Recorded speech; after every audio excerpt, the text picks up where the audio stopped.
Thank you.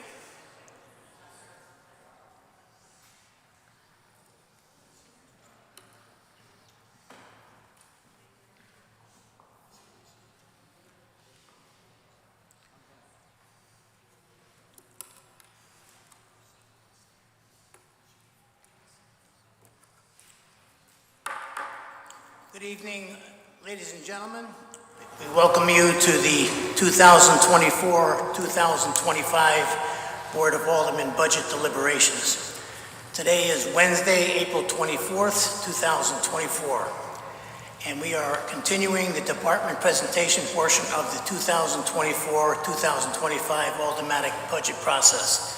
Will everyone please stand and join me as we salute our flag.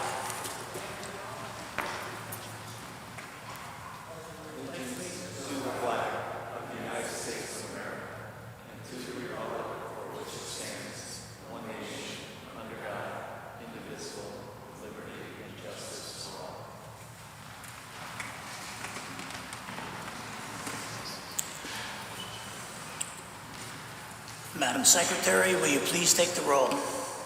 Alderman Archiola.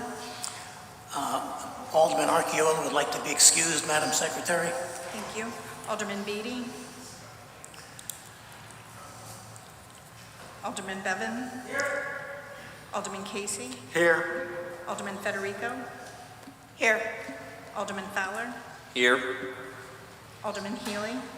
Here. Alderman Jenkins. Alderman Marlowe. Here. Alderman Mulrennan. Here. Alderman Pacelli. Alderman Smith. Here. Alderman Vitro. Here. Alderman Vitale. Here. Alderman Willis. Here. 12 are present. Oh. Alderman Pacelli. 13 are present. 13 present, we do have a quorum. Thank you, Madam Secretary. Is there a motion to come out of recess? So moved. Second. Motion is made and second to come out of recess. All in favor? Aye. Opposed? We're out of recess. The first department on our agenda this evening is the Fire Department on page 21. Chief Anthony Fabrizi.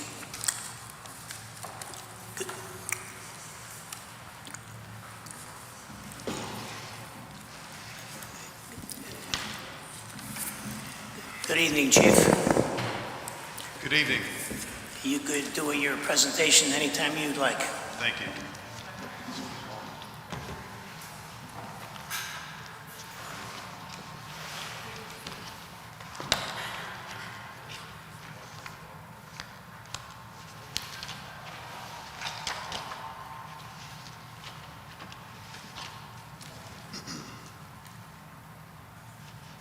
So good evening, Mr. Mayor, Board of Aldermen. I would like to begin this evening by once again thanking the members of the board for attending the recent open house demonstration. It is greatly appreciated by me and the entire fire department staff. My hope is that all of you had a moment to view the PowerPoint presentation that was provided via email. I believe it provides useful documentation that supports the fire department budget as proposed by Mayor Gianastasio and the Board of Finance. We realize that there are many stakeholders involved or infected by budgetary outcomes, but most importantly in my eyes are the Milford taxpayers and the firefighters that answer the calls for service. I also want to make mention that although we enjoy each other's company in this forum and I'm addressing the board and the mayor this evening, I want to make note that I realize there are many of your constituents, the taxpayers of the city, watching from home, and I speak equally to them as well this evening. Reflecting on late last year, when preparing my first budget as chief, we aimed to put forth a fiscally responsible proposal. An important factor was to never lose sight of the bigger picture, or in essence, consideration for the overall city budget. When I joined the fire department almost 31 years ago, the average annual call volume was approximately 4,500 incidents per year. Fast forward to today, we are averaging approximately 9,000 calls for service per year. Our city has seen unprecedented economic development and growth. Multi-unit housing and apartment structures appear to be the trend, which lends itself to an increased demand for services from our department.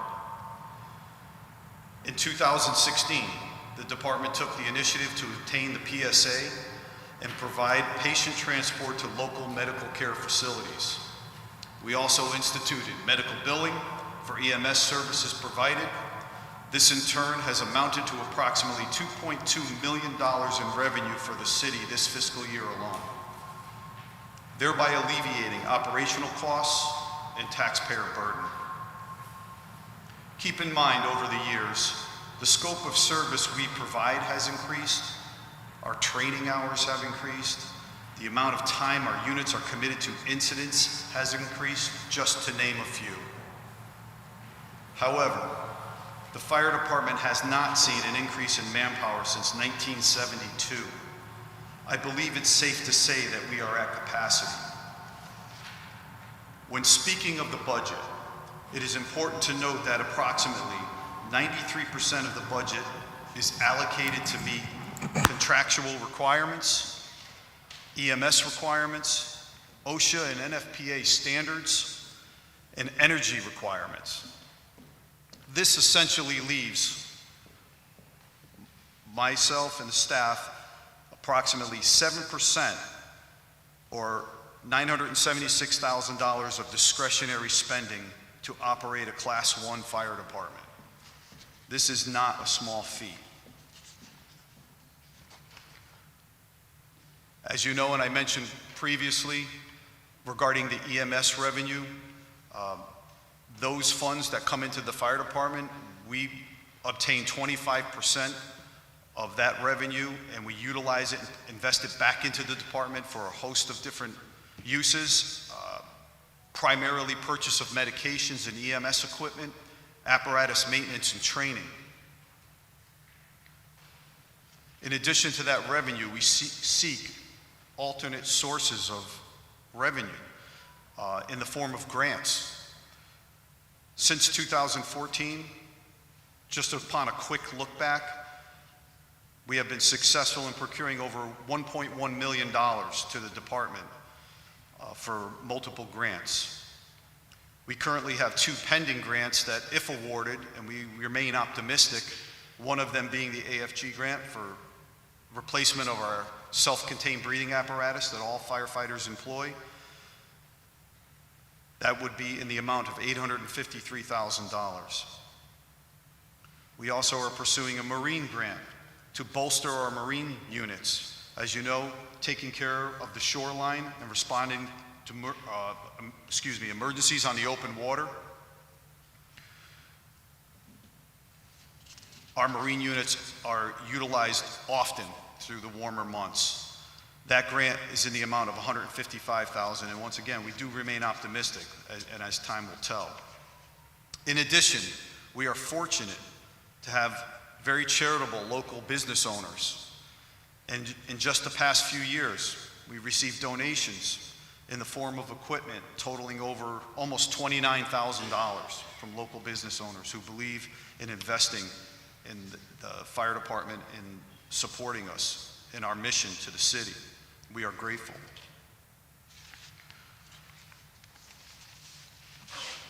So in my budget proposal, and when we take a look at the breakdown, I mentioned earlier, there are contractual requirements, EMS, OSHA and NFPA standards, and energy requirement, which account for approximately 93% of the budget. And that's where you'll see account for the largest increases. Historically, many of these line items were underfunded. Mayor Giannastacio made the commitment to fully fund them. It is important that this continue forward to maintain the forward progress and meet the mission that we are obligated. On the other side of the budget, I view it and break it down as obligations that are outside of the contract or the collective bargaining agreement. Those items, in addition, are numerous, but they're a lot. Those line items are not funded as high as the wages, and they only account for approximately 7%, and that's what I was alluding to earlier as far as the discretionary spending. We did put in a proposal to the mayor. He did fund them or increase about 8 line items in particular that we have identified that directly correlate to operations and training and such. However, those were not fully funded, and we do understand. Again, I want to implore that this is a manageable budget for us. And as I said earlier, we realize there's a lot of stakeholders here and a lot of decisions to be made. But again, there is room, there is much needed consideration for the future to keep the department on pace to meet the needs in the emergency services side. However, this budget is manageable. We put a lot of time and effort into making sure it was something that we could work with, something that could meet the needs for where we are at this point in time. However, there is room in the future to have a discussion in addition to what we've received. And with that said, I am happy to answer any questions that you may have regarding our proposal. Good evening, Chief. I just wanted to thank you and your staff for the fantastic demonstration you put on for us Saturday. I know we had almost every alderman there, and they expressed their appreciation for that. We learned a lot, and I'm sure you guys appreciated us being there, but all in all, it was nice to see you guys work together very, very well. My question to you is, with all these developments going on, you see in the near future that we may be looking for a new firehouse? I do, in fact, and that's a great point. Thank you. As you know, economic development in the city has been somewhat off the charts. The trend in the city is multi-unit housing, and it shows. And I believe a survey was done in the city by an outside agency that came in, and they even confirmed that the single-family residence is something that people are trending away from, and they're looking to move in these multi-unit housing complexes, such as the ones that are being proposed at the Connecticut Post Mall. So yes, with those number of units, instead of going outwards, we know there's no additional property in Milford, they're going upwards. These multi-unit projects are increasing our call volume. And just to name a few, you look here, even on Broad Street, they're here. The one that's going up on River Street, we have Southwick in the Muse on Wheelers Farms Road. Corporate campus on Wheelers Farms Road is slated to be developed. And then in addition to, over a number of years, the Connecticut Post Mall, looking at approximately 750 units. With our current call volume, and as I stated earlier, not having a manpower increase since 1972, we are doing our best to manage that. But however, where we are falling short, with the challenges we do face, is keeping those firefighters on the training ground Monday through Friday when we have important training that needs to be met. Those firefighters are busy responding to calls, transporting patients to hospitals, and there is a certain amount of turnaround time. So once again, maintaining coverage in the city. The call volume is not trending downward. We expect it to increase. We have charts that show over the past 10, 20, 30 years, we've continued that steady climb. And with these multi-unit housings, it's only going to foster an increase in call incidents in the city or calls for service. And we need to plan accordingly. Having a firehouse somewhere in the north part of the city up on the Post Road is what we have in mind. We've opened that discussion, and I know I've mentioned it to Mayor Gianastasio. But again, we're in the early stages, but it would be ideal to keep that on our radar and move in that direction. Thank you, Chief. Alderman Vitale. Thank you, Mr. Chair. Through you.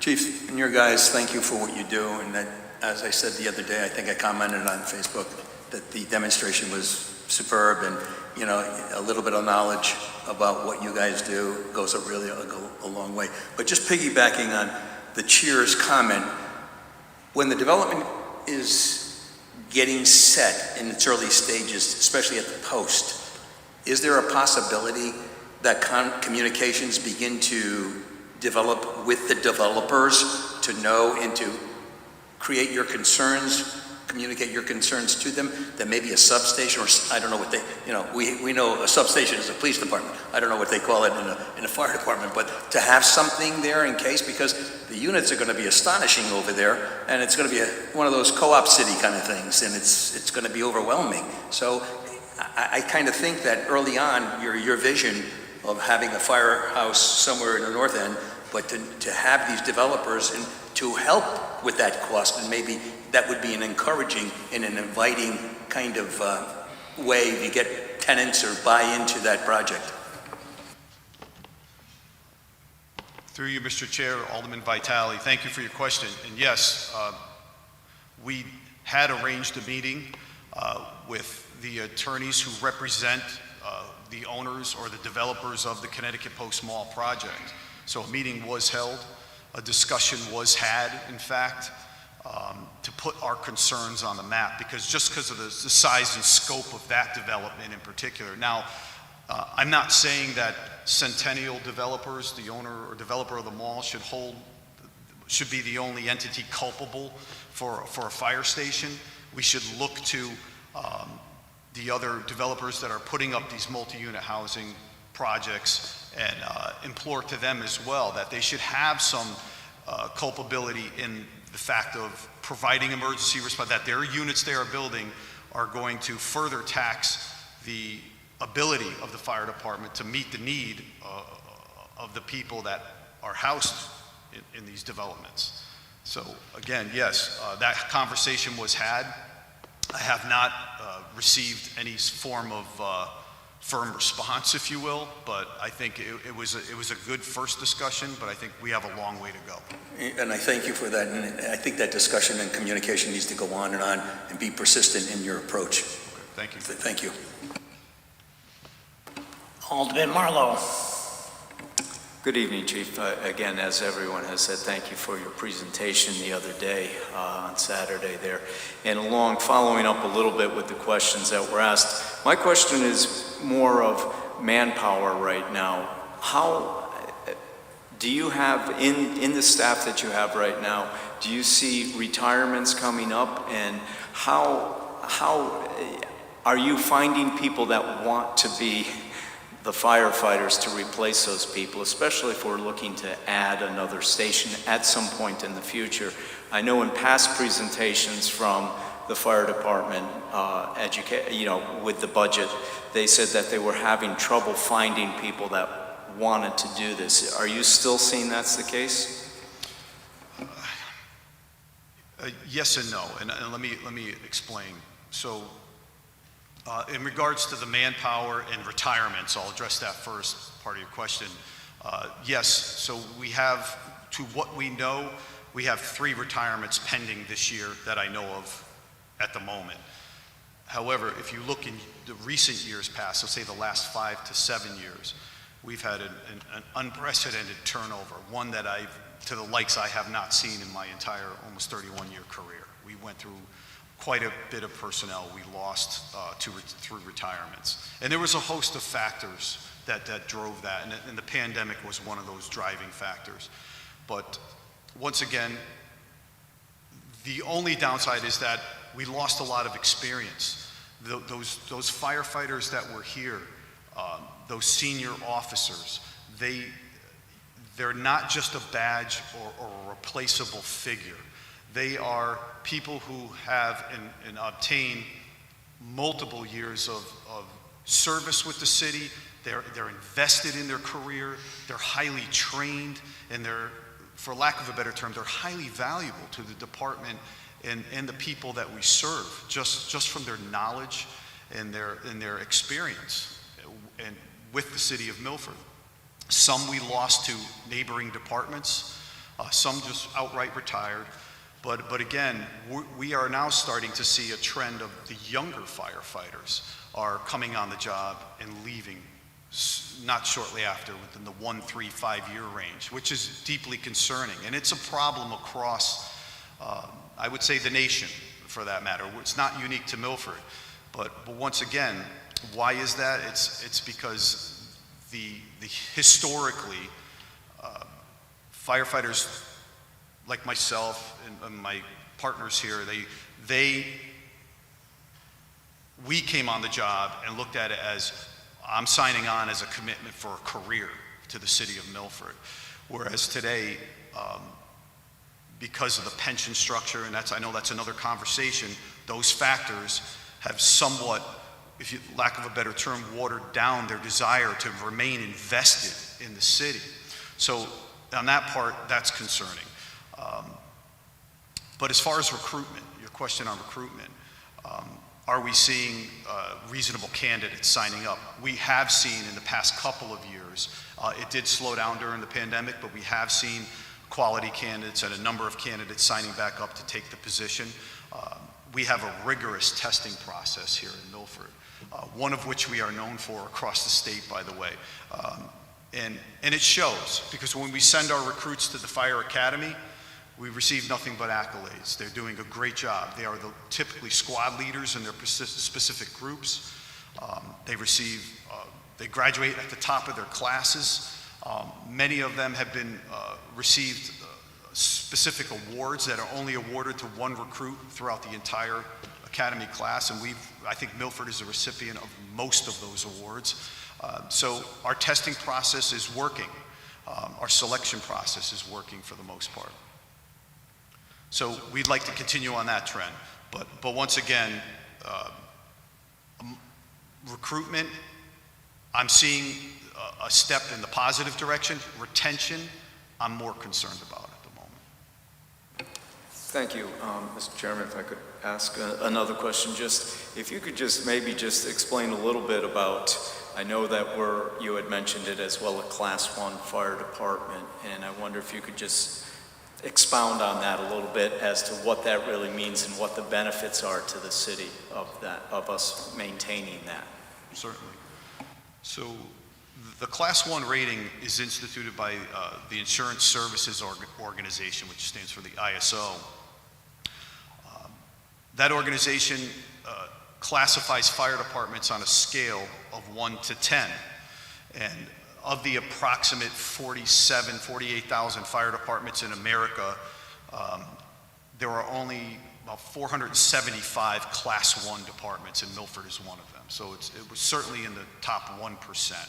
It's a very rare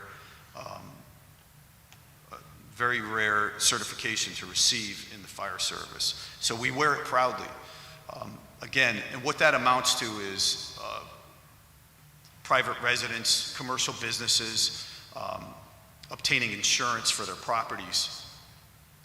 The insurance companies do pull information from the Insurance Services Organization to see how the fire department is rated, what type of service they could provide in the event of an emergency at that structure or that residence or commercial property. And what that does is, in turn, it has an effect on the premium that the residents and these business owners pay. Thank you. Alderman Federico. Thank you, Mr. Chairman. Through you to the chief. I want to echo what everyone else said. Your presentation at the open house was fantastic. I learned so much more about what you do and how you operate. I have a couple questions on the numbers before us. I want to understand the manpower piece a little bit more. So are you fully staffed right now, or do you have vacancies? We are fully staffed, actually. We have 3 in the fire academy, though, that graduate on May 22nd. So upon their graduation, we would be considered fully staffed. There was a time during the pandemic, around those times, we were down approximately 17 to 18 personnel, which is almost an entire shift. Deeply concerning. Those were difficult times, and we are grateful as an administration to be beyond that. But once again, We managed through some hard work, perseverance, and testing to fill those vacancies. And these 3 that graduated academy will bring us to full staff. However, like I mentioned, there are 3 pending retirements that we are confident that will happen this year. And those will be hired for the Fall Fire Academy, or at least 2 of them, depending upon what date the retirements take place. Okay. And the number of firefighters that you have, do you feel, I don't know how to put it, comfortable, sufficient, or feel like it's tight? No, again, so looking towards the vision and the direction of the fire department and speaking to an additional fire station, if you were to ask me off the cuff, like, what ideally would work for you right now? And again, adding a station up on somewhere on the Boston Post Road, in the area of the Post Mall, somewhere in that general vicinity, adding an additional ambulance and an engine out of that house to provide coverage. Now, if you think about it, an engine is staffed by 3 personnel, and an ambulance or medic truck is staffed by 2, so that's 5 per shift. It would be an additional 20 personnel on the roster to cover the 4 shifts. Okay. Let's see. When I look at I'm just curious about this. The vacation line is down. It's 1.2 million versus 1.9 in the 2022-2023 fiscal year. Is that, you just said a lot of people retired, so is that a lot of vacation payouts? So, let's see. So are you referring to the proposed 1.2 million, correct? The vacation and relief line? Vacation and relief, correct? Yep. So in the fiscal year 23-24 was, there was 1.16 million allocated to that. Right, correct? right, Okay. right. So I'm looking at the year that finished before that, Expense. the actual year of 2022 to 2023. I don't know if you have Gotcha, that. gotcha. Okay. Where's that? It's 1.9 million. Gotcha.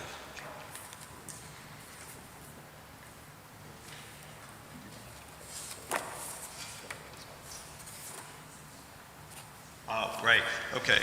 So, yes, that was the after effects of COVID in trying to, as I mentioned, to fill those vacancies that we had existing on the department. That was the driving factor in pushing the overtime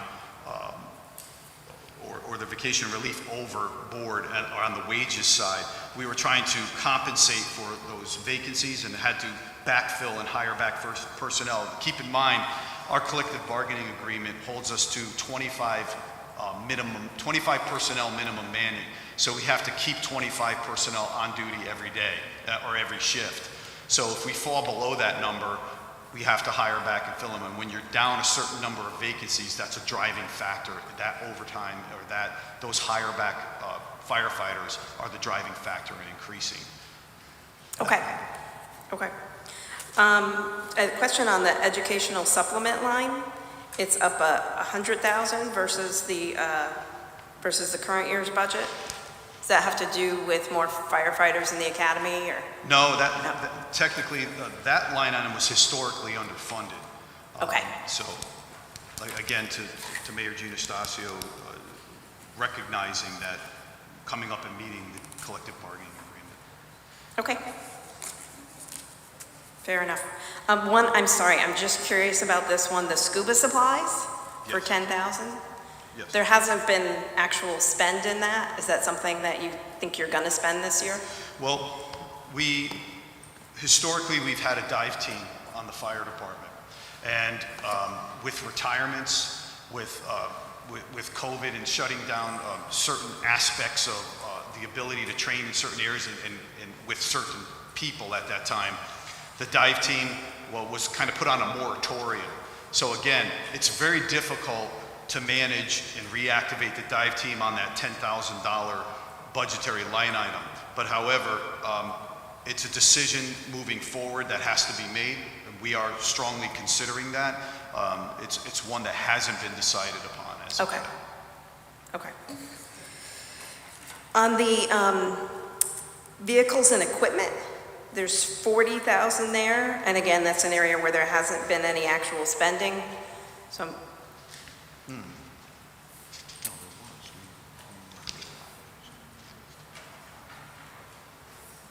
do you want the account number? Does that help? No, I have it.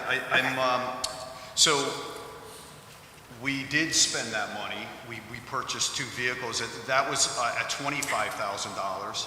Okay. It was increased to 40 because you really can't buy a vehicle for $25,000 these days. So the increase to 40 enables us to purchase much needed administrative staff cars. Our fleet is aging.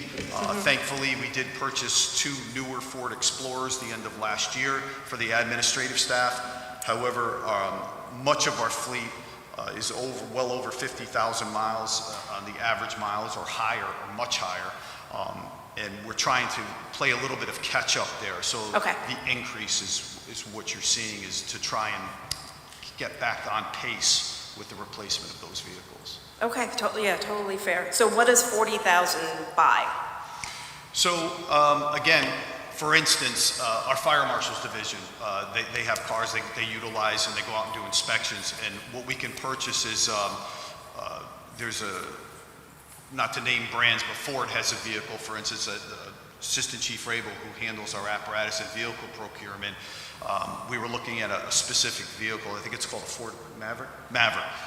So that is workable within that budget to be able to procure a vehicle for the fire marshal's division or day staff. I mean, there are some upfit charges that we do cover through other budgetary line items or EMS revenue when we upfit the vehicle, meaning striping, lights, radios, things of that nature.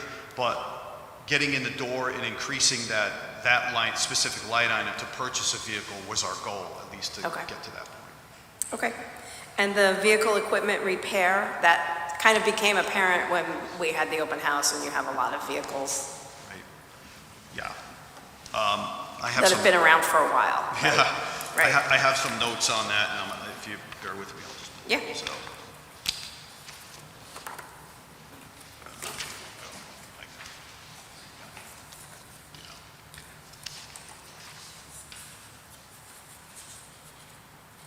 So looking back, the 2 line items where we typically pull for vehicle repairs and upkeep. So that'd be auto supply and upkeep and vehicle equipment repair. If you look back historically, we're spending, just in this fiscal year alone, we are just over $200,000, I believe. Again, and those costs are skyrocketing. Keep in mind, at one point, we did have a repair shop in the fire department. It was staffed by firefighting personnel that were dedicated to the shop, to the repair of the apparatus. That has been since disbanded. Recent talks are underway with the Public Works Department to hire mechanics, hopefully, and alleviate some of this stress on our budget for equipment and vehicle repairs. They are costly to farm out every time something goes wrong, and the other side of it is we don't have trained mechanics in the city keeping an eye on our apparatus on a regular basis, and that is critically important. Having someone who knows these trucks on a first-hand basis and this apparatus on a first-hand basis is critically important to maintaining it. That will help keep costs down. For instance, farming out a labor rate to the outside at approximately $160 an hour, whereas in-house you maintain a mechanic who is paid, the average salary is much lower. I understand there are benefits and things to consider there, but it's a twofold benefit. You're paying a lower labor rate, and you have someone who intimately knows these trucks and can head off these issues before they happen, could recognize these problems before they take place. But once again, we are, in fact, with the trucks and the apparatus are far more complex than they were years ago. They contain computers and electronics equipment, very complex, that control these vehicles. As everyone knows, the salt and the items they put on the road today are so corrosive, they're affecting our apparatus, thus reducing the service life. It's affecting the electronic connections that are in the wiring harnesses that are underneath the trucks. It's quite the battle to maintain. So we've certainly implemented stricter apparatus washing policies, maintenance policies to try and head off and stave off those issues in an effort to try and trend back and keep costs down. Okay, so potentially, possibly next year when you come before us, there could be a little savings here if we had a local. It's possible. Again, it depends what happens within the city. If mechanics are hired and tend to the fire department. Outside of this, yes, I have to give credit to Chief Rabel. He's been aggressively working to make sure and ensure that fire apparatus are seen by competent mechanics and gone through from top to bottom to get a clean slate and a reset. Because that transition from losing the repair shop until today, I have to say that the apparatus wasn't receiving the attention it deserves or it needs. So my administration has tried to turn that around by sending it out. But however, there's a little bit of, if you will, lost time to be made up for, and they're rectifying these issues that have been long-standing. So it's a little more expensive. So we're hoping that by investing more this year, it starts to trend downward, and we have a maintenance plan in place where the service company will see the apparatus twice a year for preventative maintenance and oil changes and a full complete inspection and DOT inspection. And between those two times that they get their eyes on it, hopefully that'll keep problems to a minimum and costs down. Okay. One last question. Alderman Federico, you want to give someone else a chance to ask some questions? Sure. Mr. Yeah, Chairman? Thank you. Mr. Mayor. Thank you, Mr. Chairman. I had a quick comment in regards to what the chief was explaining about the mechanic. We are actively looking to fill a position. Public Works will be before you on Monday. It's a master mechanic which will help with the fire apparatus. The wage has been increased in order to attract someone to help work with the fire department with repairs on their apparatus. So there is a plan in place. I just wanted to bring that to the board's attention, and I'm sure Director Saley can speak more in detail with it, but this mechanic would be responsible to help work with the fire department to repair their vehicles in a timely manner. Thank you. Which will realize, obviously, to the chief's point, a cost savings to the city, to the taxpayers, so we don't have to send it out to a private licensed garage. Thank you. Any more questions for the fire department? I do. Alderman Beatty. Through you, Chairman Vitro, I won't belabor the time to repeat what everybody said with respect and thank you for the Saturday, etc. I have a question about the training that came up. You made a very compelling presentation, Chief, last year about having it was the first time in your 30 years that you had seen so many new firefighters with under 1 to 3 years and 3 to 5, I forget the exact dimensions, so it's good to hear the administration listen to that and it's in the budget. But over time, will that decrease? You also made a pitch for training is vital, and that's what it's all about. So can we anticipate that it's not just these new recruits once they're on, but we'll keep that? Is that so? I apologize. The training. You expect to have that be increased each year, and is that enough? Well, yeah, so it's a twofold answer, because the training line item allows us to pay for classes for our firefighters to attend, because all training is not accomplished in-house. We do a lot of training in-house, but not all is accomplished in-house. There are certain certifications and outside classes that we send the firefighters to. For instance, Fire Officer 1, Fire Officer 2, any classes as such. So that training line item budget would certainly be utilized to pay for the tuition for those courses. It would also be paid to bring in an outside vendor who specializes in a certain discipline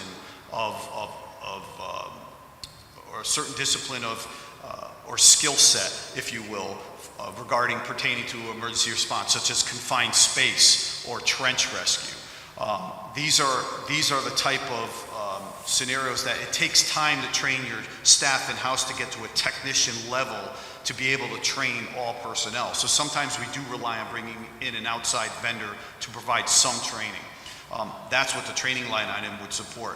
Where the challenge comes in, as I mentioned earlier, if the firefighters are, if we schedule training from, which is 10 to 12 and 1 to 3, Monday through Friday, and on Saturday morning, if we schedule training for the firefighters and they're on scene entrenched in a drill and suddenly get called away for a call, they're missing that valuable training.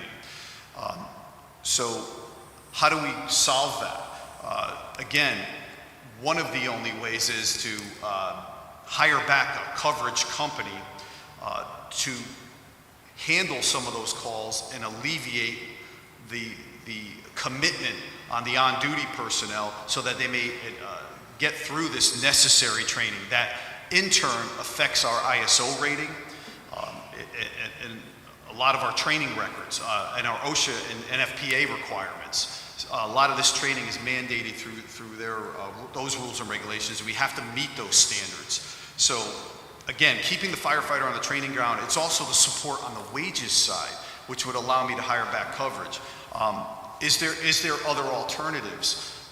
Well, again, an increase in manpower, once again, on a station. As the department would grow to meet the needs of the city, we could break those training segments, cut the city in half. Now we have additional firefighters providing some of that coverage and thereby alleviating the crews that are committed to training. So it could go in a couple of different ways, and I hope that helps explain there. Yeah, that helps us anticipate too. And then secondly, this new one, I served on the Public Works Committee. I think there were 4 of us, 1, 2, 3, 4, 5 Democrats and 2. And, pardon me. Yes, you did. Yes, you did. I did not forget. And so it's the first I've heard of it as a combination, the mechanic, supervisor. And I understood from listening to you the last 2 years that one of the pieces of apparatus was out of service for a long time, because when it goes out of service, and it even stops the guarantee, the clock keeps going, so it interferes with it. So it's a good idea, but we just didn't, it's the first we ever heard of it, and we're going to allocate funding and a position. It would be, if it's going through Public Works, that would be the area to bring it up. But I understood that a mechanic in-house, that was the reason why the fire department got rid of an apparatus chief or whatever in-house, was because it's too sophisticated, the apparatus, and the electronic equipment. You're almost obligated to send it out because of the specifications on the truck, given the price. And that's not inside knowledge, that's knowledge from, what I heard listening to the fire department. Is that not true? Yeah, for the most part, yes. These trucks have become very complex, whereas in the past I would call like analog, where you had old school gauges and handles to operate valves. Everything today most things are controlled electronically.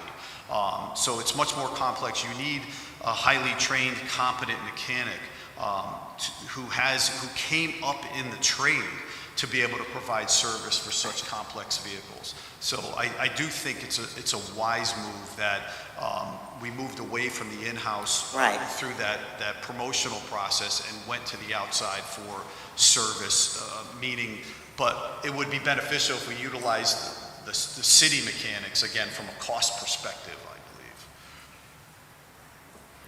believe. Alderman Healy.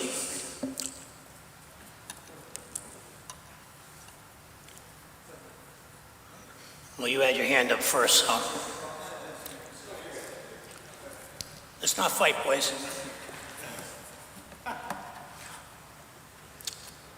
Go ahead, Alderman Healy.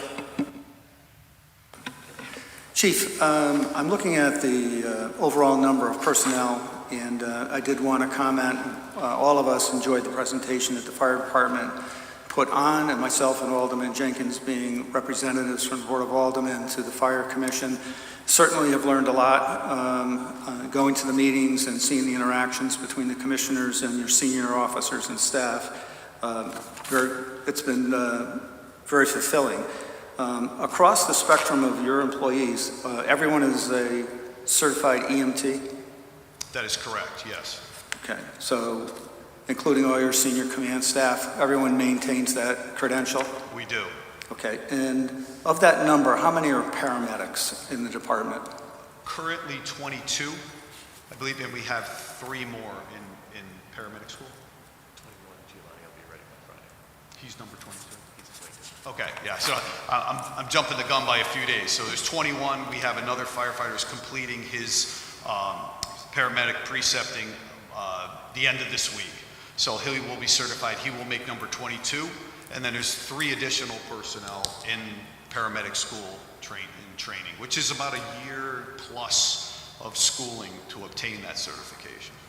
Which is why I bring it up. It is critically important, to the community, and it's a great attribute and service to the entire community to have that level of medical care staffed, certified, telemetry to the hospitals, and that's life-saving because it's just a matter of minutes in some of these situations in order to save a life. So I certainly commend you and your senior staff for maintaining that. It's critical. My understanding is that we have paramedics on all shifts. Is that correct? We do, yes. As a matter of fact, if you're not aware, there is a bidding cycle that the staff goes through every year, and the administrative staff is tasked with taking those bids and assigning them to a specific shift. And what we do is we give consideration for, we do our best to balance across the 4 shifts an equal distribution of what we call ALS or paramedic coverage across the 4 shifts. We also give the same credence to Marine 1 coxswains, firefighters that are trained to pilot our Marine units. We distribute them across the shifts. Same thing with hazmat personnel, dive personnel. So we try to equally balance as best we can across the shifts those personnel so that we have personnel on duty that can initially respond and meet the needs of that specific incident. So you're continuing to recruit for paramedics or inspire in-house firefighters to, what incentive would it be for a firefighter in-house? Because in my mind, it's a very difficult certification to obtain, and then it's the level of burnout when you're talking about calls for service and you've assumed the entire EMS. I know you have a contract with a third-party vendor. If you're you're overwhelmed relative to calls for service, you could count on a third-party vendor to come in on a contractual basis. But could you explain to us that paradigm in terms of inspiring younger firefighters to do the paramedic work and how that works? Well, we certainly encourage it.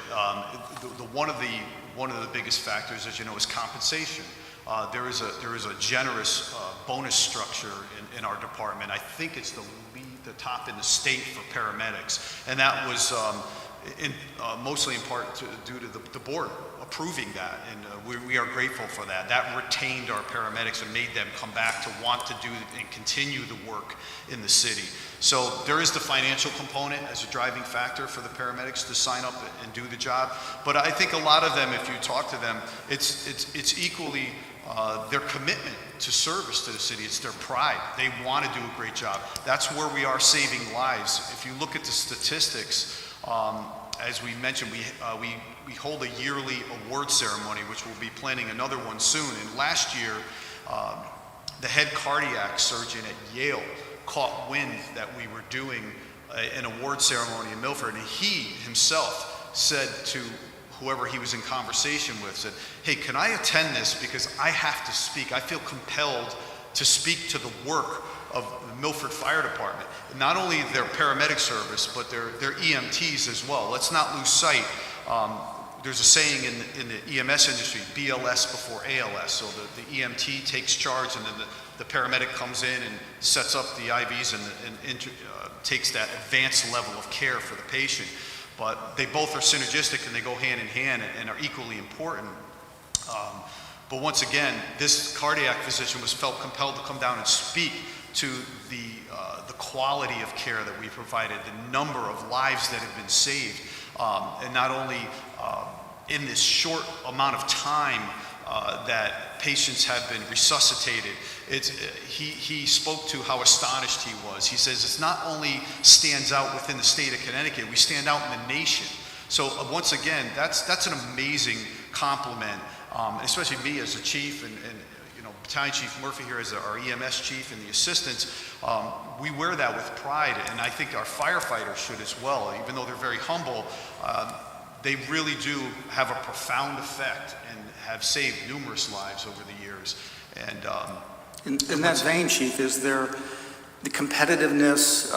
Do you find, have we lost anyone in the paramedic service that was attracted to another municipality based on salary differential? Has that occurred at all? Unfortunately, yes. Most recently was a firefighter had just gone through the fire academy itself.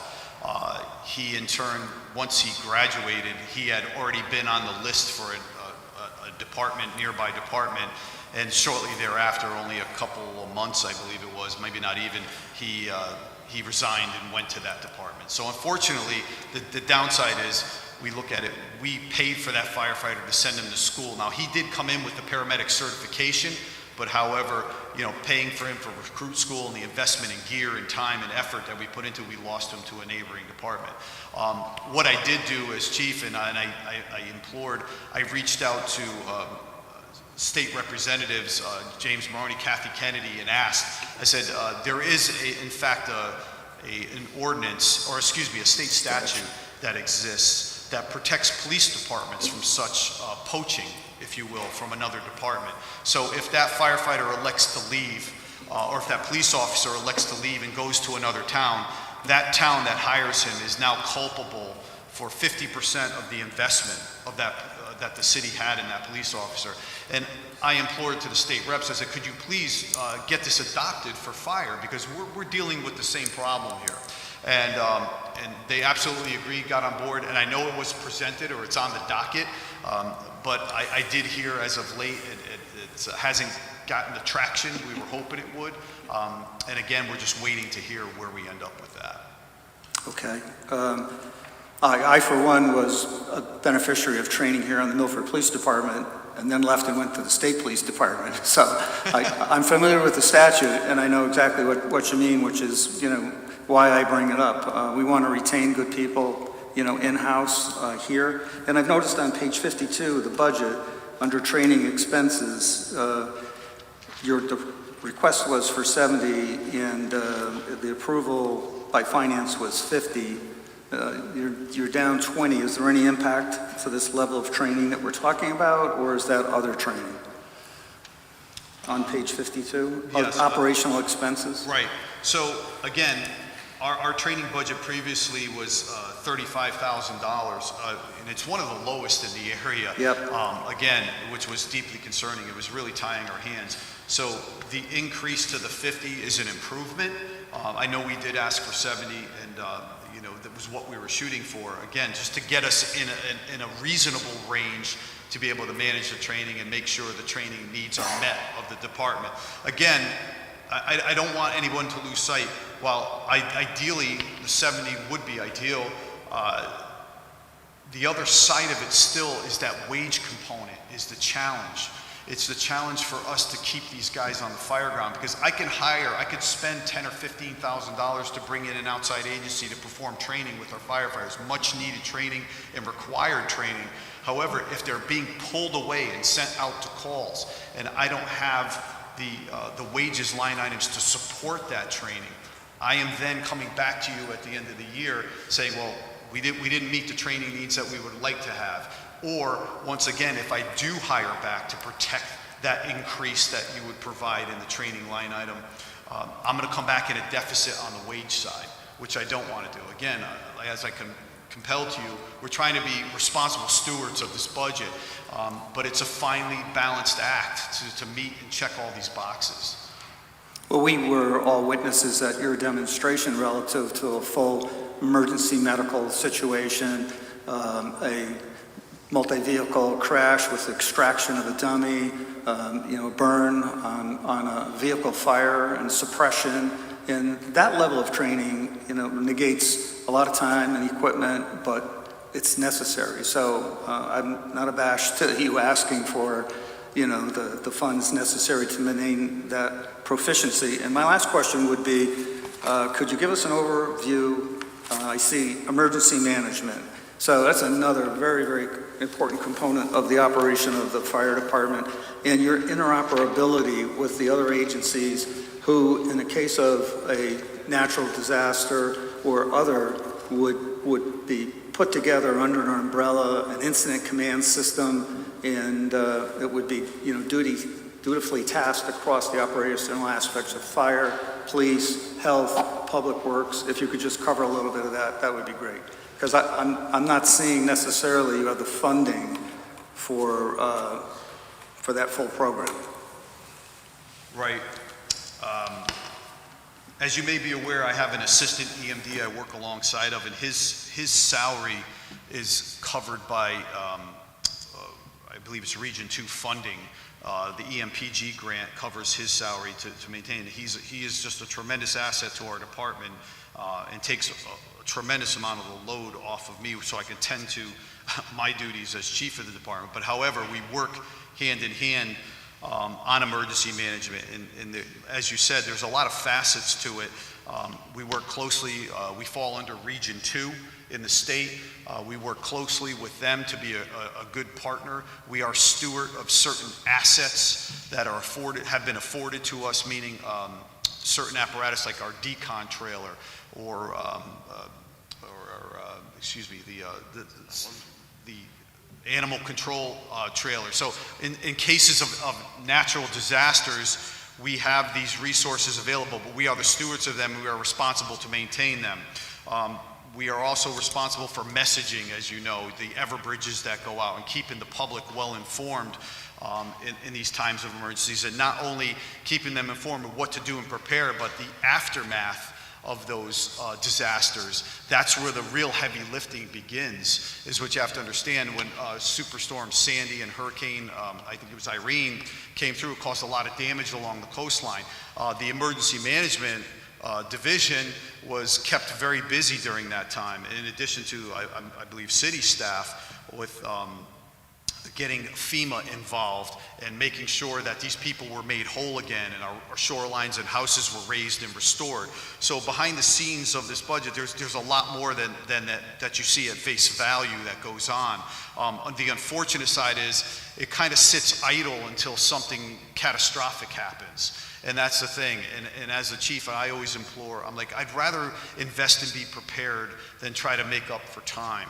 So once again, is it what we have and what we're doing, is it manageable? Yes. I mean, could there technically be increases? Sure. It's another conversation that certainly could be had in the future. Okay, I appreciate it, and I just wanted you and your staff, all the men and women of the fire department, know that the demonstration that we went to, it was a confidence building, for all of us in the men and women of the department, and I personally thank you, and job well done. Thank you. Thank you. Alderman Fowler. Thank you. Through you, Mr. Chairman. Just for clarification for the public here and who's watching on TV, can you just tell us what other line items were underfunded in your estimation? Okay. Pull that out here. So there were 8 line items in which we received less than we proposed. One of them, believe it or not, was actually holiday pay at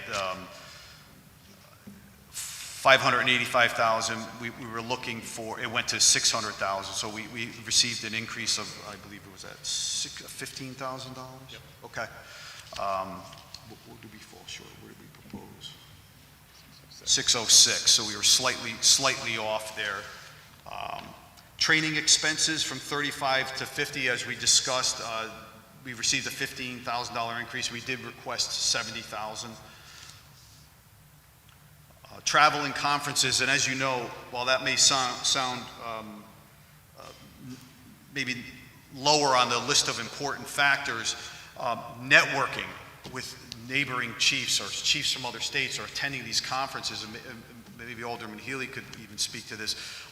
That networking factor is tremendous. Take, for instance, the recent EV ordinance that all of you approved within the state. We were the leader in the nation on that, by the way. And I can't begin to tell you how many departments, not only across the state, but across the nation, that reached out to us and said, we caught wind of what you, this ordinance that you put in place in your city. Could you please share that ordinance with us and guide us through the process and how you managed to get that passed? So I know Deputy Fire Marshal Suzanne, who presented to all of you, was hard at work and in communication with those people. And that's that kind of behind the scenes that people don't realize, that networking. And when you attend these travel conferences, you foster relationships with chiefs across the nation. You develop new ideas. So that's the travel and conferences increase. It was a nominal increase that we received, but we were just looking to bolster it a bit. So, because the $3,000, and let's face it, we went through 10 to 12 years of basically a flat budget. We haven't even kept pace with inflation. It was difficult.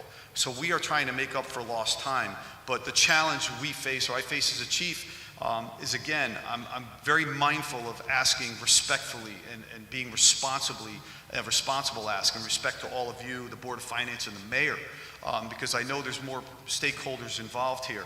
But we hope that at least that 1,000 increase would allow us to get to at least one conference a year, and hopefully make some strides in our software platforms and increase our knowledge base on what technology is available out there to us, and network with chief officers from other states.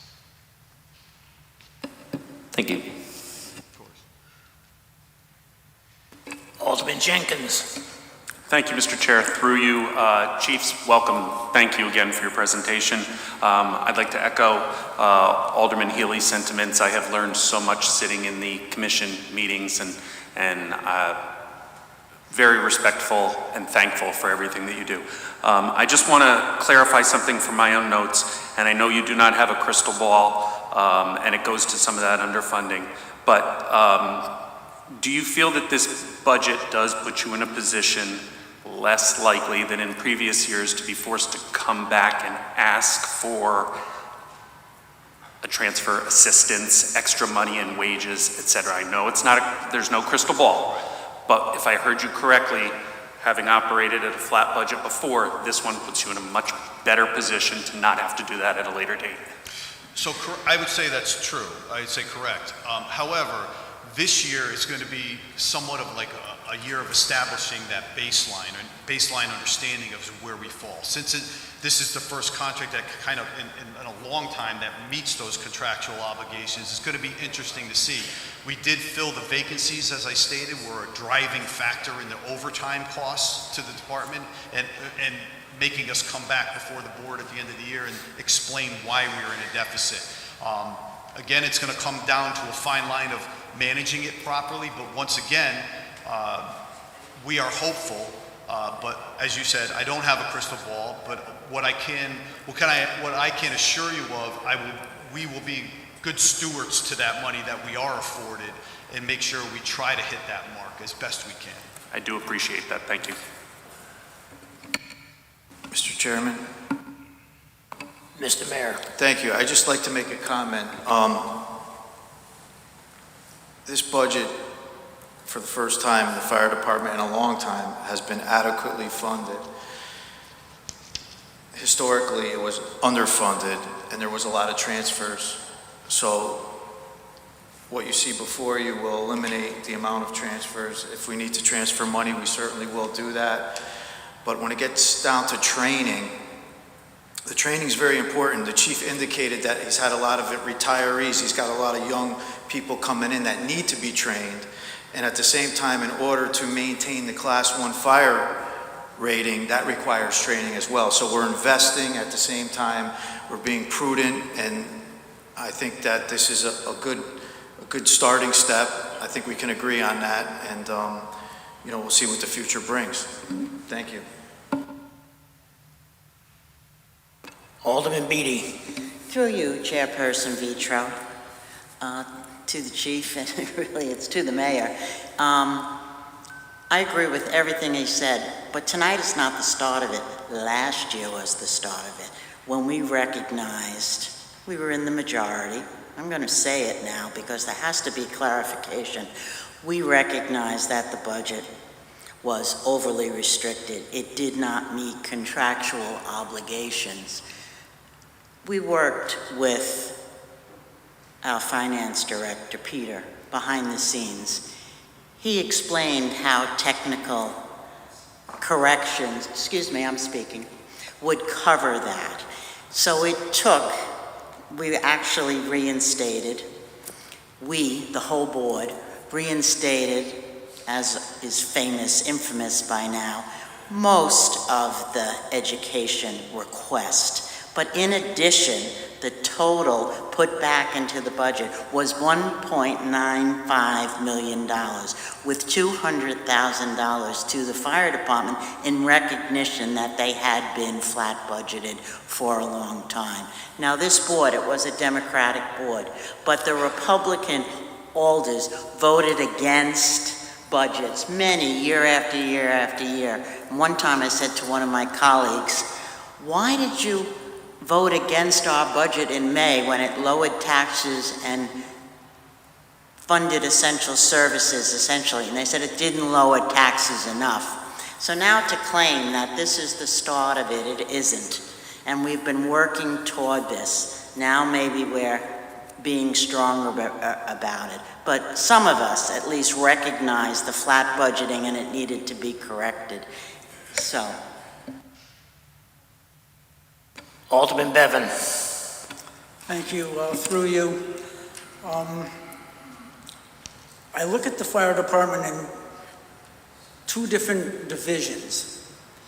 One that takes care of fires and one that takes care of medical emergencies. I know they're the same people. I get asked the question, my neighbor had a problem and there was a ladder truck, an emergency vehicle, an ambulance, and a police car. Now, I've been answering this the way that I thought it always has been. Can you tell me how many vehicles and why they respond to a medical emergency? Sure. So an emergency medical response will require the closest engine company to that medical emergency. So say for instance, if this medical emergency happens somewhere up on Wheelers Farms Road, which would be Station 7, just for example. So Engine 7 would be dispatched as the primary first responder BLS unit, unless they contain a paramedic. But then again, you're going to need an ambulance for transport. So Medic 3 is housed there too, so you get the engine and the medic truck to respond to the scene. Now, there are cases where we do not have a paramedic on either of those units. And if the acuity of that call, whatever classification of that call, requires the dispatching of a ALS service or paramedic service, we'll have to send a third unit to make sure we meet that requirement. So that doesn't happen every time, it happens sometimes, and I think those are the cases where you'll hear the feedback. Well, I didn't realize they send so much equipment. On occasion, it does happen. As we increase our number of paramedics, it could tend to happen less frequently.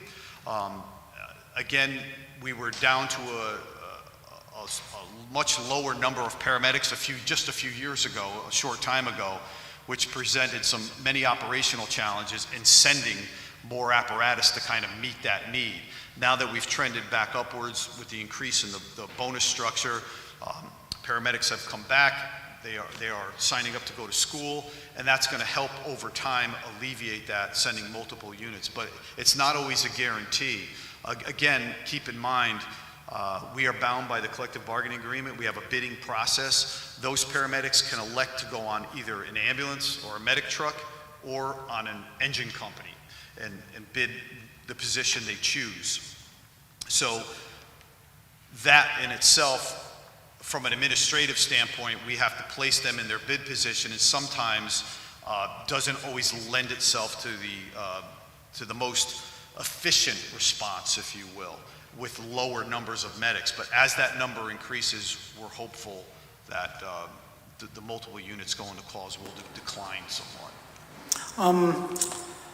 In the past, we've always had more medical emergencies than actual fires. Is that still true? That is correct. Our EMS call volume accounts for approximately, I would say, 65% or plus of our call volume. And my last statement is that, like with the police department, I'm encouraging the fire union on your next contract to bring in an increase of at least the minimum wage rather than cutting it short. Thank you. Thank you.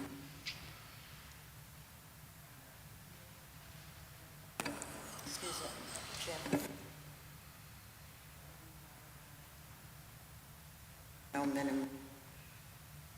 Alderman Bevan, you want to clarify that, please? Which part? The what part about emergency vehicles? Or part Minimum wage. What was that? The minimum wage. The minimum wage. Oh, okay. The next time a union contract comes up for the fire department, I would like to see the union start off with whatever the minimum cost of living increase is and go further from there. Did that answer your question? Everyone? Oh, thank you. An important Thank you, correction. Alderman Bevan. Alderman Casey. Through you to the chair. I've been in the Board of Aldermen for many years, and I think it's fair to say that the fire department is one of the best in the country, and I think it didn't happen overnight. And I don't want to be a frivolous question, so it's not intended, but what did you attribute that success to? I guess that's the thing that, because we want all the departments to be the best that we can be, and this is a shining example of what works in government, I guess, of government. So I appreciate your, answer what works. Well, as you've stated, thank you, Alderman Casey, through you, Chairman Vitro. Recognizing my predecessors, and for the immense amount of work that has been accomplished throughout the decades here. You can recall back that I believe the Milford Fire Department ran the first paramedic program in the state, and I believe that was in the late 60s, or I think the late 60s, maybe earlier. So it's forgive me, it's before my time. But they. Being the leader in EMS and just taking pride in the work and the service we provide, constantly striving to build on that, constantly pushing forth in improvements, in training, and not only from the fire department perspective, it's having the conversation with all of you. Because all of you are also setting the tone for the future of this department. I don't want to lose sight of that. The mayor, the Board of Aldermen, Board of Finance, the decisions that are made today, those same decisions were made decades ago and set us up to be where we are today. And we need to continue that. And that's the message that should be conveyed to all of you and to the taxpayers, because the average taxpayer sits at home and they're concerned about their tax bill going up. And we certainly acknowledge that. But what we want them to know is that your fire department here in Milford, the services we provide, the training we implore upon our personnel.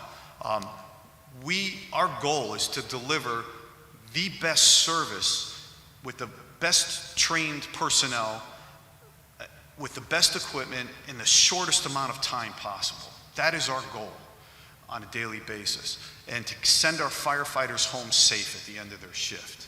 It's that simple when you break it down. That is our mission as chiefs. And to the people listening, it shows in the numbers, the lives that have been saved here, and in the services we provide. We are an all-hazards fire department. We respond to, if you stop the average person on the street and ask them what it is we do, I'm sure many of you approached me after the open house and said, well, I didn't realize it was that in depth, what you do after the demonstration. I didn't realize that it was, that you did X and Y, or those demonstrations you put on. It's an eye-opener, and through our social media pages, we strive to educate the average citizen of Milford, to make them aware, here is what you're getting for your tax dollar.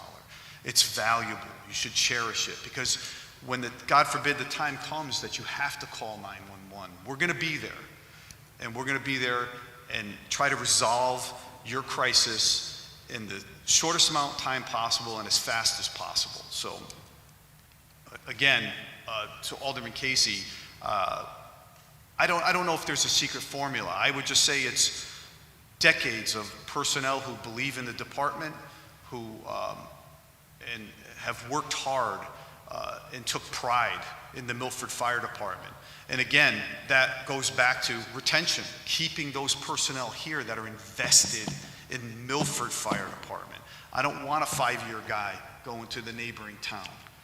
I want them here. You know, we've invested thousands and thousands of hours in training and investment money in our personnel, and we want them to return that service, the return of investment for all of you in the taxpayer, and keep it here in Milford. Thank you. Alderman Healy. Through you, Chair, to the Chief. I noticed additionally you mentioned 8 line items where funding might not have been up, but one you did not mention was fire clothing and rubber goods. So you asked for 100,000, 75 was recommended, and we're looking at previous expenditures. I'm thinking fire clothing is rather important to the operational aspects of the department, and are we at a point where we have life cycle replacement? Is there an issue, relative to, are there any exigent circumstances? Is this funding that you will receive enough? Again, thank you. As you know, costs have skyrocketed over the past few years. Inflation, supply chain issues have driven costs up and through the roof, not only in the just for the cost of the materials, the delay in obtaining them is also another challenge. So once again, it's created somewhat of a competitive market in a sense that everybody's chomping at the bit for apparatus, for turnout gear, if you will, like this fire clothing and rubber goods, trying to make sure we keep it in stock. The cost of an average set of turnout gear, I think, has risen to, depending upon how you spec it, and we do try to spec it to meet the needs of the firefighters and keep them safe and protected, while not exceeding or being wasteful, if you will, with features that are not needed. So, but again, the average cost of a set of turnout gear minus, I believe, boots, helmet, and gloves is approximately $4,000. That's just for the jacket and the pants. Now you add on the helmet, the boots, and the gloves.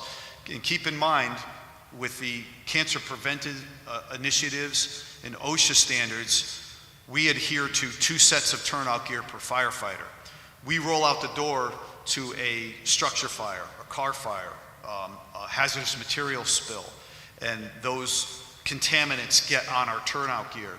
Those firefighters then have to come back, take their gear, and launder it. So what do they wear in the meantime? They wear their backup set of gear. And we have a policy that institutes washing of the gear, maintenance of the gear. And we are on a 5-year cycle for gear replacement for each firefighter. So the gear lasts for 10 years.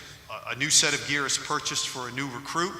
When he hits the 5-year mark, the second set of gear is purchased. Now, we do maintain some spare sets of gear in-house for those newer firefighters till they hit the 5-year mark in case they could take a spare older set off the rack. And we procure those through retirements. Firefighters that retire, they turn their gear back into the department. So we outfit those firefighters with that gear. But till they get to the 5-year mark, they use the stuff off the rack. At the 5-year mark, the second set of gear is ordered. The frontline set of gear then becomes the backup set for the next 5 years. At the 10-year mark, by OSHA standard, it's pulled from service. So as you can see, about 25 sets of gear are ordered per year. In addition to numerous gloves that we go through, those wear out. The more we train, and we wear through them quickly. We have helmets, like as I said, we have boots. Depending upon the firefighter, how busy the company is, how many incidents he responds to that requires the use of that gear. But typically on that 5-year rotation, we have found success. But to answer your question regarding the funding for this budgetary line item, the increase of $10,000 is helpful. Again, we typically find ourselves tapping into other line items or doing transfers to cover that, to maintain turnout gear for the firefighters, or even turning to our EMS revenue if we have to make up for those. Yeah, that's why I asked about life cycle replacement, because it's such a critical, part of the apparatus that a firefighter must have in order to sustain themselves in any type of an environment. And then depending upon what that environment might be, you could destroy a set of turnout gear in one incident, and depending upon what happens. So we want to make sure that you have adequate funding, and that life cycle replacement is something that's built into this program. One other question that might dovetail into that is that in your revenue that you receive relative to running the EMS system for us, and as you mentioned, 2.2 million, and 25% of that goes back into your department, that provide for you operational opportunities to be able to augment certain things within the department after seeking proper approval from finance and the mayor's office? It does in fact help us. Again, there was talk in the past of trying to get an increase on that percentage, again, back to the fire department. And again, a discussion in the future would be helpful. But yes, to answer the question, it's very helpful. We tap that fund weekly to help pay for equipment, medications. I think our medication costs are $13,000 a month just to cover the medications that we administer in the field. And that's just one item. So you can imagine there are numerous. And so that EMS fund is our go-to when we start to fall short in some of these areas, such as you stated with the turnout gear. Right. And again, we do tap that EMS revenue. Okay, thank you. Alderman Beatty. Through you, Chairperson Vitra, to the chief. When you mentioned the retention problem, it was the first time I heard about the pension. I understood it's recent, say the last decade, that the retirement age was decreased. It was increased from 20 years to 25, even with the recognition that it's a physically demanding job. It went to 25, in line with the trend that was happening. So when you said that tonight, it caught my eye. Does that mean that other departments in the state are still offering a 20-year pension, and the 25 that you went to recently is an outlier? I wouldn't say it's an outlier. However, departments that did reduce the construct of the pension agreements with the departments have kind of taken an about face because of the retention issue, and they've looked to restore what was taken away in the past in order to make. They realized that wasn't the best strategic move on that municipality's part. Again, you look at a firefighter who comes into the department, where as opposed to the construct of the pensions that we fall under is different than what they do. They're going to receive something different. And those was one of the big compelling driving factors what made someone come into the fire or police service or public safety, was that they knew it's a demanding job. They were willing to put their life on the line for a stranger, and they get that, and have a long career and be committed to the city.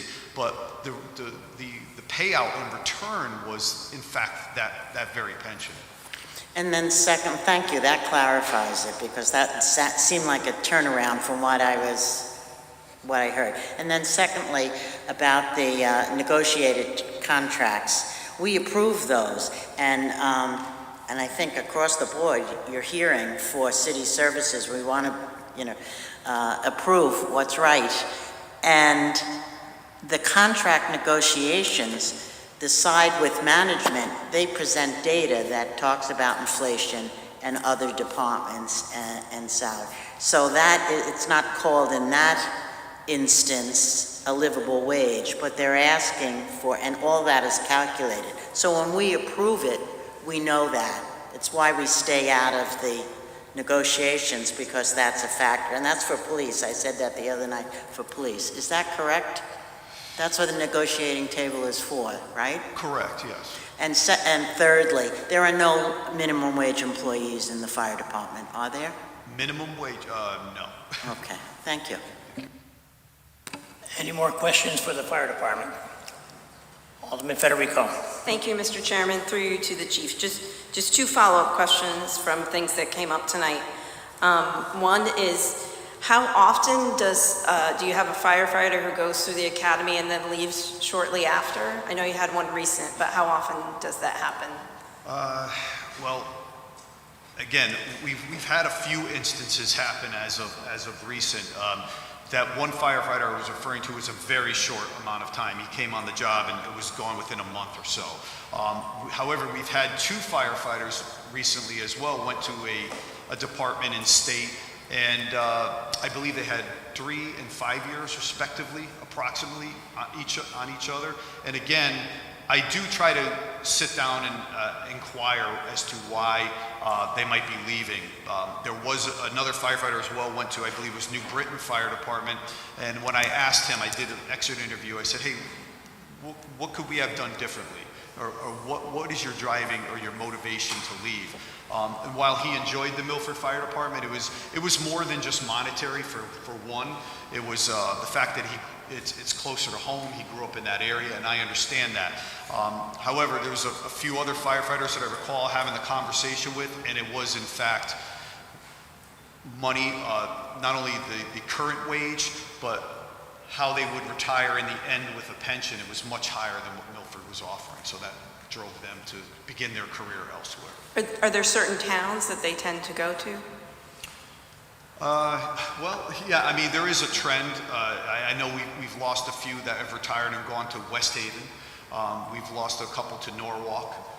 We lost one to Bridgeport, one to New Britain, and one to New Haven. Okay, thank you. Second question, in your opening, you mentioned something about the manpower in 1972. Can you repeat that statement? I didn't quite understand what So I you was said. just trying to point out that the department itself, under the current staffing level, has not seen an increase. We've been operating under that same staffing level since 1972. So this 116 people is the same since 1972? That's correct. I thought I wrote it down or heard you wrong. Okay, thank you for clarifying. Has it gone up and down in between? No. Okay, thank you. Alderman Vitale. Thank you, Mr. Chair. Gentlemen, your stamina has been outrageous, going on an hour and a half, so thank you for being here. I'm sure that the lack of funding or the ability to fund fully some of those line items, as you have suggested, and I think we all know this, that within the categories you can, at your will, move monies around. So you can probably do a little better within those little pieces as your discretion as the administrator of the department. in scrutinizing the budget, I think you went through many of the line items and scrutinizing as to negotiating what you need and what you don't need. And I guess it begs the question that the monies that were allocated by the Board of Finance for 24-25 would adequately meet your needs this year? Yes or no, or discussion? Through you, Mr. Chair, to Alderman Vitale. As I stated, it's a difficult question to answer, being that we've never been afforded, well, my history as an administrative chief in the department, I haven't been afforded a budget that meets the contractual obligations, to Mayor Gianastasio's credit.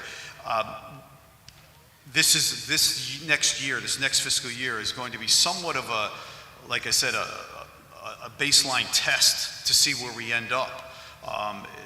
Kind of feeling the waters, if you will. We haven't been afforded that. We've always come back historically in a deficit. So this year, it's as you indicated on the onset, the point is it's a manageable budget, so that if you need to come back, obviously, you're going to get what you need anyway. But the fact is, at this point, with all the budgets within the last 5-6 years that were almost unmanageable because of the stress of coming back and not meeting the obligation, makes it more difficult. But this year, in your opinion, it's manageable and you can do with the money allocated. Correct. I think it's manageable. Manageable is a good word. I like to think optimistically, and we're certainly, like I said, being responsible. We're gonna be fiscally responsible and do our best to hit the mark. Again, I'm by no means saying I'm going to come back and with a surplus or hit the mark exactly. I may certainly be in a deficit, but we are going to take every effort to avoid that. Well, thank you for your honesty and thank you for your administrative abilities. And I think the hour and 45, 50 minutes has been well taken tonight. Thank you. Thank you. Any more questions for the fire department? The next item under the fire department is lights, hydrants, and water, on page 62. Does anybody have any questions regarding lights, hydrants, and water?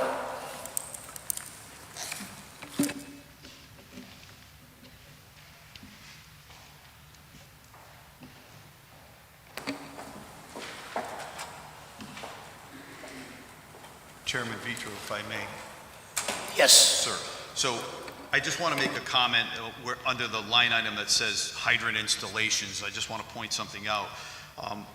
We have good water supply coverage in the city. We have, I think, about approximately 1,442 hydrants that exist in the city, so we have good coverage. However, there is one area that is deficient, and that is off of Wolf Harbor Road. You may be familiar with Red Root Lane, Astriab Lane, up in that area, and a portion of West River Street north of Fresh Meadow Lane. Those areas are challenging via water supply, especially the Red Root Lane area, whereas we have to rely on what's called a relay process to get water. So if you have a fire down at the end of that road, you're using multiple engines, expending or laying the 1,000 feet of hose that they carry, the water supply line in the street, and in between each of those full lays, you're positioning an engine company. And what that engine company does is, once it's tied to a hydrant, it boosts the pressure and just relays that water down the road in order to get adequate water supply to that incident scene. Now, since I became chief, I started planning, doing a survey in the area, and as a matter of fact, I just received some new word today on which hydrants might be able to close the gap on that. Again, I'm just preliminary on this. I don't think for this round of budget talks, but the $6,000 would not enable me to install hydrants in that area. It is a goal I would like to pursue. The relay operation is incredibly complex to manage. It would be ideal to button up in that area, but keep in mind, I don't discount the fact that from the regional water authorities' perspective, Installing a water main in the street probably would lend itself to the homeowners tying into that water service, and then an increased cost for them as well. But it's something I'm looking at. But again, that $6,000 right now gives us manageable money to install a new hydrant if a new street is put in, or a development that actually needs a hydrant or requires one. It helps us add a hydrant to areas where maybe a deficiency exists. Alderman Marlowe. Quick question, Chief. Looking at this now, just the hydrant water charges, how is that determined? I believe that's all based upon the contract with the Regional Water So Authority. it's a set fee? It is, basically. correct, yes. All right, thank you. Alderman Federico. Thank you, Mr. Chairman, through you to the chief. A question on the street lighting. If I look at the last year that we have actuals, right? So like I said before, the 2022-2023 year, it was 321,000. And then I can see the current budget and next year's budget both at 550. Can you explain why it's like 70% higher? So the street lighting account, if you look below in the budget book, there's a statement there that the street lighting account represents amounts paid to United Illuminating Company for street light rental and electric charges to operating the city's street lights. So I would think with the fluctuating electric rates and the cost of operation, that's what represents that increase. I think we have very little control over that as a department, and that price is set. So once again, I'm more than happy to look deeper into that, but again, I think that cost is kind of set from the UI itself. Yeah, no, I understand that UI's going up with everything, but 70% in 2 years seems like a lot. So I'm wondering if we've added more lights, or they're on longer, or some kind of change in the plans. Okay. I may defer this question to Peter Erodici, or if he might have an answer possibly. Yep. Through you, Mr. Chairman, to Alderman Federico, my recollection is that historically this account had a higher expense, but I think we installed more energy efficient lighting several years ago, so the cost has come down. The water account has historically had shortfalls, so that's why we're gradually bringing down the street lighting account, because we want to make sure we have some savings in case we need to transfer into the water account. Thank you. All right, thank you. Alderman Beatty. Chairperson Vitro, just for clarification, Chief, did you say that this is the this year is the first year that you ever received a budget that you were able to meet contractual obligations? I just want to make sure I heard it right. That's correct, yes. Because I, for one, I don't know, I don't speak for my peers, but in public works or in police or fire, anyway, I would not approve a budget and vote yes, my sworn duty, if I was aware that it did not meet contractual obligations, especially that the Board of Alders approved. And I have worked with unions and contracts. It just, unless I was struck by lightning, it didn't do. And this is not a criticism of you. You know what I think of you, the fire department. And I also gave kudos to the budget. Don't do this to me, Mr. Mayor. The fire chief said that this is the first budget that met contractual obligations, and we would not have approved a budget that didn't meet that, and if we could help it. And if we did, I'm not aware of it. Why is that objection? I'm really trying to get clarification. Mr. Chair, a point of order. We've already discussed it. We're on fire hydrants and lighting. Well, what are we going back for?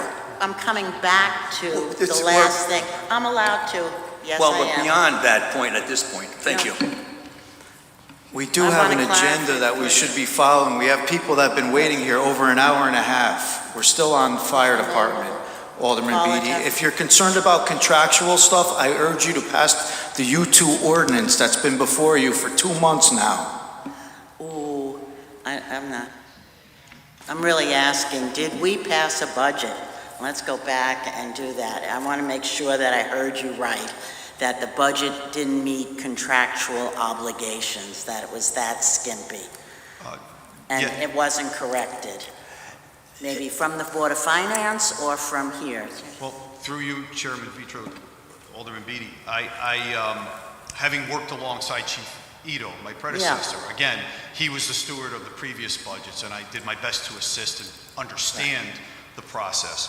But to my knowledge, those line items that support wages, educational supplements, and such, if you look in the book, were historically underfunded. Yes. So again, so in my eyes, that means that it did not meet the contractual obligation. We can look at that number and understand what the educational supplement will cost the department this year by simply doing a tally of the personnel, the certifications they maintain, and what the educational supplement that is needed to meet that.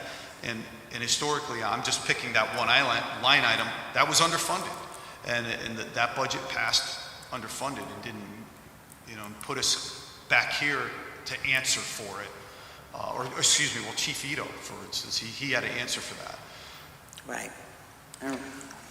Any more questions under lights, hydrants, and water?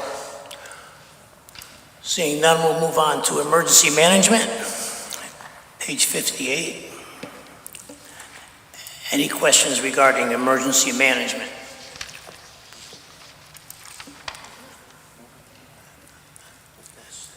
Seeing none, we'll move on to the last one for the fire department, CMed, page 88.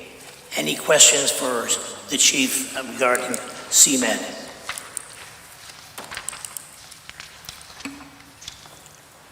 Alderman Federico. Mr. Chairman, through you to the chief, I'd just like to ask, as a new alderman, what is CMed? What does the C stand for? So I'm gonna implore to my EMS chief, AJ Murphy, answer questions because this is his forte in this arena. So I'm gonna defer to you. Is that okay? Thank you, Chief. Yeah. Through you, Mr. Chairman. CMed is it's a statewide communication system between field units and the hospitals. So they're also dispatch. Okay. They give us the connection. Every patient we transport, the hospital requires a patch, which is patient demographics and the reason for the call. So that contract with CMed gives us the radio channel to make that communication. Okay, very clear. Thank you. Any more questions for under CMed? Seeing none, thank you, Chief, and your staff for your presentation and answering all our questions. Have a good night. Thank you all. Thank you again. Next item, the next department on our budget hearing schedule is Public Library, page 35.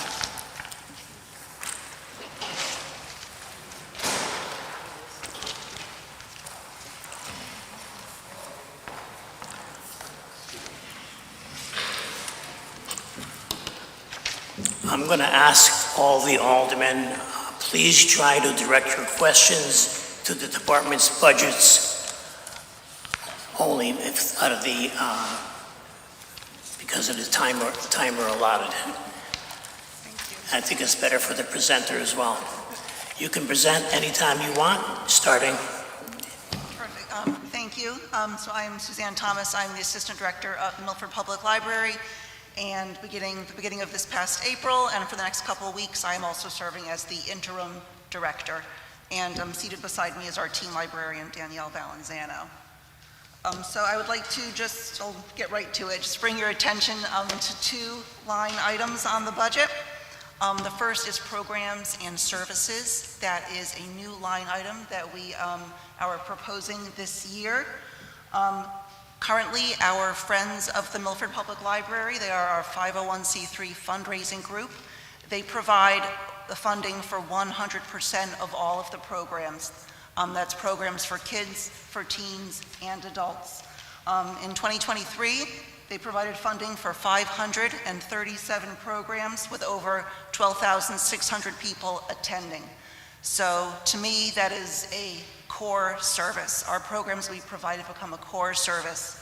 And we are asking only in the line item for $2,500, which is not a huge dent, but we would just like to, out of respect for the Friends of the Library, and because it is a core service, ask the city to help shoulder some of the costs of that.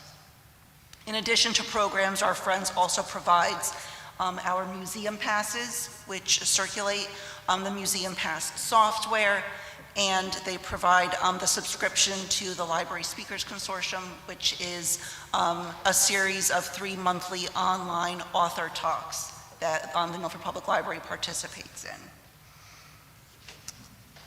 And the other line item I'd like to bring your attention to is electronic media. That is the line item that provides ebook access, ebook, e-audio, e-magazines, and downloadable streaming video content for our patrons. We have asked for an increase in that before. It was in fiscal year 2023, $16,000, then we asked for $25,000 and received it. And we are asking again for an increase of up to $45,000 for that.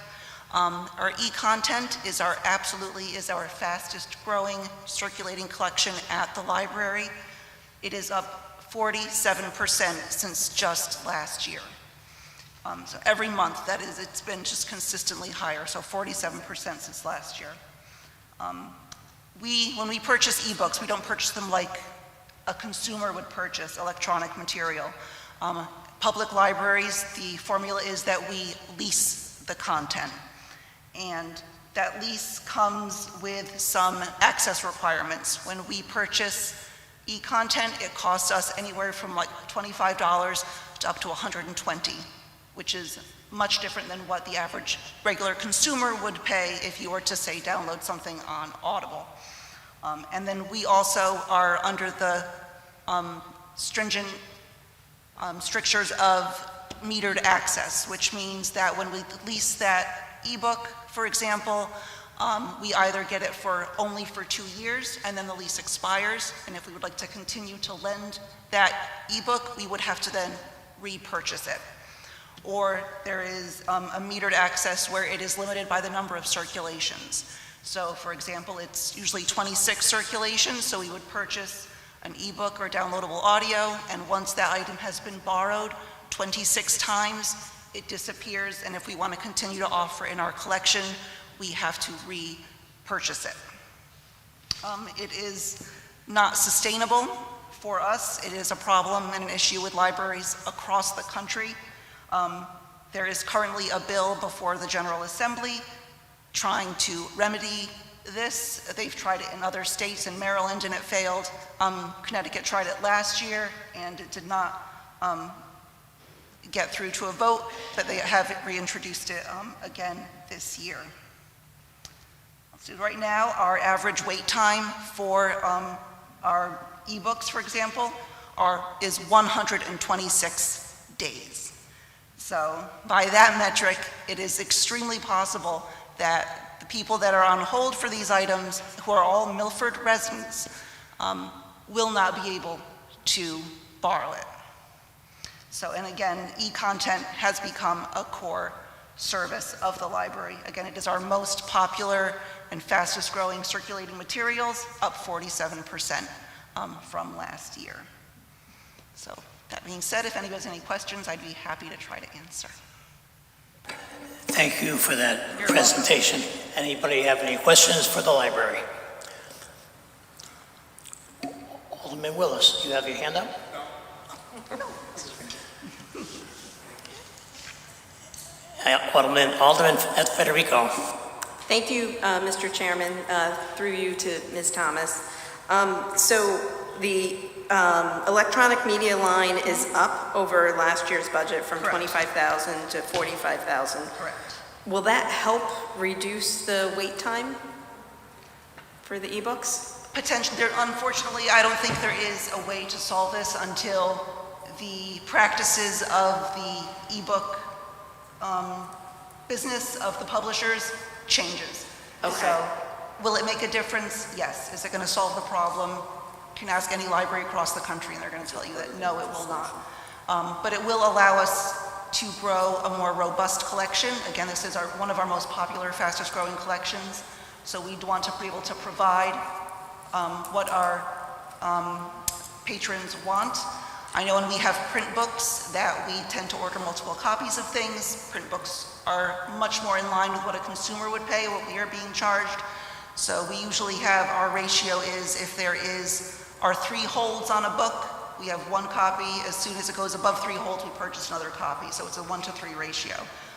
This certainly would allow us to purchase, or lease, I should say, another ebook if we know that there is a long hold list. So certainly we could alleviate some of the issue, but we are not going to solve it. Right. Okay, so you could get more copies of some of the most popular, and you can broaden your collection. Absolutely. Okay. Okay.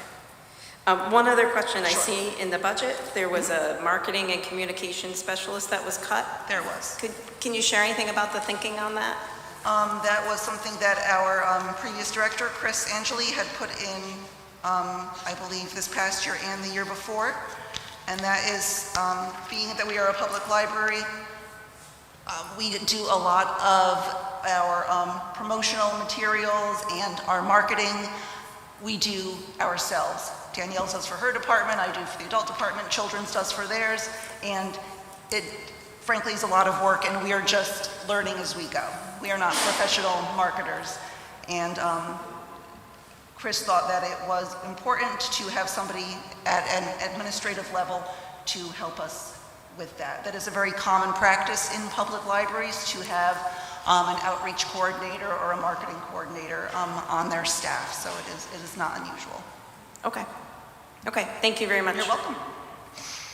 Any more questions for the library? Alderman Marlowe. Good evening. I just wanted to ask, basically, I was going to ask the same as Alder Federico. We both serve as liaisons to the library board. But my question more, so thank you for answering that, but my question is, how do you see, I know that the Founders Walk project is going to be going on behind the library. Do you see any expenses associated with that from the library standpoint as to what you'd like to do, and where will that be reflected? Oh, sure. So right now, they've been very responsive to what our needs are, the Founders Walk Committee, which we are greatly appreciative of. We did ask for them, if it is possible, to have a rerouting of the road that runs next to the library, that runs near the sidewalk where you would enter, because patrons have been requesting for many years a drive-through book return. That's something that came through when we did our strategic plan. That was a big ask for people. Right now, if they want to just swing by and drop their books off and don't have time to visit, they have to find a parking space, get out of their car, and walk to the building to return the books in our book drops.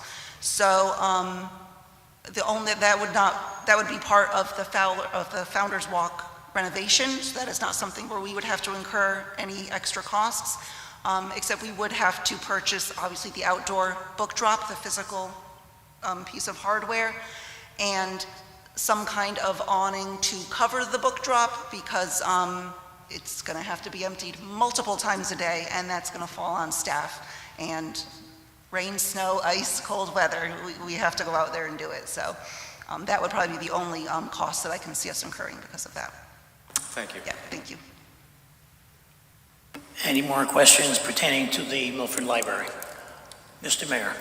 Thank you, Mr. Chairman. Through you to Alderman Federico, just a point of clarification. The marketing and communication specialist position is a very important specialist position, I should say, and it was put on hold. It was not cut. It was put on hold for this budget cycle to be more prudent, but it's something that we will consider moving forward. It was not cut, it was put on hold. Thank you. Any more questions for the public library.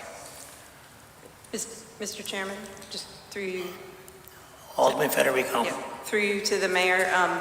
Thank you for the clarification. I mean, I see the funding was cut, but if it's something that could be done later, that's great. I asked the question because last night we heard there was a need for marketing in the economic development department as well. So maybe there's some opportunity somewhere down the road for a shared resource that, you know, maybe the library and some other departments could use. Just food for thought. Thank you. Any more questions pertaining to Milford Library? Seeing none, thank you so much for your presentation and answering all our questions. Have a good day. Have a good evening. The next department on our budget hearing schedule is the Borough of Woodmont, page 88. Mr. Ed Bonessi.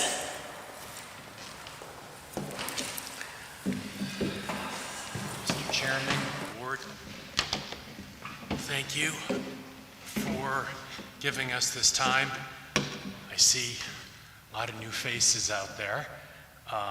So I'm going to go into just a little bit of background because there's always a lot of confusion as to what the borough is and what the borough is not. We are not a beach association. Technically, we are a municipality within a municipality. We provide services that basically what the city provides, we provide in our 6 miles of roadway and beaches. We do all of our own snow plowing, street paving, salting, sanding, sweeping, drainage groin repair, catch basins, gutters, sidewalk patching, paving, street lights, tree trimming, storm debris cleanup. There are other sorts of exceptions, storm damage, extra work. We also provide, and this is not out of the budget that we're requesting from you, we provide supplementary police coverage from Memorial Day to Labor Day, and then also Halloween week. We do that through our own borough tax budget. Ground maintenance, we have a ground maintenance crew, all the park areas, right-of-ways. We do assist the city in certain areas like the Fanny Beach building. We provide landscaping there because it's sort of our main drag there with the Borough Hall.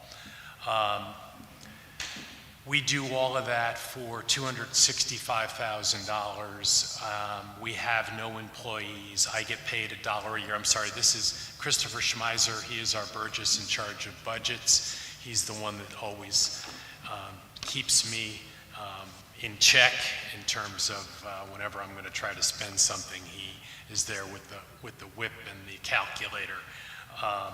He gets paid nothing. I get paid $1 a year. So I get paid way more than you guys do, and I know that. We have been a borough. We've been chartered by the state of Connecticut since 1903. We have worked very well over the last, I'm in my 33rd year on the board, my 16th year as warden. I still can't believe that. I keep thinking, where's Dick Austin? Dick is usually sitting to my left.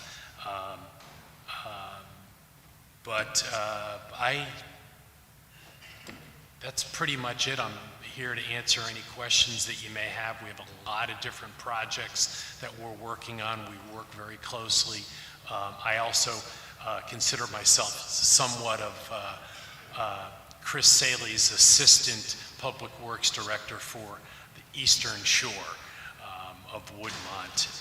So we do a lot of projects. I reach out to him, get advice from him, especially when it comes to contract negotiations that I work on. Our main public works contractor is Jim Malico, who we thought was going to retire October 1. His wife has given him 1 extra year, so it's giving me an extra year or so to help try to find. Jim has had the contract for a little over 40 years. And as Chris Saley would say, Woodmont is a bargain. If you told him that you were going to take $265,000 and add it to the Public Works budget, he would tell you that about all he would be able to do in the borough would be snow plowing for that amount of money, and we do everything. So, more than happy to answer any questions. Alderman Vitale. Thank you, Mr. Chair, through you. Good evening again. Do you actually take the dollar? I'm sorry? Do you actually take the dollar in salary? Oh my God, you know, it's funny.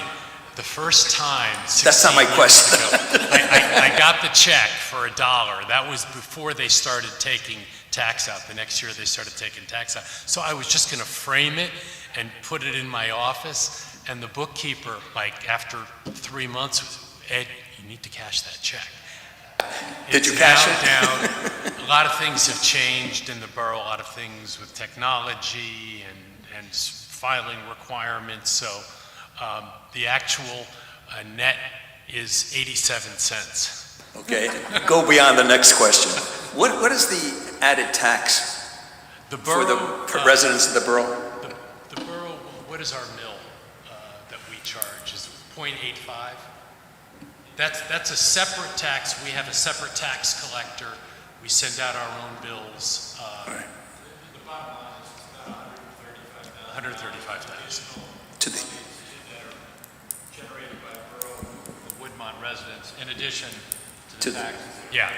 It's somewhere in the neighborhood of about $150 per household, okay. plus or minus. You know, 'cause obviously, and you do a great job. And that pays for the Borough Hall, my salary, the police car, You make more than me. I told you that. The beautification, there's a lot of things that we tried to do in Woodmont to make Woodmont. We also spend a fair amount of money on sand replenishment, maintenance of those beaches. 1992 Storm Beth was one of the worst natural disasters that we had in many, many years. And there was about $2.5 million worth of damage to Woodmont. The city, Fred Listman, I believe, was the mayor at the time. The city ended up cutting a deal with Army Corps of Engineers, FEMA, and DEP. They only had one E back in those days. And they designated 3 beaches in the city of Milford as what they call Category G beaches, meaning that anytime there is a declared disaster, okay, and Milford would be included in that disaster along a shoreline, as long as we upheld the letter of this, what they call a maintenance agreement, it's like a 66-page document that they put together. If we maintained a minimum of a 50-foot berm, if we grade the beach, which we do, and if we do elevations twice a year, once in May, once in November. I say we. It was actually the city that signed the agreement, okay? The Borough of Woodmont was just a third-party beneficiary. We were not a signature to it. What happened was a lot of people moved on, and we didn't realize that there were certain requirements in this 66-page document, and after Irene, somebody dug it out, and at any rate, the borough has been doing the maintenance because the city stopped providing that for us, and it's a good thing we did because we would have lost that designation. The city lost the designation in the 2 other beaches, and I can't remember which other beaches they were. but we still have maintained that, and that's a 50-year agreement. So from 1993 to, what are we, 2043? Yeah, 2043. It's paid considerable dividends to Milford as a practical matter, because when you get any of these storms that come in, and if FEMA has to come in, because of the contractual arrangement, they will actually resand 75% of the beach. Yeah. So Last time they did 100. So one of the benefits I think that that Woodmont offers is that there are a series of people that are participating in maintaining and sort of keeping an eye and making sure that, working with the city, that this gets done. And as a consequence, I think it has gained millions of dollars over the years from the federal government that might otherwise have been lost. So that's an additional benefit. During Irene, we were really schooled by the person that was in charge of whatever our zone is, our FEMA zone. And they were going to deny it.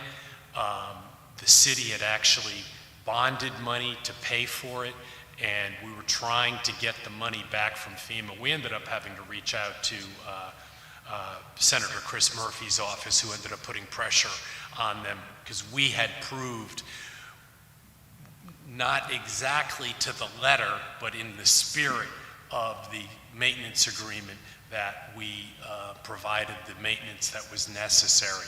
Since that time, we document it, and we do make sure that the city engineer goes out and does the elevations twice a year. It's much easier to do now than it was 25 years ago. 25 years ago, you would need 2 people. Yeah, I'm sorry. At any rate, it's a one-day job now. Thank you for the residents of the borough for everything you do. Thank you. Thank you. Thank you for the history of Woodmont. Anybody have any questions for a budget person? Yes, Alderman Healy. Just a salute to the borough for its proud existence since, again, 1903. That's when the Connecticut State Police were formed also. And you may know another little area of a beach. You're the eastern side, I'm the western side, the Laurel Beach Association. We are a chartered beach association dating back to 1899. I've served on the board successive years. I was the chairman for no remuneration. You received 100% more than I did when Irene hit. But and you mentioned Chris Saley, our Director of Public Works, and he's been a tremendous asset for your association at the borough and for the Laurel Beach Association in helping us to maintain our infrastructure and attributes that are there. So I just make the comment relative to the borough that your sister down the way and with the western section of Milford, we share many of the same attributes and great services that are provided here. Thank you. Thank you.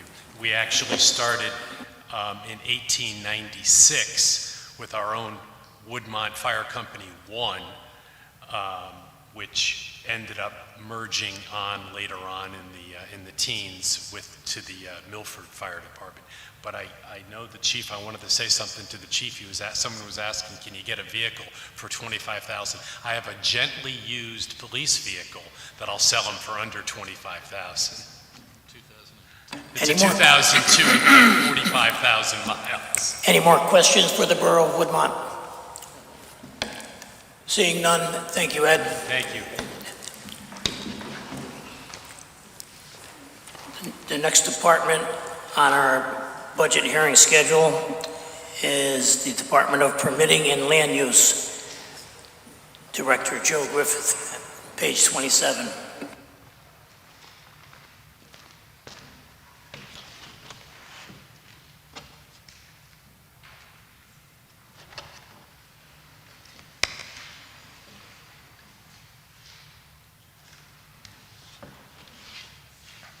Good evening, Joe.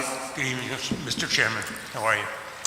I'll just briefly go through, introduce our department very briefly, and then give you some overview of our proposed budget. The Department of Permitting and Land Use was created in 2009 to consolidate and promote uniformity and consistency between the three existing departments, the Building Department, Planning and Zoning Department, and the Inland Wetlands Department.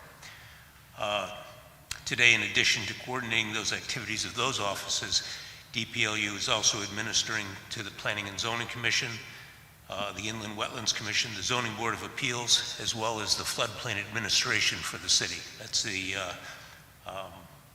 allows for the city's participation in the National Flood Insurance Program, the NFIP. We're continuing our mission to increasing our productivity and our efficiency through our continuing implementation of our online permitting program, our permitting software. We've now introduced that through all the offices in the department, and virtually all permitting now is done online. So 6-8 years ago, we had chairs sitting out in the corridor waiting for to gain access into the various offices. We don't do that anymore. There are no chairs. We are just doing pretty much everything online. It's the planning, the zoning, the inland wetlands, the Zoning Board of Appeals permits, as well as the building permits, including all the mechanical, electrical, and plumbing permits. So, clearly, the permits would have been generated anyway, but we're doing it at a much faster, more efficient rate, getting people through the office much more quickly. Very briefly, this coming year's budget, the 2024-25 budget, is proposed at $1,200,444. This is approximately an $8,200 increase over this current year's budget of $1,192,000. I won't go into any of the details. I'd be more than happy to answer any questions you might have about our budget. Any questions for the Department of Land Use? Alderman Marlowe. Good evening, through you, Chair. Hi, Joe. Quick question for you again is, I know that at the recent planning and zoning meetings, the planning and zoning is looking to, create zones, if you want to call it that, for additional multifamily type units. Do you see the need in the near future for additional inspectors? Building inspectors? Building inspectors. We currently have a vacancy that we're trying to fill. We've been trying to fill it for the last 4 years, unsuccessfully, obviously. So yes, we do have an opening for a building inspector. We are able to keep up. Frankly, when we fall behind on our inspections or in doing plan reviews, I, as the city building official, am helping out. But frankly, the Charlie, Ray, and Lou are able to keep up right now. Thank you. Any more questions for the Permanent Land Use Department? Alderman Healy. There's an assistant city planner. That's a vacant position. Is that correct? I'm sorry? Assistant city planner. Is No. there a vacancy there? That's not a vacancy, no. We were looking to reinstate that position. Okay, it's on page 28. But it has a departmental contractual, but I'm seeing not a finance board approved or a mayor recommendation. I don't know if that's on hold also, that position.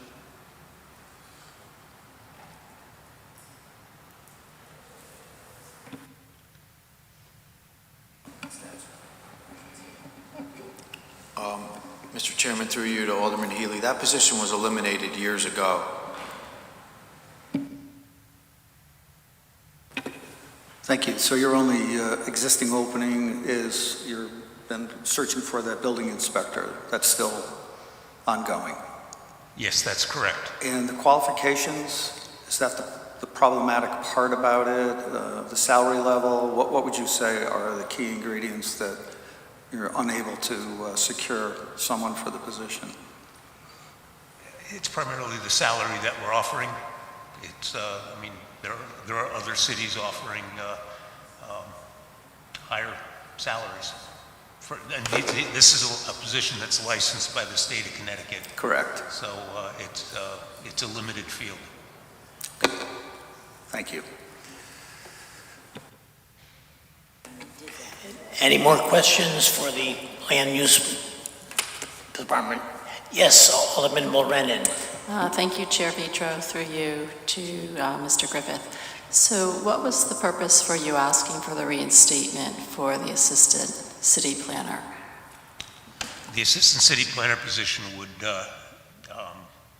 essentially fill in for or assist the zoning enforcement officer as well as the city planner. It would give us the depth to be able to, I mean, frankly, we just went through a period of 6 weeks where the zoning enforcement officer was out sick. And again, in addition to filling in for building inspectors, Dave Selkis, the city planner, and myself, we, I'll say, struggled to keep up with the workload.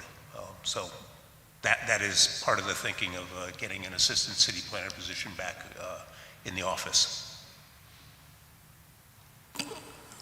Alderman Beatty. Thank you, Chairperson Vitro, through you to Mr. Griffith, and thank you for all you do. Was that position eliminated in the reorganization in 2009? The assistant city planner? Yeah. No, but I believe the assistant city planner position was eliminated in 2014.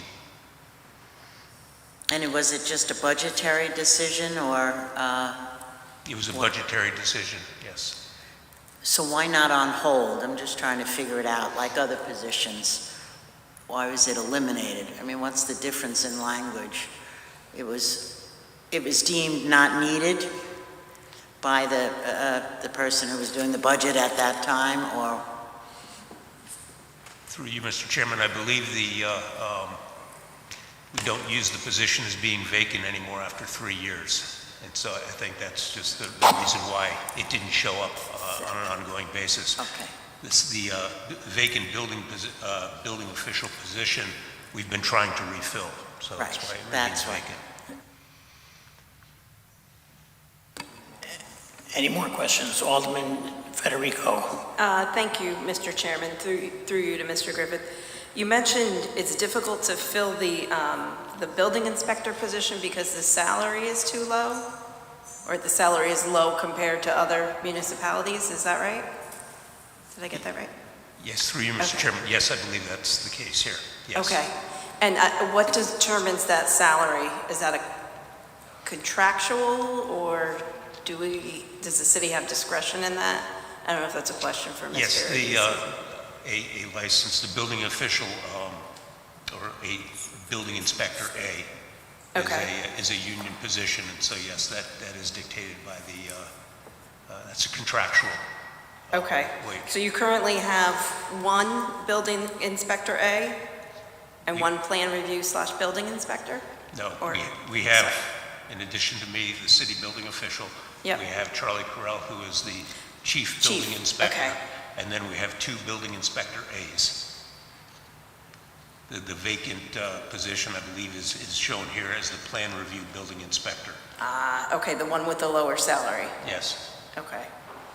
If it were a building inspector A salary level, then do you think it might be more attractive? Like, I'm just trying to understand, like, why not do that?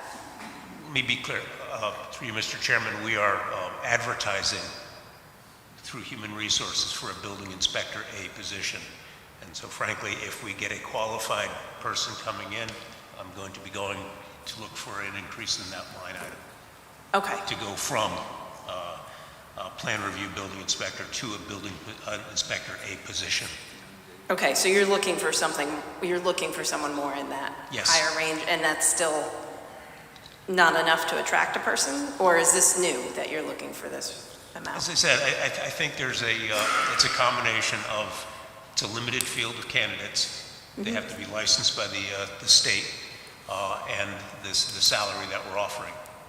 Okay, all right, thank you so much. Any more questions for the Land and Permitting Department? Seeing none, Mr. Griffith, you got a good and easy night off. Thank you for your presentation and in answering all our questions. Thank you for your time. Have a good night, Joe. The next department on our budget hearing schedule is Transit District. Executive Director, Mr. Henry Jadach. How are you, Henry? Good, thank you. It's good to get up. Those chairs are kind of hard. The Transit District operates several services in town. Fixed route local bus service, fixed route long-haul service from Milford to Norwalk in cooperation with the Greater Bridgeport Transit District and the Norwalk Transit District, an ADA van service, door-to-door, a senior van service, door-to-door van service. We've just initiated a micro-transit service in the beginning of April, which operates evenings and weekends. It's similar to an Uber service, but much less expensive. It's open to the general public. We're trying to concentrate on the elderly and disabled groups to get them more active and more opportunities during the evenings for public transportation. The first month is free. After that, it'll be $3 a trip, which is pretty low compared to those types of services. Big difference in that service is that our drivers are trained, vetted, continually trained, insured, whereas some of these Uber, I'm not too confident in some of what happens with those services personally. So, but you could be assured that these people are sensitivity trained, wheelchair lift trained, the things that make a difference. We also operate the commuter parking at the Milford train station for Metro North commuters, which is coming back to a certain extent, because as you know, there's so many people working from home now, so many days of the week or all the time, made a big difference. Although all the spaces have been taken. They may not be a car there, but they've all been paid for. And we have no waiting list at the present time, when in previous years, pre-COVID, the wait list was several hundred people on the wait list. It would take over 2 years to get a space, if you were still interested by that time, or if you hadn't changed jobs or circumstances changed. So in the near future, we'll be delving into electric buses. We're going to be receiving 2 35-foot electric buses that will be put on the local fixed routes. That should happen sometime September, October this year. We have to make modifications with the facility to charge them up. That's a slight challenge because we're not going to be storing them inside. They'll be stored outside.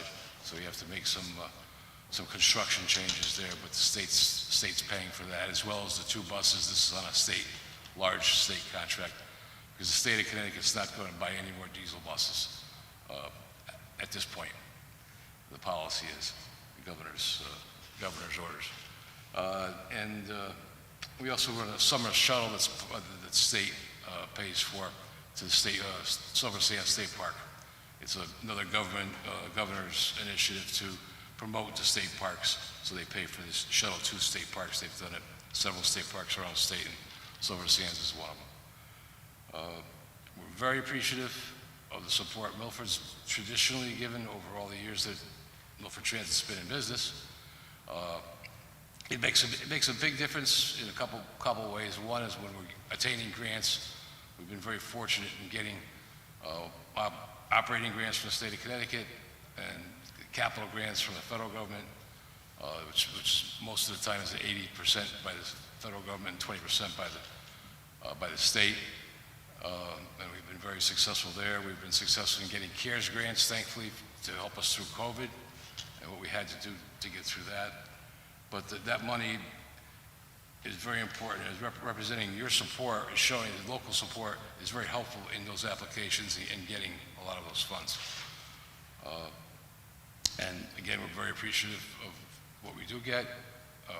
asked for a small increase this year. There hasn't been an increase in the contribution for at least the last 10 years.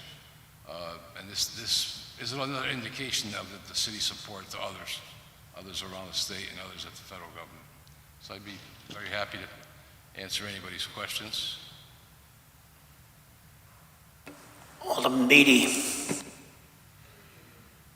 Through you, Chairperson Vitro, thank you. Hello, Mr. Jadach. It's been a long time. Yes. I started community service in Milford with the transportation, and I know the work that you do. But I'm wondering with that, I'm glad to see the 360, that was good. But the micro van that was just launched, it must have gone out as a mailing to every senior household, and it's $3 a ride. But how is that funded? That's another state 2-year demonstration program. They selected 10 different areas. We were one of them that were awarded approval of our application. It's to be evaluated after 2 years to see whether they're going to continue funding any or all of those initiatives. Have you had interest and use in the short time? Yeah, it's been every week. It's been a little better, and I assume we're doing more outreach, more digital outreach and mail outreach. And I'm scheduled to speak at several different groups and organizations. So I think that it will eventually become very useful. It'll also, another aspect that I thought of the other day that didn't immediately occur to me, we used to run a shuttle supported by the business community for the boaters that came in the summertime. Yeah. The chamber stopped funding that, so it doesn't run anymore. It would run from Memorial Day to Labor Day. And this would be another good opportunity to promote that service with those people that come in on the boat on the weekends, because they do want to get around Milford and go shopping and go to restaurants and whatever else. And I think that'll be very successful during that period too. And as the mall develops and other purposes, that might get more demand. Do you work with seniors? Could you work with the Senior Citizen Center to advertise that new micro? Yeah, I'm speaking with the, I think May 5th, there's going to be a meeting of many groups there, actually, with the YMCA's expressed interest for some patrons and for workers there, because a lot of their workers are minimum wage workers, and they're using, a lot of them are using Uber and Lyft or whatever. It's costing them a fortune, so they'll be very happy to look at this service. So, and also speaking before a group there. So we're getting the word out. Thank you. Any more questions from Milford Transit? Alderman Vitale. Thank you, Mr. Chair, through you. Good evening, Henry. Do you do your own repairs on buses? You have a garage? So help me understand now with this new phrase of EVs, how is that going to affect the garage, number one? Number two, why not go hybrid rather than EV? Well, the number one is that they're going to be trained. They're going to need separate training for the EV vehicles, which they're going to be getting. Also, the drivers have to be trained, because it's drastically different driving a diesel bus as it is an electric bus, especially because it's an automatic contact with the power source, so you get a big jumping surge. So that's another training portion. Also, our local, I spoke to the chief before the meeting. Local first responders are going to have to be trained what to do if there is an incident with the bus, hopefully. And that we'll be repairing them ourselves. Hopefully, the maintenance isn't quite as intense, but it's different. Why not hybrid? That's not my pay grade. Who makes that decision then? The governor made the decision with the funds that they support to purchase these vehicles. Because even the vehicles that we were getting before, these EV vehicles, were paid for 20% of those costs were by the state. So they're not going to support the future purchase of transit buses that are not EVs. Do you know what the difference between an internal combustion bus and the EV is? What the cost of them? What is the cost? About double. Double. What is the cost, though? It'll be over $1 million for the bus. Over $1 million per bus. For an internal combustion? For the EV bus, the others, a little more than half of that. Thank you. Good luck. Thank you. Any more questions for the Transit District? Mr. Chair? Alderman Willis. Yes, thank you. Through you, Mr. Chairman. I understand in San Francisco, maybe about a year ago, they started this driverless, they have a driverless bus. Is that something that you foresee for Milford and the state of Connecticut in the future? Anything's up for grabs these days. I'm not fully agreeing with going into EV vehicles 100% now, because I still think there's a lot of questions that have to be answered. I don't believe they still know how to put a fire out correctly. I think they're going a little too fast, but then I'm getting old, so maybe that's just me getting older. But I would have thought a hybrid would have been a way to transition into this. But again, that's not my call. Anything's going to happen. I mean, I do see that the industry itself is going in that direction. If you read the different industry articles for driverless transportation. And hybrid is pretty much ancient technology now. Anyhow, it's been out for at least 25 years, I think. So. Yep. Any more questions for the Transit District?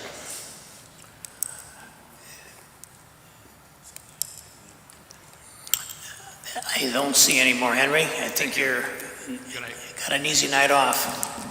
Thank you for answering our questions. Have a good night. The next department on our budget hearing schedule is the Harbor Management in Marina.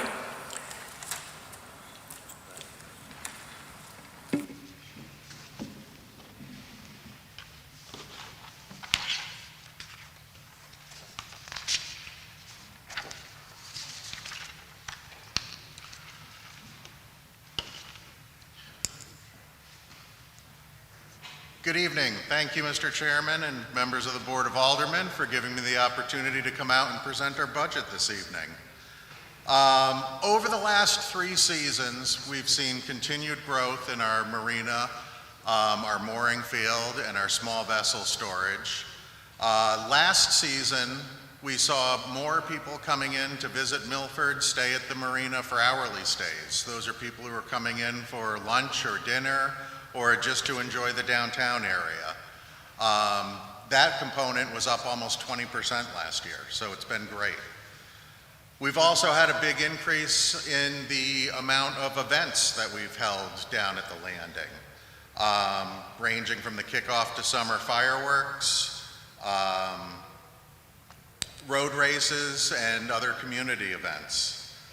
This winter, we worked on with the Army Corps of Engineers, dredging Milford Harbor and the mooring field. That work was completed, and we have reinstalled all of our moorings and upgraded our mooring tackle, and we're ready to go for the season now. Our marina reservations for this year are coming in at a quick pace again, and we expect our mooring fields, both in Milford and the Housatonic River, and all of our small vessel storage to be filled again this year.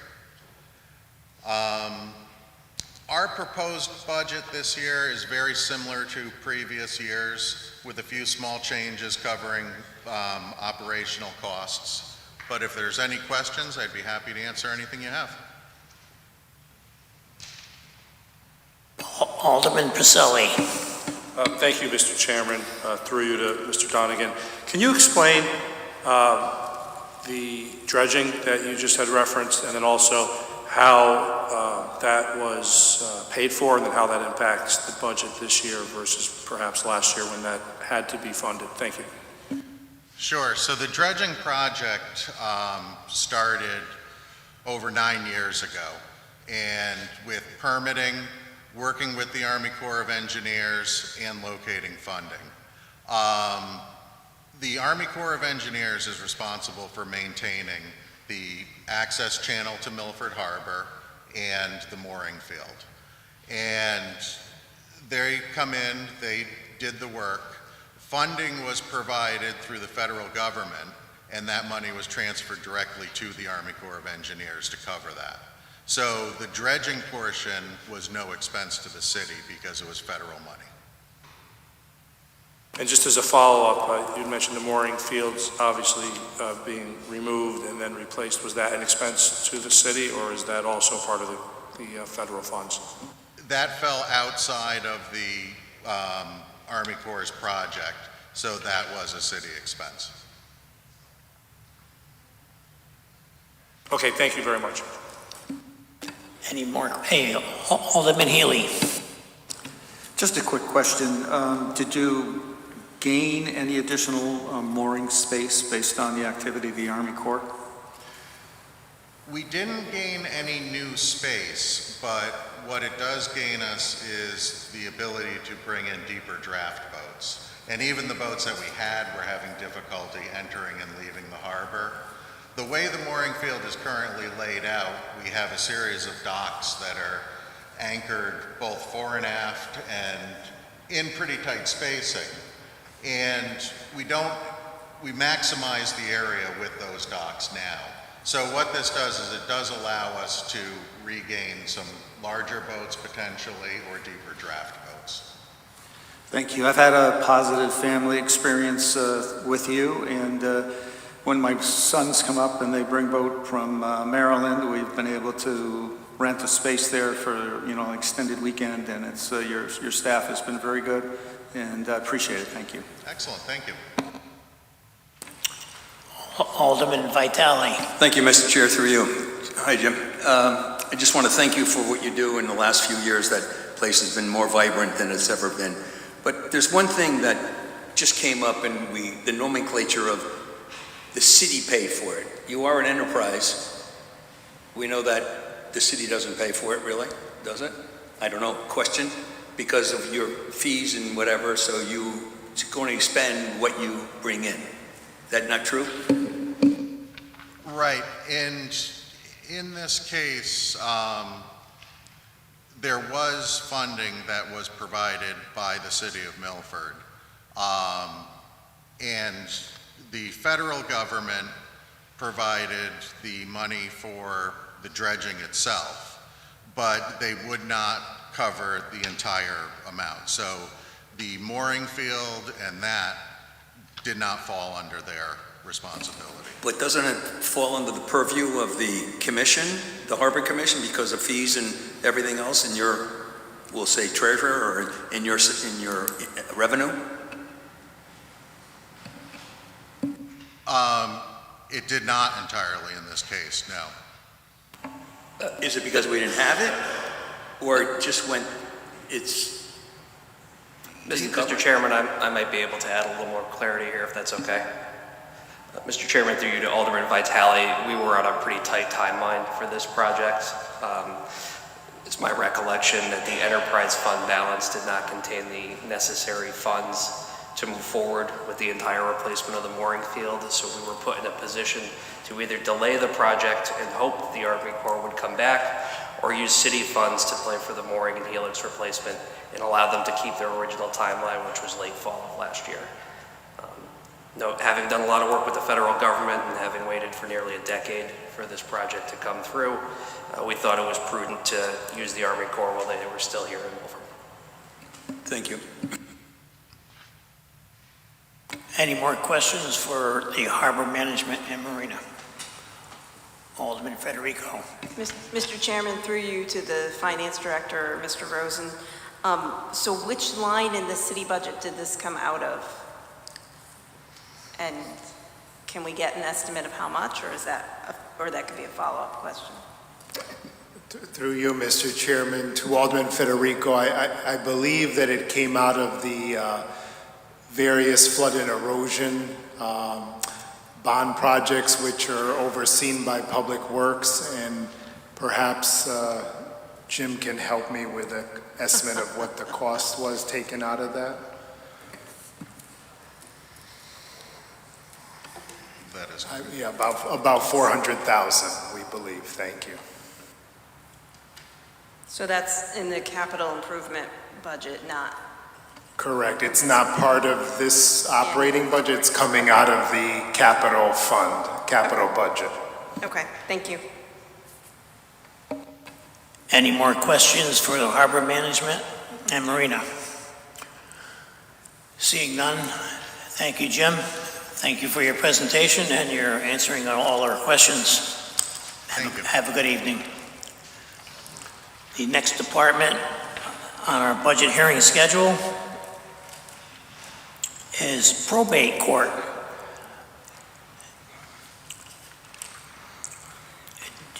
Judge Ben Gettinger. Good evening, Ben.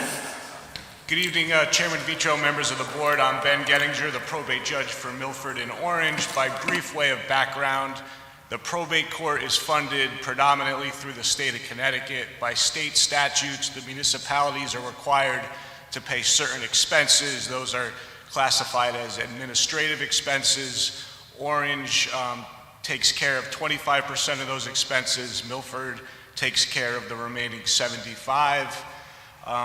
This budget is in line with our customary ask and expenses, taking into account an increase in some goods and services, an increase in the number of cases given the aging population and the number of probate cases that have gone through the court, and a transition from microfilm to digital archiving, which is going to cost some money and require some fiber optic internet versus cable internet. So that's why some of those line items have an increase.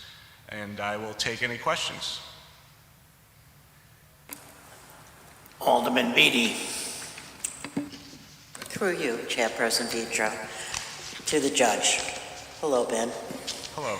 I would have expected it to go up more because we, when we just anecdotally hearing about the demand on the courts post-COVID and mental health concerns and the elderly. No? There isn't? The amount of cases have certainly increased, and we measure things by workload, and the workload has increased, but luckily the cost associated with the increase of those cases are in line with what we're asking for in R&M. So you just absorb it by caseload, and it's not reflected here, yeah? Correct. Just to give you, I could give you an example.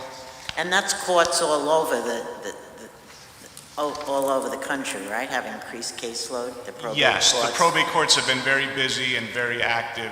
Most of it has to do with the aging population, people passing away, and other has to do with the more focus on mental illnesses and conservatorships and things of that nature. But I do have some numbers. Our weighted workload for 2022 was 5,361.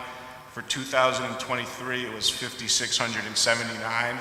We are a Band 5 court, which is the highest court in the state. So we share the same designation as New Haven, Hartford, and other busy courts. Well, thank you. You must be very busy. Any more questions for the probate? Alderman Pacelli. Thank you, Mr. Chairman. Through you to Judge Gettinger. Just so I'm clear, you produce your budget and then 75% of that budget is what's represented here, and the other 25% you address with the town of Orange? Correct. The state statute allows the breakup to be two ways. One is by agreement, which Milford and Orange has, 75, 25%. The other way would be the grant proportional to the grant list. Okay, so that's understood. how you get the 75, 25. Thank you very much. Any more questions? Alderman Vitale. Thank you, Mr. Chair, through you to the judge. Thank you for being here tonight, and thank you for what you do for Milford. So is the department total 22, what the ask is that including Orange? Is that 75, 25 including that budget, or do you have a separate budget for Orange? So our total budget's the 30,000, 22 is going to come from Milford, hopefully, and 75 is going to come from Orange. Okay. And tell me, how extensive your furniture account? What did you buy? Well, we don't have any furniture requests. You don't have any furniture? No. Okay. Although my chair did come over with the Mayflower, but I'm happy to keep it. I just was wondering what you got for the dollar. Thank you. Any more questions for the probate court? Hearing none. Thank you, Judge. Thank you, Judge, for answering all our questions and coming here tonight and your presentation. Thank you all for your time. Thank you. Have a good night. Next department on our budget hearing schedule is the golf course. Page 112.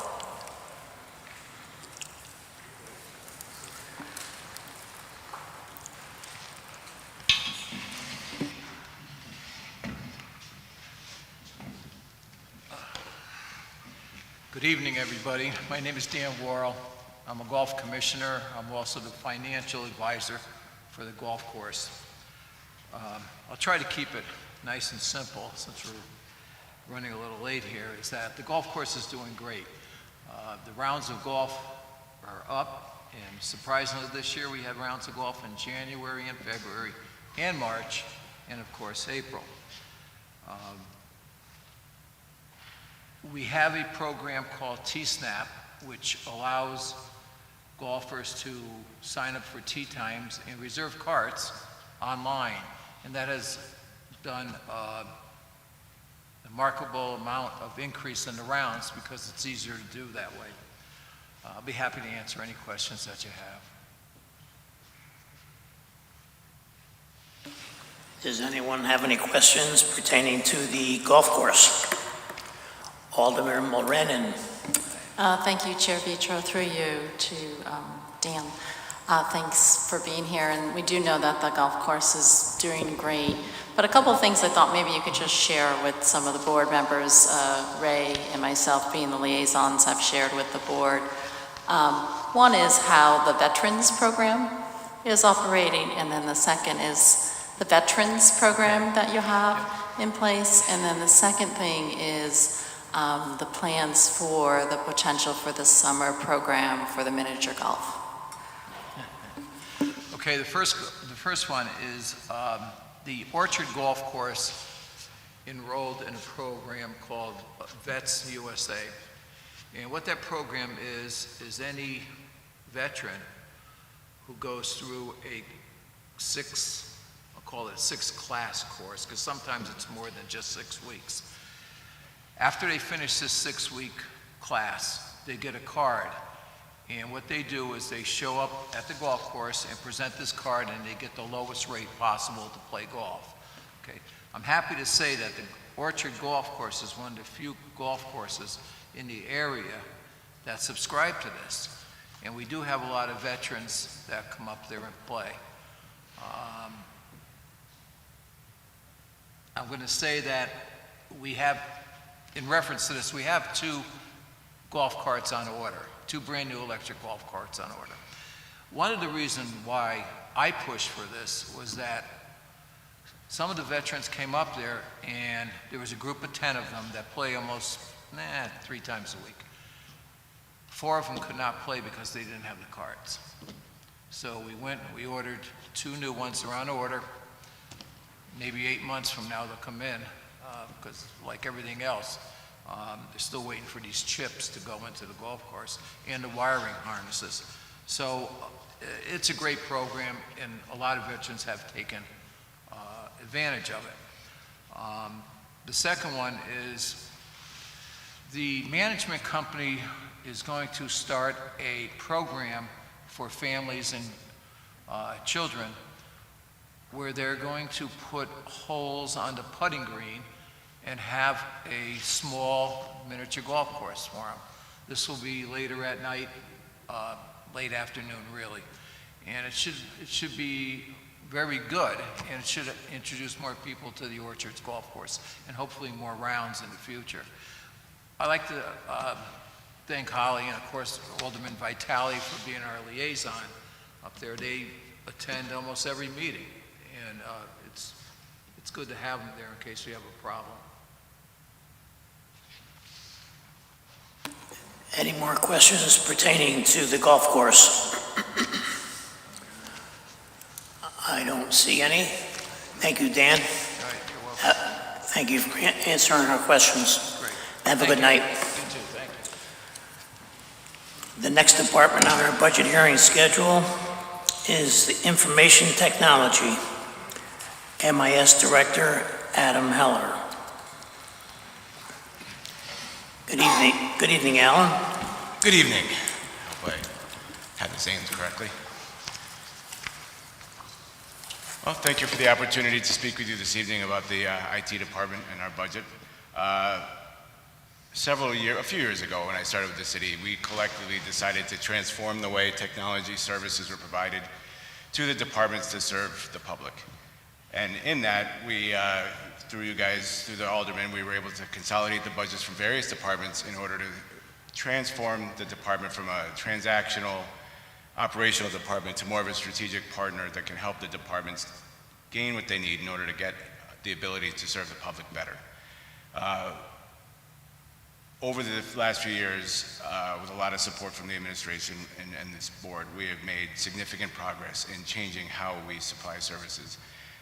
We can now supply information to departments where they need it, whether it's in the office or in the field.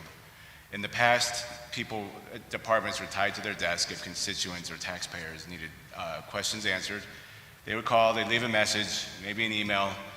Someone would have to go to a desk with a computer that was non-standardized. It took quite a while for us to keep running and repair in order for them to be able to answer those questions. Nowadays, they could be in the field, in the public. If something comes up, they have information at their fingertips. With that, because we're able to make some changes, we made some changes in the staffing in the department as well. We changed some job titles from what used to be just PC support specialists, they would fix broken computers, to be more back-end, more strategic, more collaborative. We created 2 new positions of system engineer and network security engineer. As a result, we're also able to eliminate one of the positions. We had 3 PC support specialists earlier. So you might see that in the budget as a new position, 2 new positions. What their roles are essentially is to look at 2 sides of the house. One of them is the systems that we use, the software, the hardware, the mobility, all of those things, and make sure they're all working together, they're all maintained, they're all accessible, and then look at reasons why they're not and fix them. The network and security person is there to make sure that all the information travels the way it needs to travel and that it's secure, both at rest and in movement. So those positions have been vital in securing our systems and making sure they maintain accessibility and have been improved in their accessibility. Along the way, we've fully embraced a purchase we made a few years ago, Office 365, which allows us to store information in the cloud. Before, our documents, if we were not at our desk, were not accessible unless we had a complicated process from a different computer. Now our information is accessible wherever we are on pretty much any device that we choose to access it from. We've been able to change not just the personal files that departments use, but also the files in the departments themselves. So pretty much any information an employee needs, wherever they are, they now have access to. Unfortunately, that accessibility has fallen a lot on the shoulders of the security person, and we have some strides to make in that area, and we're making a lot of progress in that area, but we have a little more to go, which we could certainly discuss. But things are going very well. I think we're collaborating much better with departments. We're partners with them when it comes to software changes, operational changes, reviewing business practices and business processes to make sure they're more efficient, meeting the needs of the public much better. As far as the budget goes this year, there were a few changes overall. So we get that paper out. Sorry, I have too many papers. One of the lines we were able to reduce was a line that we use for professional services. That's really a line that we use. Because we're a small department, we're essentially 4 people, including myself. We're a jack of all trades, kind of master of none. We have to do everything. So sometimes we run into things that we need assistance with. So we call industry experts to help us with that. because we've been able to make so many changes in the department and improve the staff abilities to meet needs and their training, we were able to reduce the need to rely on outside services as much as we have in the past. We still rely on them, and they've been very helpful in that, but we're able to reduce that level of service. You'll see the office equipment upkeep has gone up a little bit. Just that's the maintenance of battery backup systems, air conditioners. We maintain the air conditioner for our data center and for the library. We have battery backup systems everywhere. So if there's a power outage, we have some amount of time where systems can be brought down gently so we don't lose thousands of dollars of equipment. It also helps clean the power, so if there's any power surges or power issues, those batteries are there to make sure the equipment is protected. So that's just a few increases on there. And then the office supply line went up, but that's the result of consolidating 2 other supply lines into that one line, and the overall of those 3 lines actually was reduced. So the total of 3 lines got summed up into one and lowered a bit. The biggest increase is on the computer software and maintenance line. That's just a result of the contractual changes or updates in systems such as our financial system, tax collection system, tax assessment system. We also migrated our phone system to the cloud that will now go into this line, but it's eliminating some funding that went into the phone budget previous to that. So there's an offset to that. But because it's being moved to here now, it went up a little bit in that area. And then the other line is that's gone up over the years is the cell phone budget. We are getting more and more mobile. We are also consolidating management of the mobile fleet from various departments, like we did with the PCs a few years ago. We're consolidating that into the IT department for us to manage and maintain that equipment. And with that, I look forward to any questions you might have. Do we have any questions for the IT department? Alderman Federico. Mr. Chairman, through you to the IT director, thank you for your presentation. That was very thorough. You answered nearly all my questions as you were talking. I want to commend you on that top line of salary and personnel related costs. You're bringing that down quite a bit. Looks like I'm eyeballing about $80,000. So thank you for being fiscally prudent there. Thank you. And I understand the software contractual fees going up. It's part of being more digital and trying to adapt to the world we're in today.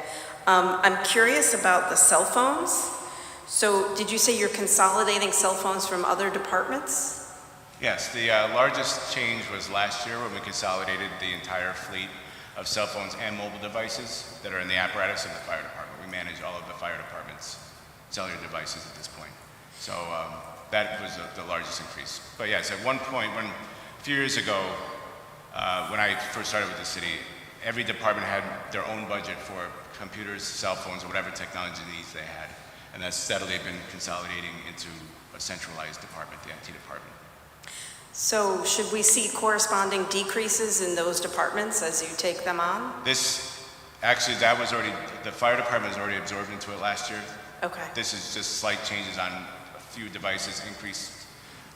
For instance, fire department had 12 iPads at the time when we consolidated. They needed more.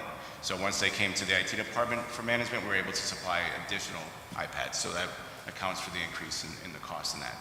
Okay. Down the road, hopefully, yes, we would see an increase in the budget in this department and a decrease in those budgets as we consolidate further. Okay, but it's certainly not all the cell phones, right? Some We currently do not departments have still all the have cell their own. phones. Okay. Yes. All right. Thank you very much for clarifying. Certainly. Mr. Mayor. Thank you, Mr. Chairman. Just like to make a comment to the board. To Adam's credit, he reorganized the MIS department, and in doing that, he's greatly reduced the use of outside consultants. So he's brought savings over savings. And we appreciate the work that you do in your department. He's a huge asset to the city. Thank you. Oh, thank you very much. Thank you, Mr. Mayor, for pointing that out. Any questions for the IT department? Alderman Healy. Through the chair to you, it's just relative to IT security in and of itself and the network. So testing that, for vulnerabilities, do you use any type of a third-party source to run tests relative to vulnerability? Is that part of, if you did, would that come out of the software and maintenance? Yes, if we had the need at this point for internal funding for that, yes, that would. And down the road, I will be coming to this board in the next year or so for a lot of security software increases such as that. But currently, we collaborate with our regional, SCROG, I'm sorry, I forgot the letters for a moment. They have a big initiative of cybersecurity, and through them we're working on such thing as we have KnowBe4 it's called, which is a way of testing users on their ability to identify phishing emails. So it's a test that allows them to see an email, and if they click on it, it informs them why they shouldn't have clicked on it and what to look for in the future. We're also working on a very large security audit through them, which they're securing their side of a contractual agreement with a state company that will come in and help us do all of those things that you're mentioning as well. But we do have things in place today that help us monitor and manage our security. We maintained our cyber insurance, which is a big help. And in order to do so, we have to meet certain standards and criteria. We do multi-factor authentication, for instance, which I know some people find difficult, but we're trying to minimize the impact on people. We all go to our banking sites and have to log on and then get the thing on the cell phone and do all of that. So we're trying to find ways to do that better. We're doing a lot better on email filtering itself. Because now we have our network and security person, when we do get an attack or someone clicks on an email, which is usually how we get attacked. Usually it's not someone from the outside coming in, it's us clicking on an email and allowing them in.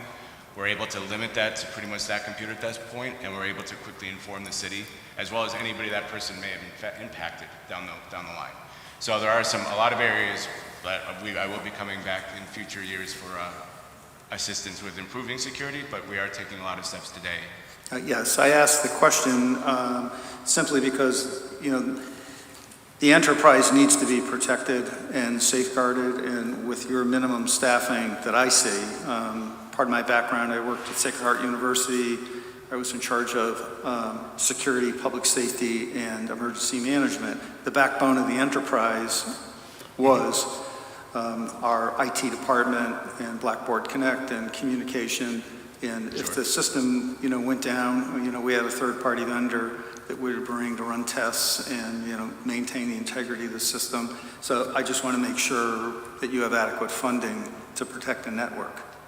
We have, up to this point, yes, but once our agreement with SCROG runs out, which will be next year, and once we are able to, once our Office 365 contract expires, there's a lot of tools, security-wise, that we need to add to our Office products that I will be coming back next year to discuss. Okay. Do you have any projection relative to cost?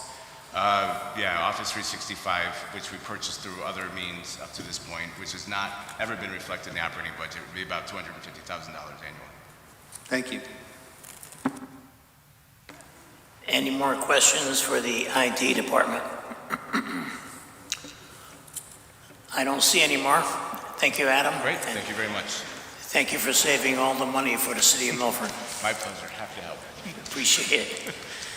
The next department on our budget hearing schedule is the Health Department. Director Deepa Joseph.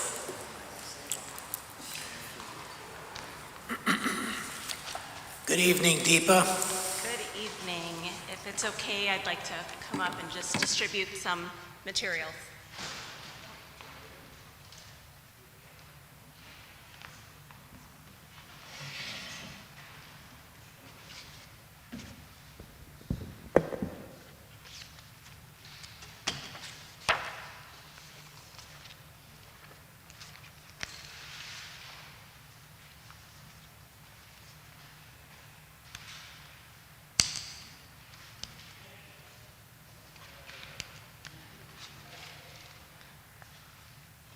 Thank you, Justin, for walking those steps for me.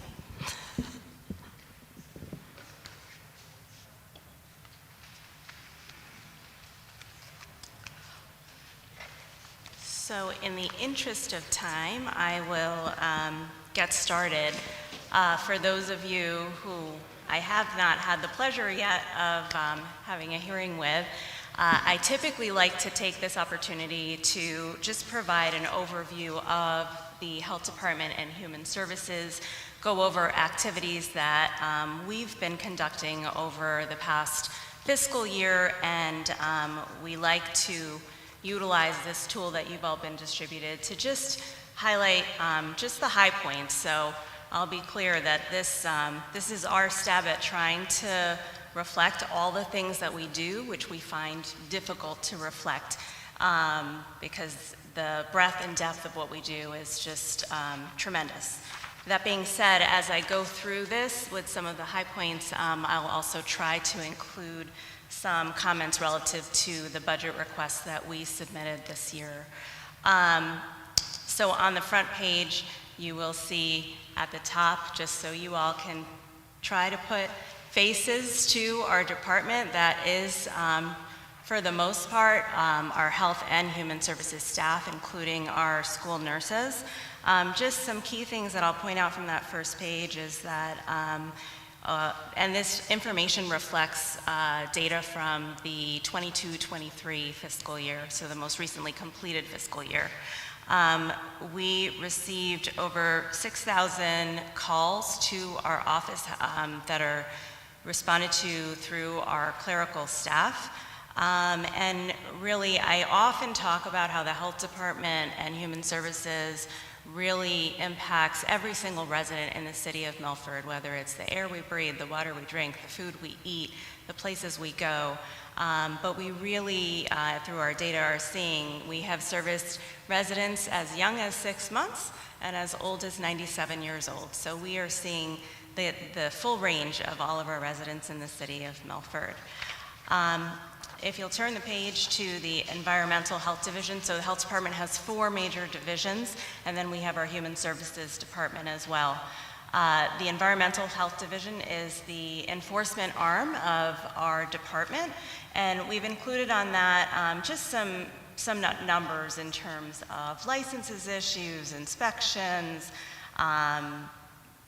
investigations conducted, complaints received, et cetera, which you can definitely go through that on your own. I will just highlight at the bottom of that page just some trends that we have seen just from the last fiscal year. We saw a 10% increase in licensed temporary food service events. So Milford is an amazing community. We have so many great things to do on the weekends, in the evenings, and we're right now heading into our temporary event season. So each of those events requires our sanitarians to conduct inspections.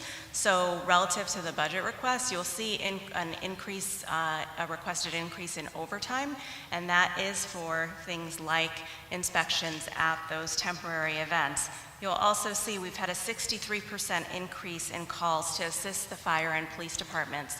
Typically, most people do not consider public health a first responder, but I think it's important to recognize that police and fire do call us out after hours for a variety of cases. Often that ties into the number that you see under the Healthy Homes and Safe Housing section of troubled housing and hoarding cases. So often when police or fire go out to a call, it might be a medical call, or something else, and if they encounter a property where there are hoarding conditions, squalor, a variety of family situations, they are calling us to go out after hours. So that also speaks to the request for an increase in overtime. And then I'll also point out a 400% increase in lead inspections in this division.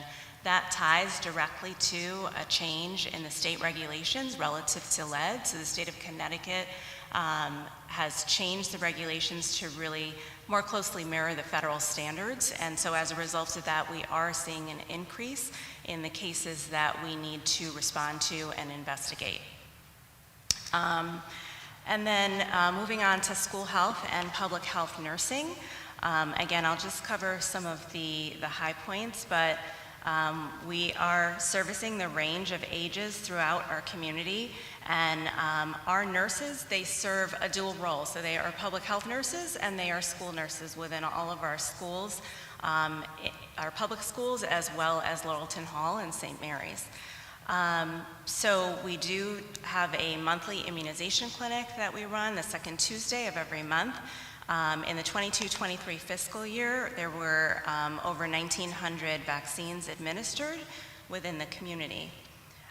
And as far as that goes, tying to the budget request, what you'll see is that we have requested an increase in medical supplies. And the reason for that request is that our clinics have historically been a cash or check operation. For childhood immunizations, so under the age of 18, those vaccines are provided free of charge through the state health department, through us. However, all of our adult immunizations, people have had to pay by cash or check. We, over this past year, have been moving towards being able to bill for those services. So there is we're hopeful, a revenue opportunity here. This past year, actually, when the pandemic began, we were providing COVID vaccines for the whole community. When the emergency ended and COVID vaccine was commercialized, it priced us out, and we were not able to purchase the COVID vaccine to provide it to adults within the community. We were still able to, and we still do to this day, provide it to under 18 through that state program, and our clinics fill up every month. But we were not able to provide that service to adults, and we heard from residents who really wanted to come back to us. They trusted us for it, but we had to refer them elsewhere to local pharmacies, et cetera, where they would be able to get the vaccine. By becoming a billing agency, that will enable us to be able to go charge Medicare or Medicaid and private insurances to be able to then provide these vaccines and bill for them. And when I say bill for them, that means we'll be able to bill for the cost of the vaccine, plus many of the insurances allow for an administration fee per vaccine. So that's the direction that we're moving in over the past, I believe, probably 6 months. The work that we've done, we have obtained our state health clinic license in order to be a biller, and we have been approved through Medicare and Medicaid to be a biller, and we are currently working on being approved through private insurances. In terms of the school nursing, I will just highlight over 43,000 health office visits to our school nurses, which is really significant. When we looked at the data from the prior year, we've seen a 15% increase in health office visits to our school nurses. So they do a tremendous job, and I always, year to year, take this opportunity to really stress that the school nurse of today is not the school nurse that many of us maybe used to go to in terms of Band-Aids, cuts, and scrapes. They are really managing a variety of conditions that require a lot of intervention and case management. And you'll see that that 22-23 years, over 16,000 medications and treatment administered in school for a variety of conditions that are being managed by the school nurse. And I'll move to the next page. And so this is the Community Health Division. So I'll put out all of the work that you see reflected on this page. It really ties to the request that you'll see in terms of the staffing for the funding of the Community Health Coordinator position. The work that is reflected here is done by that position. That position is currently staffed by Jennifer Clark-Lofters, who is really responsible for managing all of this work and conducting all of this work. Communicable disease surveillance is a large portion of what this position does, so that ties into just communicable diseases that are required to be reported to the local health department and followed up on by statute, foodborne illness investigations when people call us and say they ate at X place and they got sick, and the investigation that follows. The community health coordinator is involved in that outbreak investigation. And then health promotion and education. This position is really that community-facing position that is interacting with, again, a big portion of the community on things that really impact health. So we've made a huge effort around the issue of food insecurity and have coordinated and facilitated a work group over the past few years. We actually started that somehow while we were responding to the pandemic in 2020. We started this work group because we saw from data that there was a need to address this issue, and we continue to meet around that and are really working on understanding the scope and extent of that issue. We also have facilitated and coordinated a collaborative around opioid overdose response. And so we continue to meet with that. That started with state grant funding. That grant has ended, but we have continued the work because of the importance within the community.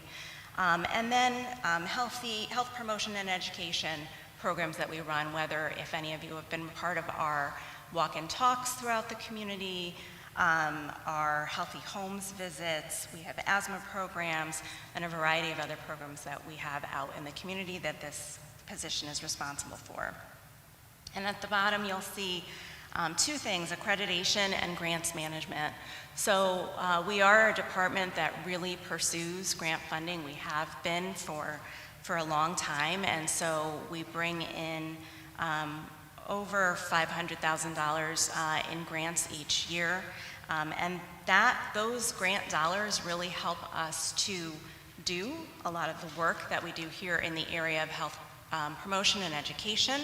And then we try as much as we can within the grant criteria to be able to charge things that we're able to, whether it's a copier lease or whether it is a portion of overtime for staff relative to the work that we need to do.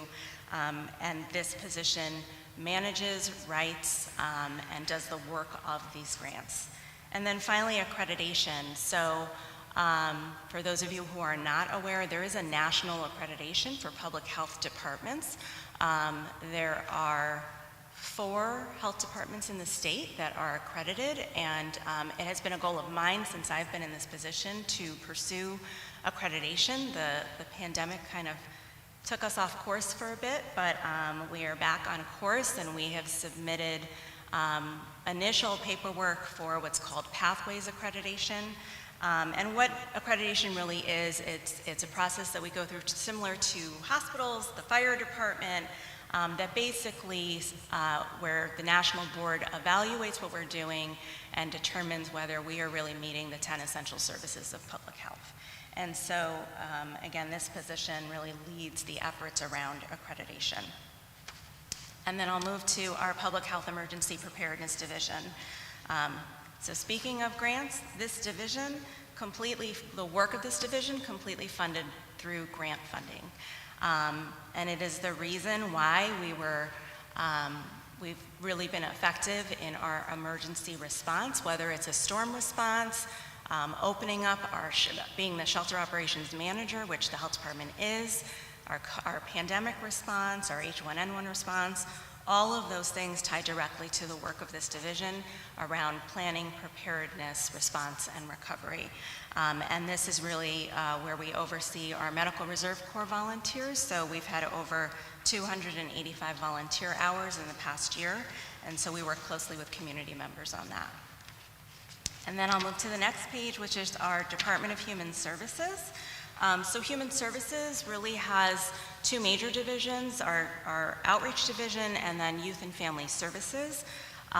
So you'll see as much as, and I do usually take this opportunity too, while the majority of the world has sort of moved on from the pandemic, your Health and Human Services departments are those departments that have had to essentially absorb the work that comes with not just COVID, but a variety of infectious diseases that show up from time to time. In the human services realm, where we are is we're still within the community dealing with recovery from the pandemic. And we're seeing that in terms of the economic situation experienced by our residents. So you'll see the number of households and individuals we serve with, whether it's emergency utility assistance, rent mortgage assistance, food assistance, and I'll just highlight that we have seen a 92% increase in utility assistance provided to households in Milford, and a 52% increase in food vouchers being provided to residents in Milford. And I will also draw your attention to, there's a pie chart on that page where it's $74,598 in emergency assistance that has been provided to Milford residents through Human Services, through grant funding that we receive through that department. So again, all of that emergency assistance is grant assistance. It's not through funding provided by the city. And then our Youth and Family Services Division, this is the division that works really closely with Milford Public Schools. We have a program coordinator who actually in this past year has worked with the schools to be able to do run some groups at the elementary level, and positive youth development programs within the community, the Mayor's Youth Award event, which will be happening in 2 weeks, so you're all invited to attend. And then one of the things I'll highlight about Human Services and Youth and Family Services in the past year is that we have really stepped into a few gaps that we've seen within the community. On the Youth and Family Services side, at the bottom, you'll see the Back to School Backpack Program. That is a program that used to be run by the Salvation Army Milford Chapter. In the past year and a half or so, they really lost their board and didn't have people to be able to run programs. However, our high school students, our Key Club students are out there. You see them during the holidays ringing those Salvation Army kettlebells and raising money for the Milford community. So Human Services has really stepped in to be able to make sure that those dollars that our students raise stay in Milford and go back to Milford residents in need. And so we have really been the partner with the Salvation Army to make things like the backpack program as well as other emergency assistance happen. So with that, I am happy to take questions relative to the budget or anything I've discussed.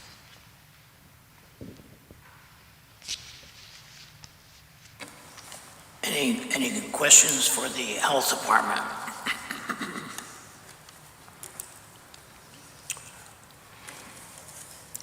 Alderman Fowler.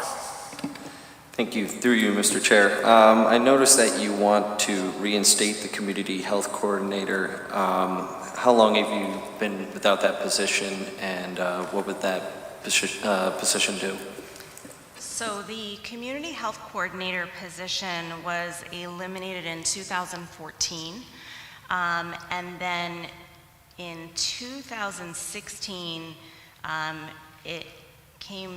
it went to a seasonal temp categorization, and then in 2017 it went to the miscellaneous professional fees line item as a contractor. So even though the position was eliminated, the work never went away and in fact has only increased. We were able to, through ARPA funding, fund that to full-time. And so the position is currently full-time and is filled. The work of the position, again, it really ties to the community health division in here. I call it a division, but it's a division of one. And that one is the community health coordinator. So again, it's communicable disease surveillance, it's health education and promotion, it's accreditation, it's grants management, grant writing, and the program work with grants. Any more questions for the Health Department? Alderman Jenkins. Thank you. Through you, Mr. Chair. Does accreditation improve our opportunities, both state and federally, to qualify for different types of health grants? Yes. So that's one of the major driving purposes for that accreditation. What type of man hours or process and submissions are required for that accreditation? Thank you for the question. Yes, so accreditation, as more and more departments become accredited, it will open up more opportunities for grant funding, and quite frankly, I believe the way that things are moving, that it will be an eligibility requirement for a lot of funding that we may receive now, but we may not be eligible for if we're not accredited in the future. Man hours, it's incredible. It's a significant amount of man hours. So while the community health coordinator is sort of leading the effort, it actually involves every single member of the health department in terms of the documentation required to really demonstrate that we're meeting every single measure that's required. Thank you for that. Any more questions for the health department?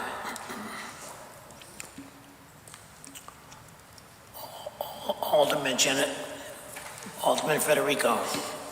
Thank you, Mr. Chairman. Through you, I just want to say thank you for this. This is an excellent snapshot of everything that you do, and they say, you know, pictures worth 1,000 words. You gave us a lot of pictures, but it's really illustrative of what you do. So just thank you for coming in. Thank you. Any more questions for the health department? I'm going to move on to, as long as Deepa's here, the Education Health Services, school nurses, and then also Human Services Department. She's here to answer any one of those questions. So all three of those departments, does anybody have any questions for any one of those three departments? I don't see any questions. You did such a great job with your presentation. You left no room for questions. Thank you, Deepa. And thank you for this. This is very helpful. Thank you. Have a good night. The next department on our budget hearing schedule is the Milford Government Access Television. Miss Kara Flaherty.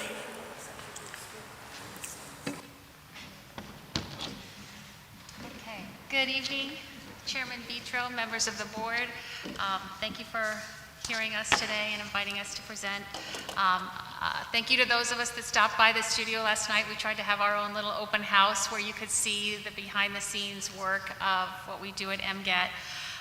As you know, the primary goal of MGAT is to make local government more accessible to the residents of Milford through the production and distribution of programming. Our objective is to provide information about programs and services offered to the Milford community by city departments and city-funded agencies and expand community awareness of local government and its decision-making process. Our programming is offered on 2 channels available on multiple platforms. We have the government channel and the education channel. Both of them are available on Optimum, Frontier, and Comcast channel now. Comcast is a new cable provider that has come into Milford. They called us up and said, we're coming in, we're obligated to offer government access channels. We would like a hookup. So I want to introduce you to Lindsay Wahuche. She is our managing producer, so she met them and spent a few hours with them as they made that installation. We also have our channels on YouTube. As you know, those seem to be very popular with residents, and our YouTube channel for the city is MGAT City. That's our handle, MGAT City, and for education, it's MGAT EDU. We also have recently started our own Facebook page. We're trying to increase viewership. That was a priority that the committee named. One of our new committee members said, I've been in Milford for 40 years and I never heard of you guys. So we're trying to think of ways we can let more people know about us. Hopefully we'll be sharing some of our videos through the Facebook page into some of these other Milford groups to just try to increase awareness of the availability of these meetings. Also sharing a schedule. We've talked about sometimes it's hard to know when something is on the channel. When can I watch it?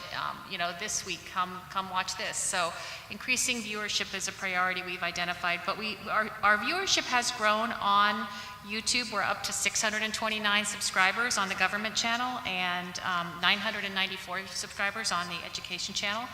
So I also want to recognize the committee, my Vice Chair Nicole Service, our Treasurer Eric Smith, Nigel Phelps and Lawrence Smith, our members, and Alderman liaisons Scott Marlowe and Matt Archiolo. Thank you for being a part of this work. Our Operations Manager, Lindsay Wahuche, and our Technical Director, Blessing Wahuche, and we have also some associate producers that join us on these broadcasts. One of the things that we have really tried to do is expand programming over the years. When I started on this committee, it was really just a few meetings, and it was Board of Ed, Board of Aldermen, Planning and Zoning, Zoning Board of Appeals. We've now added Milford Inland Wetlands. We cover all 7 budget hearings from the Board of Finance. We started to add some subcommittee meetings. We've done planning. We did the whole series of planning of conservation and development. We are up to 125 meetings per year is what makes it to our broadcasts. But what's really exciting is the number of community events we've been able to roll into our programming. I feel like meetings are really significant. It's sort of the heart of what we do. It's our decision-making process, bodies like this, but I also feel like community events build in a source of pride for all of us and help foster more community connections and celebrate the work of some of the things that happen in our city. Our high school graduations, this was the 4th year we live streamed graduations from, and they went live on the channel too, from Law and Foreign. Those received 2,000 views for each school. And, it's just, I think it's so exciting because we have invested so much in these graduates that it's wonderful to extend that celebration to our entire community. Our high school athletic events continue to be successful and popular. We annually stream the Thanksgiving Day football game between Law and Foreign that had 1,700 views this year. And the most exciting part of that broadcast is this was the first year where we actually recruited student commentators. Normally we found people who sort of did this on the side, and this year we said we really wanted to get students involved. And so I contacted the video teachers at both Foreign and Law and said, don't you have a broadcast club? Don't you have, kids who do this? And we had a student from Foreign, Joey Kersner, and a student from Law, Ella Fransman. They did an amazing job doing the color and play-by-play commentary for the game as hosts. So it was exciting for us to see our students in that role, but it also provided them with some really valuable experience.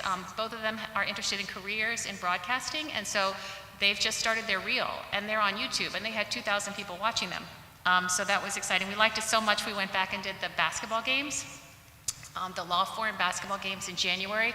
So we had student commentators for that, a girls game and a boys game. So it was nice to have a girls athletic event in addition to a boys athletic event on that night. So we've done that twice. That's something we would love to do more of in the future, also in collaboration with students in the schools. On the city side, we annually do the Police Academy graduation, the Martin Luther King Jr. celebration. We had the mayoral candidate conversations, inauguration of city officials, Mayor's Youth Awards. So we do try to add community events on both channels to just give us a little more content than meetings.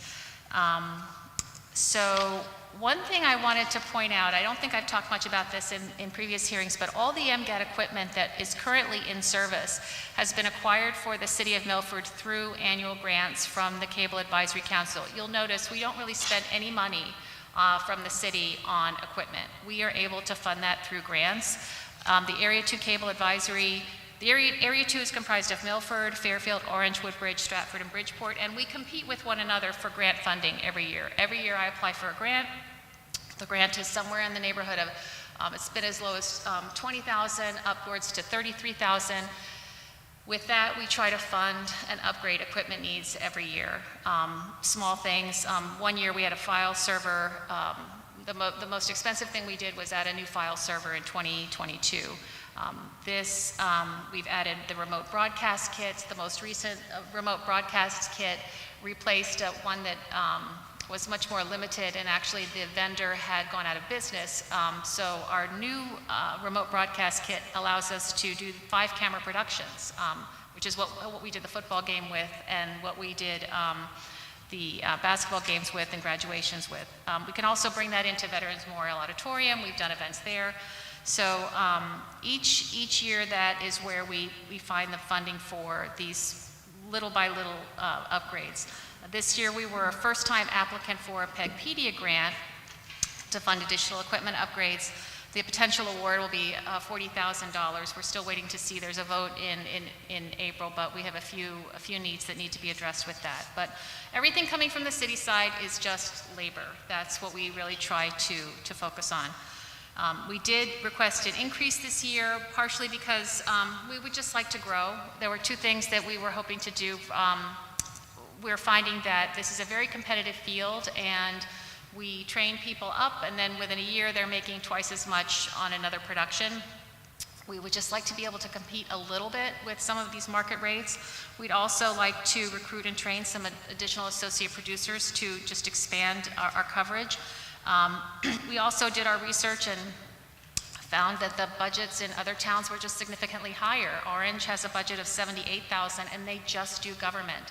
All of the educational programming comes out of Amity Regional. Fairfield's budget was $101,000 to cover both education and government. So we are really maximizing every dollar here in Milford.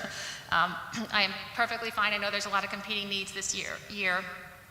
So we have a flat budget this year, but hoping that there's a possibility for growth sometime in the future. So I did want to say one thing, I learned tonight about the fire department award ceremony. Lindsay and I had no idea. So that's just an example of one thing I would have loved to have covered.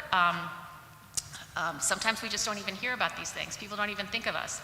So I did want to say something about some of the recent technical difficulties we've had. I want to apologize to some of the viewers on our channel on Cablevision, because I know that we have experienced a significant amount of technical difficulties in the past year, especially.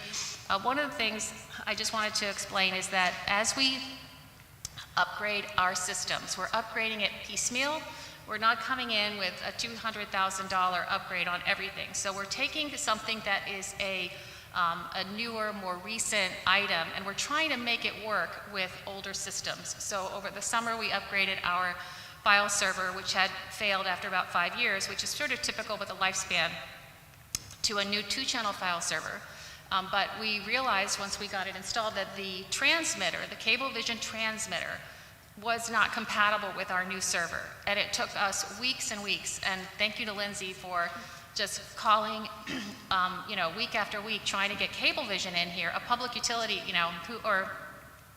that is like saying they have to give us this transmitter. So we're, again, last on their list to come get serviced, but to have that replaced. Then we realized we have this issue with the channel switches over to another program occasionally. That took us weeks and weeks actually months and months to troubleshoot, because we tried, we were like, why is this happening? We stopped programming things during the broadcast. And still it was, every time we went to a live broadcast, there was nothing lined up to program to, so why is this happening? And we tried manual overrides. And it wasn't until recently we discovered that there is an AV system here in this room, a Creston, that is plugged into our video hub. That is a 7-year-old system that has some automation in it and some bugs that were sort of interfering with our unit. And so every time we would manually reset, the automation would override it. And so that took us some time. So I just want to guarantee, I want to thank Blessing was actually here this week all day on Tuesday, and we've now we've now bypassed the Creston system. So my hope is that we will we've been assured that there hopefully is no further interference with that unit and that we should be in good shape on the channel moving forward. So I'm happy to answer any questions. I know it's been a long night. I know you've got more to go. It's already 10:40, but happy to answer any questions. Alderman Healy. Thank you. Through the chair, I'm looking at the budget, page 16, in the Government Cable Services. The department requests $47,500, and you're allocated $28,000. So pretty good differential there. We were ambitious, I will say. You know, we had been consistently at 30,000 year after year. And this year, I just felt we had such an amazing team with Lindsay and Blessing. We finally have a full committee. We were at like 2 or 3 members for 3 members for some time. The pandemic was over. We had upgraded one of our remote broadcasting kits. So we just felt like we're ready to expand coverage. And also, we were losing some producers. They just felt like we weren't paying enough. We're now trying to fill in with volunteers, trying to get more students involved.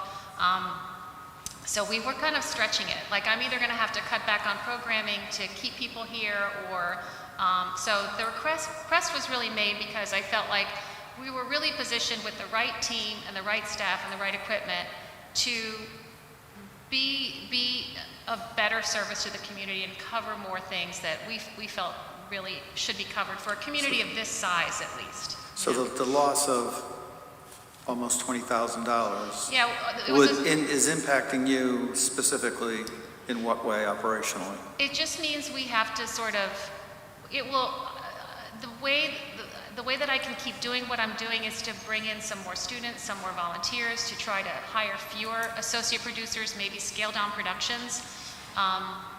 It can be done. Any hardware relative to this? Because you're describing a system that you need upgrading, and you have kind of a patchwork system. Yeah. Do you have technical problems that funding could have solved? Like I said, we've been slowly upgrading year after year. So the latest file server, what I'm really proud of is we used to have 2, we really do find efficiencies every way we can. We have 2 channels and we have 2 studios. So we had 2 file servers. Now those are $15,000, $20,000 units that last about 5 years, and that they're not, they're not meant to last forever. When they started to fail, we actually were able to go to a 2-channel file server. That's one server that services 2 channels, and we networked the 2 together. So that was a huge savings. We do this through grants every year. We just never really saw the luxury of, like, we actually, with the Pegpedia grant, when I did apply for a $100,000 grant, because I thought, well, let's just do a big overhaul. They actually limited all the awards for PEG channels. PEG is Public Education and Government, so that's what we are, to 43,000. So that they ended up capping all the awards. So we'll prioritize what needs to be done with the committee. Hopefully, cross our fingers if that grant award comes through, but that's a significant amount. That's the largest we would have been awarded. So we're going to update our switchers, make it possible. We've been having trouble doing lower thirds, some of the things that we think will add value to the station, to the viewership. We definitely want to do a little marketing and outreach, but that's not a high dollar amount. My goal really this year is to just make sure everybody knows about us. But part of making sure everybody knows about us is to provide content they want to watch. I mean, when people see the graduation, they're like, oh, I didn't know we had this available to us, and they become a subscriber. So I would have loved to do, we just found that out tonight. I'm going to call the chief this week and say, when is your next awards? Maybe we can work, be there. So, we'd also like to do more music events in the school. So our music programs and arts programs are amazing. We've never been in there to cover anything. We're really your TV station. We're your local TV station. So. Well, I appreciate that, and I thank you for your great management skills in obviously making do with less, and your outstanding enthusiasm for what it is that you do provide. Thank you. It's a little geeky, but yeah, I'm very enthusiastic. And thank you to Lindsay and Blessing, because like I said, we have had trouble finding a good team. I don't know if you remember, we've had some issues with some of our staff and, who haven't really been collaborative or able to work together. And then, we've had students who've moved on really quickly. So that's one of the reasons why I had the ask, is I felt like I don't like to ask for anything unless I know that I can make good use of it. And we had the team this year to do it. But again, believe me, the fire department, saving lives is not what we do. So it's like, I don't want to get greedy here. So thank you. Any more questions for MGAT? Alderman Jenkins. Thank you, Chairman Vitro, through you to Ms. Flannery. Thank you for the presentation last Monday night, and the equipment is certainly impressive. I know none of what that stuff does. I do have a couple of questions, though, with regard to, you mentioned that community events are sometimes covered. So what is it that determines what events can and can't be or are covered? And are community organizations given the opportunity to utilize MGAT for some of the things they do? So every month on our MGAT meeting, there's a line on the agenda that says programming schedule, and that's when any question, any requests, anything that either through a community member or through a committee member or through the mayor's office or through any of you, if there's a request to cover something, I always like to review it by the committee. Our bylaws and our policies and procedures allow us to, and because of the restrictions on the channel itself, if it is something that is happening in a public building, meaning the city has granted space for its use. So, for example, the Martin Luther King celebration was happening at City Hall. That made it an appropriate event for us to cover. If tax dollars have helped support it in any way, so for example, if it's one of our city organizations, if it's something that receives grant funding from you, one of our charitable organizations, it's possible that we could come in and help and cover an event there. That's really the line is, can I draw a line where is this funded by a taxpayer or does it happen on city property? And again, everything comes through the committee. We like to make sure that if we can, because again, we have a very limited budget. That $28,000 has to film the meetings, and the community events are like the icing on the cake. So do we have room in the budget, and is this appropriate and of interest to the community? And what about not-for-profit organizations in Milford? They have the opportunity to apply for, request, et cetera? Sure. Yeah, I mean, and again, there was this, if it's a nonprofit, that, again, I have to make sure that there is some connection to the taxpayer. So if it's happening on city property, or like, I know that the city makes the spaces available to nonprofits at no cost. So that's sort of a window for me. Then I can say, oh, well, the city is providing some support here, so I can justify it as something that a taxpayer-funded commission should cover. It's of interest, yeah. And do those organizations pay for the utilization of the services of MGAT? We've never charged for anything. So, for example, for years we were covering the spelling bee that was here. They used to call us up every year and say, the Junior Women's Club, they do a spelling bee here at Town Hall. And for years they would call us and say, can we put this on MGAT? And I was like, oh, sure, yeah, let's do it. Honestly, if it's happening in City Hall, it's much easier for us because the equipment's right here. And it only takes me one producer. I can cover it with one person. If it's at Veterans Memorial Auditorium, I need like 3 or 4 people, a crew of 3 to 5 people. So that's really the budget constraint, but we've never charged for services. That doesn't make sense to me. I wouldn't, yeah. And then lastly, is there a standard or a means of policing what community organizations may or may not dive into during those broadcasts? Yeah, okay. So in the policies and procedures, yes, it's outlined. Like what, I think like when they can't show copyrighted material. I think we might have run into that with the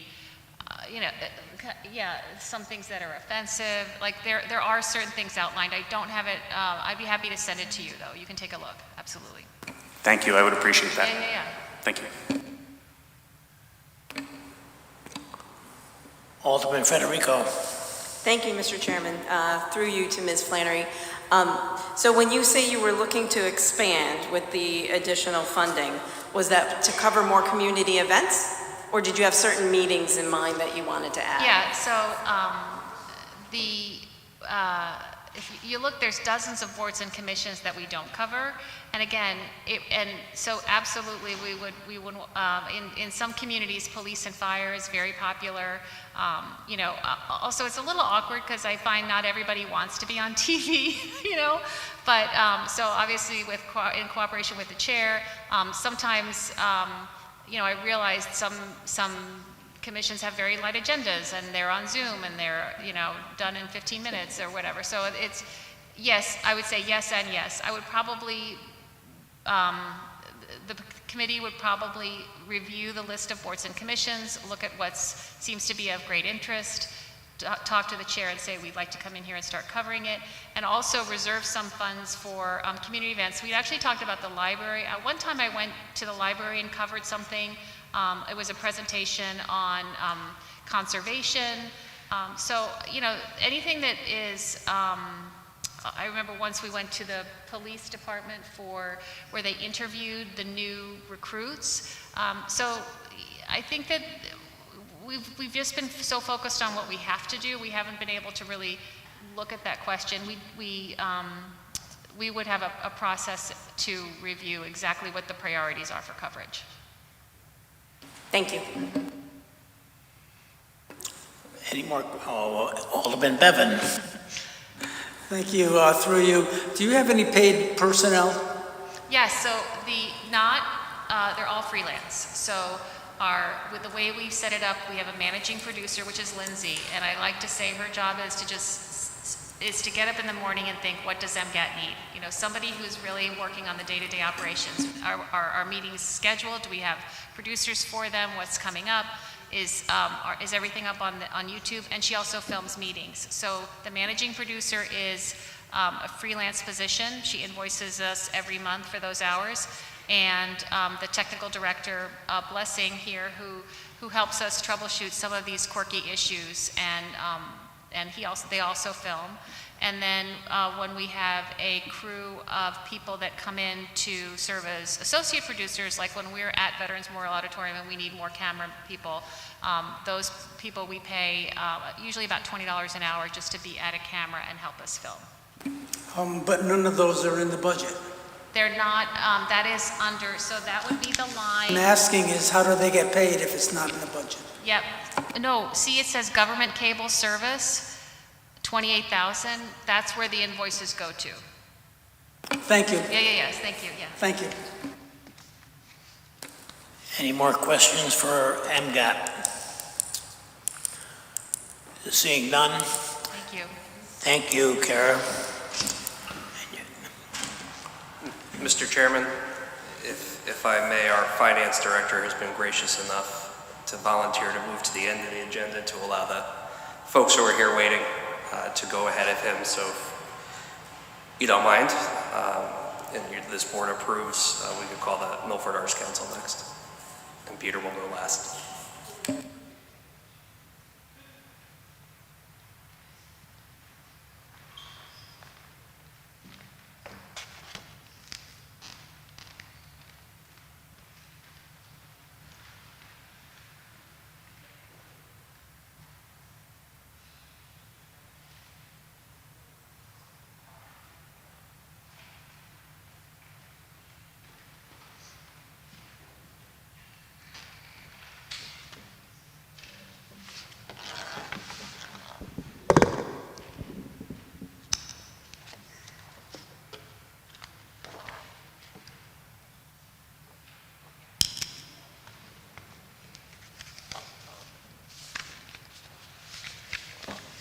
Good evening, everyone. Thank you so much for your service, and I appreciate your audience this evening. What I've handed out to you is just kind of like a quick little snapshot to give you an idea. The card has a quick rundown of kind of what the organization is. On the other side is our upcoming fundraiser on May 9th. And then there is a selection of the wide diversity and variety of programming that we've offered this season. Just a short bit. We are still under the COVID effect, being at the top of the restrictions during the pandemic, and we have never really truly been properly supported to re-enter into the public. On Monday night, Julie Nash spoke to the across-the-board support that the city must do in screaming from the rooftops what we do as a community of departments, organizations, nonprofits, providing for our residents and visitors alike. She also mentioned that she had been working on the ECD study for a 5-year vision plan for the city. I do have the honor of serving on the ECD Commission, and I would like to mention that the report mentions the need of community events with no acknowledgement of what we are already doing. This promotion by the city and all of you representing the city and your residents could do so much for so much that we all do for the city. So that's just kind of a little public statement I wanted to get in there. The Milford Arts Council is run by a small staff of 2 full-time, 2 part-time, and 2 contract workers. Our membership is nearing pre-pandemic numbers. It's still relatively small as a member organization, about 300. We also oversee 2 facilities, the Firehouse Gallery in Walnut Beach, which was gifted to us from the city in around 2000-2002. It provides a low-income competitive apartment for an artist in residence, office space, and a gallery workshop space. The main venue that we provide most of our programming for is the MAC itself, which is in the eastbound train station. I'm just curious, seeing so many new faces here, how many of you have never been to the Milford Arts Council? Well, that's great. Okay, 1. How many of you have never been to an actual event hosted by the Milford Arts Council? A couple of you. That's terrific. We provide well over 250 events or programming over the course of every single year. Our programs are run by co-producers who were all volunteers, main program committees, and our volunteers who help run the events themselves. Just to give you an idea there, in 2018, 2019, pre-pandemic, we had 632 volunteers working 3,092 hours over the course of a year. During the height of the pandemic, we had 271 people working 1,342 hours. And last year, we had 736 people and 4,213 hours of programming volunteer hours. We continue to do more. We were actually challenged by a small group of people that we were asking about how to help us come back post-pandemic. And the answer was a surprising do more. So believe it or not, we actually did more this year. We provided new programming. We provided a program that is we call All Ages, All Inclusive. This is actually its 2nd year. It is produced by a 21-year-old resident and graduate of a Milford school who's in college. He goes to UConn and introduced the idea of doing this internship, which we support him in. He produces 3 main showcases at the Milford Arts Council, one in the fall, the winter, and the spring. He brings in well over 121 people between the ages of 18 and 24, who are the sound techs, the light techs, concessions, vendors, performers, and audience members. And I will tell you, it is the most magnificent thing that I think I've ever witnessed in our building. Julie Nash actually brought her older son to one, and she said it was the best thing she had ever been to. I will also say that sitting in Economic Development Commission, or I'm sorry, executive, I'm a little tired, not as tired as you all, executive director roundtables across the state, that we are the only organization that actually gives the keys to the around 20-year-old set age demographic. Most of these executive directors and venues have complained about bringing in youth and bringing in young people, and they weren't attending their programs. And I said, you need to give them the keys. Trust them, respect them, and ask them to respect the venue, and they will provide magic. And I will tell you that that is what has happened. It's really, really phenomenal. Music isn't always my thing, but it's really, really great. They take over the whole entire building, and it's amazing. We also started a Shakespeare in Eisenhower Park last summer. So this year will be our second production with Romeo and Juliet. We started 2 new monthly series, one called Locals Only, which supports singer-songwriters from across the region, providing them with a professional stage, lighting, sound, and tech, sound and lighting support, and an audience that is here to hear them and their music. These musicians play all over the place. You see them in bars, wineries, breweries, restaurants, and they're sitting in the corner playing their heart out, and nobody really listens to them. And yet they're there providing the creative edge for these places to bring in audiences. They get paid with a bar bill, and here we actually acknowledge their talent, their skills, and their artistry, which I really think is amazing. The second monthly program that we provided this year is called Laugh Tracks, so we actually started a monthly comedy series. We have 2 young guys who are producing this show for us. They bring in a headliner from New York and 1 or 2 other comics from the area, including Milford own John Bennett, who performed to a packed house. He brought in his family and neighborhood, which happens to be my neighborhood, and I think I asked everybody in the room, I had to wait for one of my friends to have a baby 30 years ago to have all of you in this room. So hopefully you'll return to the Milford Arts Council. The project and program that I'm most proud of was a goal that I had at the end of our gala year. If you're not familiar with the fact that this organization was founded by the Office of the Mayor in 1971, certified by the state as a 501c3 in 1972, and we moved from shared space with the United Way of Milford and the Chamber of Commerce and the Mary Taylor Library to our building, the MAC, in 1995 after about 10 years of fundraising. Since I've been there for 11 years, we have never had a young family program, and I said at the end of our gala that that was my goal. And I am proud to say that this year we started our first series of Young Family Series.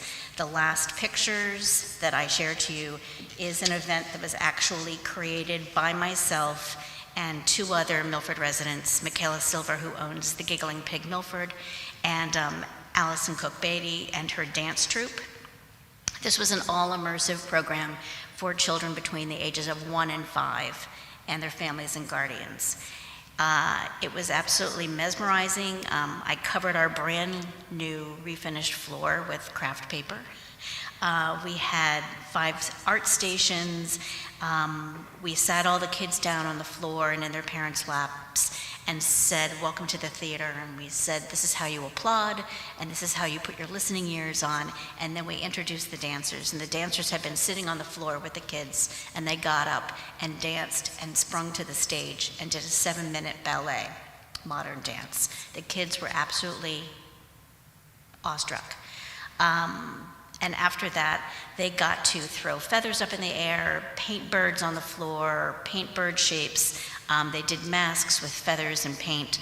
And after 45 minutes of immersive play and arts, the dancers asked them and invited them to the stage to dance with them. And I will tell you, it was the most precious thing I think I've ever witnessed. I spent 2 hours afterwards scrubbing the floor on my hands and knees, but it was worth every single second of it. The other 2 programs we did for this were through Arts for Learning Connecticut. In January, we had Sora Bindi, which is the music and dance of Ghana, and this Coming May 18th, we have Marvelous Metamorphosis, which is a puppet show. So this is our goal, to continue 3 or more shows, and I think we will definitely be continuing this very young program as long as I'm around. I just absolutely adored it. With that being said, we offered 70 more hours of programming. We worked with about 100 more volunteers and touched about 1,000 more people with these programs that I just mentioned. We collaborate with a lot of community groups. Pintuccino Productions, which is a separate 501c3, utilizes our space at a very low rent for all of their musical productions, which are from scratch. They're award-winning. If you haven't seen a show, go to see their show. The one that's starting this weekend is called The Executioner's Wife. It's a little Monty Python. It's a little I Love Lucy. It's not for kids, but it will be fun. They've been around for 14 years, under our roof for 13 years, and they also run our summer theater program for kids ages 8 to 13. With that being said, and our program that I just explained to you, we now touch every single age demographic in the city of Milford.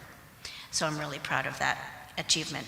We are also members of the DMBA, WBABA, and the WBA, with cross-promotion of our events and providing meeting space at the Firehouse Gallery for both WBABA and WBA. We have been working with Milford Senior Center on and off, and I will tell you that Leora, who I'm sure will explain to you, just held her Golden Glamour pageant, and Tony, I know you were there. It was amazing. I could not attend, but the pictures were really, really phenomenal.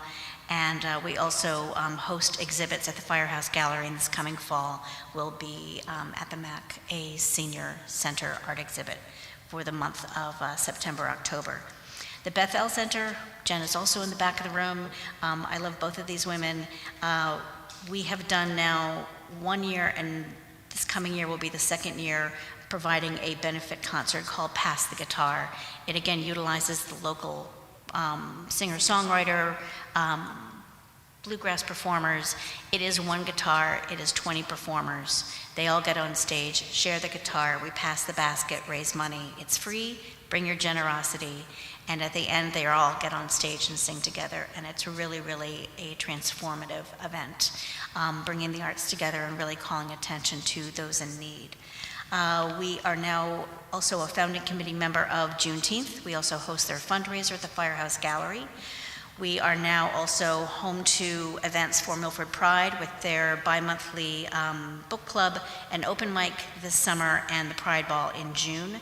Milford Education Foundation, we've partnered for years for their charity event, and we are now working with them on a brand new skateboard project with 2 artists, one being John Paulo Grodnick, who painted the mural on the side of the Firehouse Gallery. We are now also the umbrella for Porch Fest, which was a collaboration of the Milford Arts Council and the ECD before the pandemic and throughout, which is now, I think, one of the largest Porch Fest events in the state of Connecticut. Our outside collaborations and model support is something I want to bring attention to. This municipality has been supporting this organization for 50 years. It is one of the only municipalities that supports their arts organization, and that we all not only oversee 1 venue, but 2. I have organizations, cities, and individuals from across the state who call my office all the time and want to come and talk to us about how we do what we do. And I tell them, get your cities behind you. Ask to sit at the table, the big boys table, not the children's table, not the charity table, not asking for a handout. But you are important and essential to the success of your community, its economic development, and its drive and vision for the future. I will say something about sitting here for now close, I don't know how many hours, and watching Monday's presentation. Milford's residents and the people who run these departments and organizations are nothing but resilient and above and beyond creatives. So we are all artists, and we all embrace art somewhere in our lives, and it touches all of us. The outside collaborations that I just want to mention here is West Haven, their Arts West, Connecticut. They have opened just a little small office space in the basement of West Haven, but they are already starting to emulate a lot of the programming that we have done since the beginning of our journey in early 1970s. The America Globe Center, which is out of Stratford, they were trying to renovate the old Shakespeare Theater, and they are now working with multiple cities and have asked to talk to us about creating a Connecticut tourism corridor. And they have full support of the Connecticut Tourism Director with the DECD. Celebrate Shelton Concert and Festival Series and the City of Hampden have both reached out to us over the past couple of years. The Bee Foundation and the Granite Church in Georgetown, Connecticut is also a startup that asked us to sit on a panel and to meet with us and to go over our understandings of the organization and working with an endowment or trust, which we also have. The endowment committee oversees giving this year for about $8,000. I believe it was $5,000 in scholarships, $1,500 for a mini grant project for public art, which they just awarded to an artist who will be doing another mural on the garage door at the Firehouse Gallery. And they also provided the seed money for our Young Family Series. Then we have two collaborators for programming. Metro Art Studios, if you haven't heard of them, they renovated the Corset Factory in Bridgeport, right around the corner from Brewport. This woman,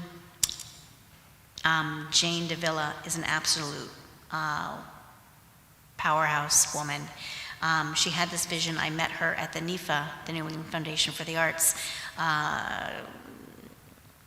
conference in Montpelier, Vermont in 2019, where she was just granted her award to purchase the building to renovate. She did the entire renovation with hands-on experience or hands-on help from all of the 42 artists who now reside there as artists in residence. She does a phenomenal educational program, and they're looking to bring some of their programming to us, as well as sending our artists to them. And finally, the Krabby Cabaret, which is an amazing, kind of quirky, it's not even an organization, it's something that is totally grassroots. They used to be performing out of the Bijou in Bridgeport, and they lost their home. The people running the Bijou no longer wanted them, and I said, well, I want you. So they are now bringing their programming to the Milford Arts Council. We also this year completed 12 years of DEIB training through the Community Foundation for Greater New Haven. It includes grant money for a project, and right now I'm in discussions with them about developing a program to relabel the entire permanent art collection, which hangs in Parsons, which would include labeling and an audio project with our high school students and a couple of volunteers. And I want to speak to Lenora about possibly the senior center helping with that as well. We are coming out of our second year of a COVID support grant with the Community Foundation for $20,000 for this year and last year, and that is for staff support. That is the reason for the request for increase of $15,000 this year to sustain that added staff member, which has been essential to the growth that I have just explained to you all. So if there are any questions, I'd be happy to answer them. Any questions for the Milford Arts Council? Alderman Janet. Mr. Chairman, through you, I just want to say thank you for an excellent presentation at this late hour. I will definitely be getting myself into your building sometime in the near future, and you've given us this invitation to this Taste and Graze event, which sounds very interesting. And even though I haven't been in your building, I have been to Porch Fest. So glad to hear that supported, and just really wanted to thank you. That's it. Thank you very much. Any more questions for the Milford Arts Council? Seeing none, thank you, Paige. The next department on our budget hearing schedule is the Council on Aging. Executive Director Lenora Rodriguez. What?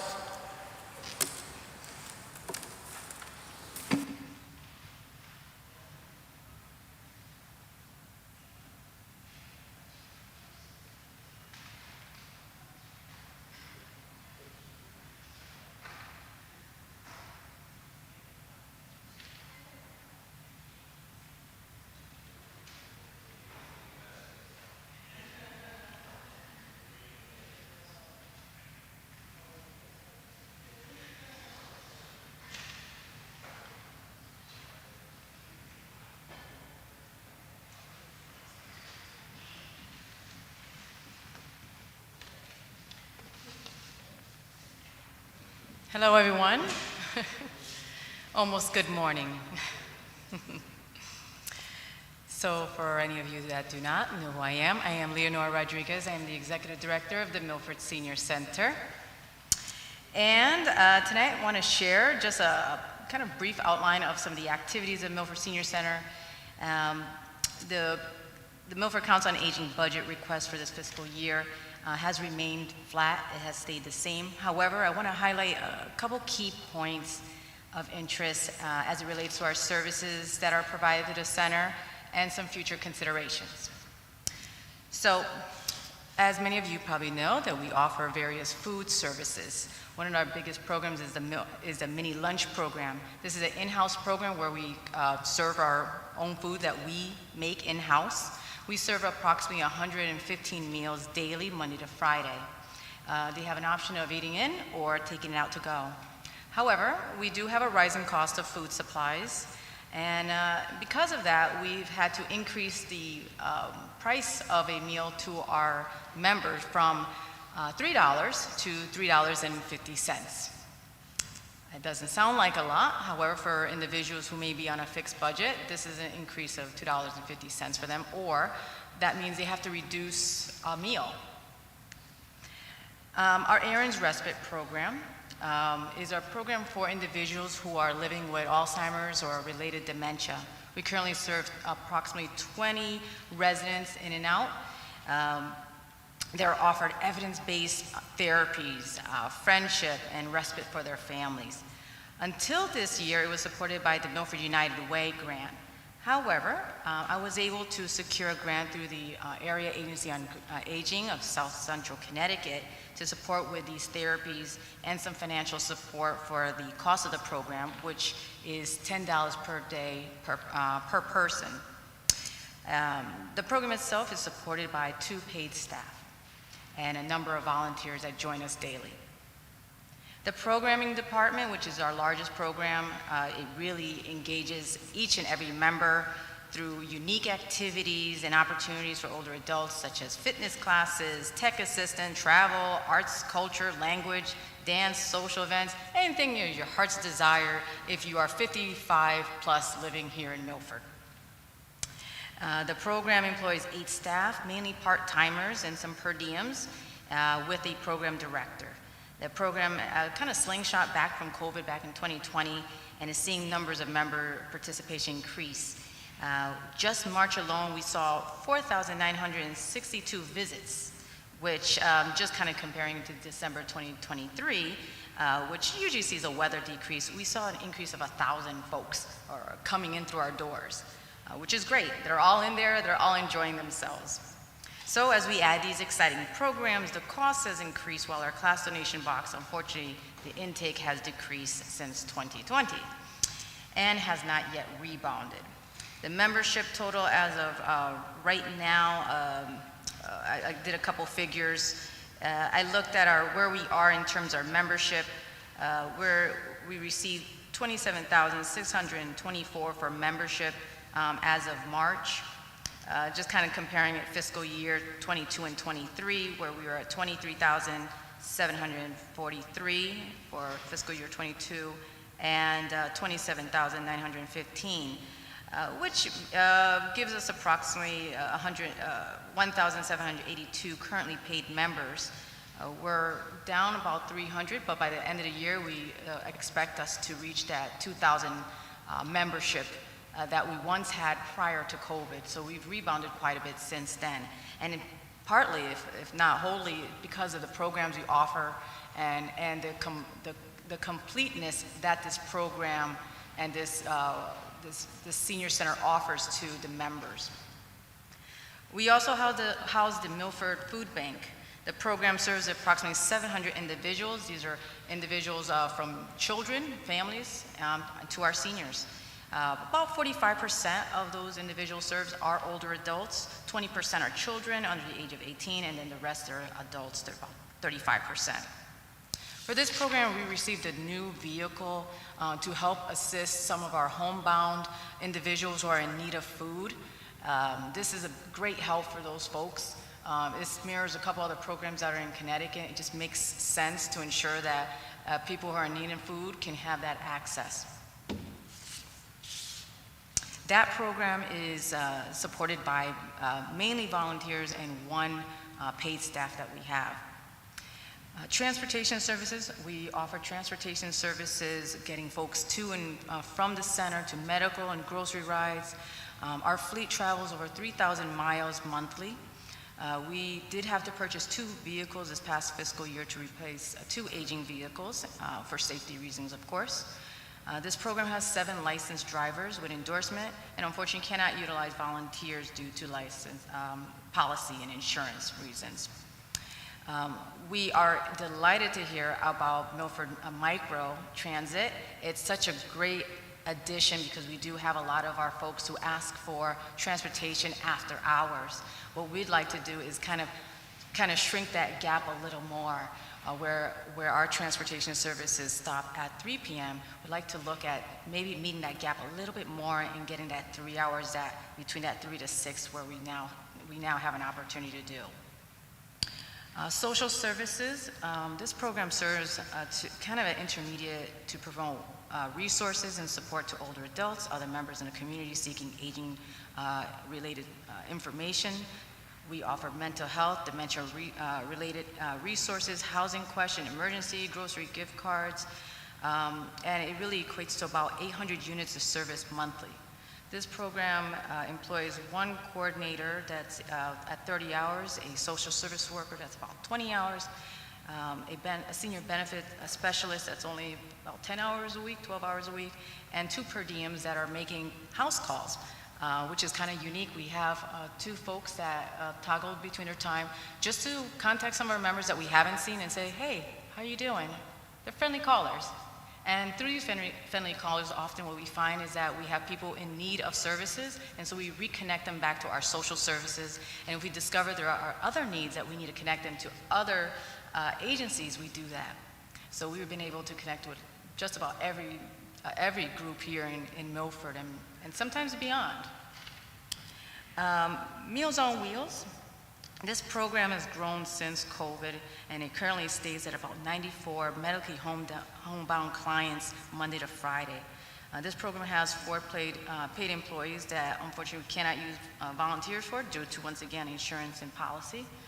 But we are serving those folks who really cannot leave their home with a hot meal every Monday to Friday. And if there's ever weather-related issues, we ensure that they are going to be able to have a shelf-stable box.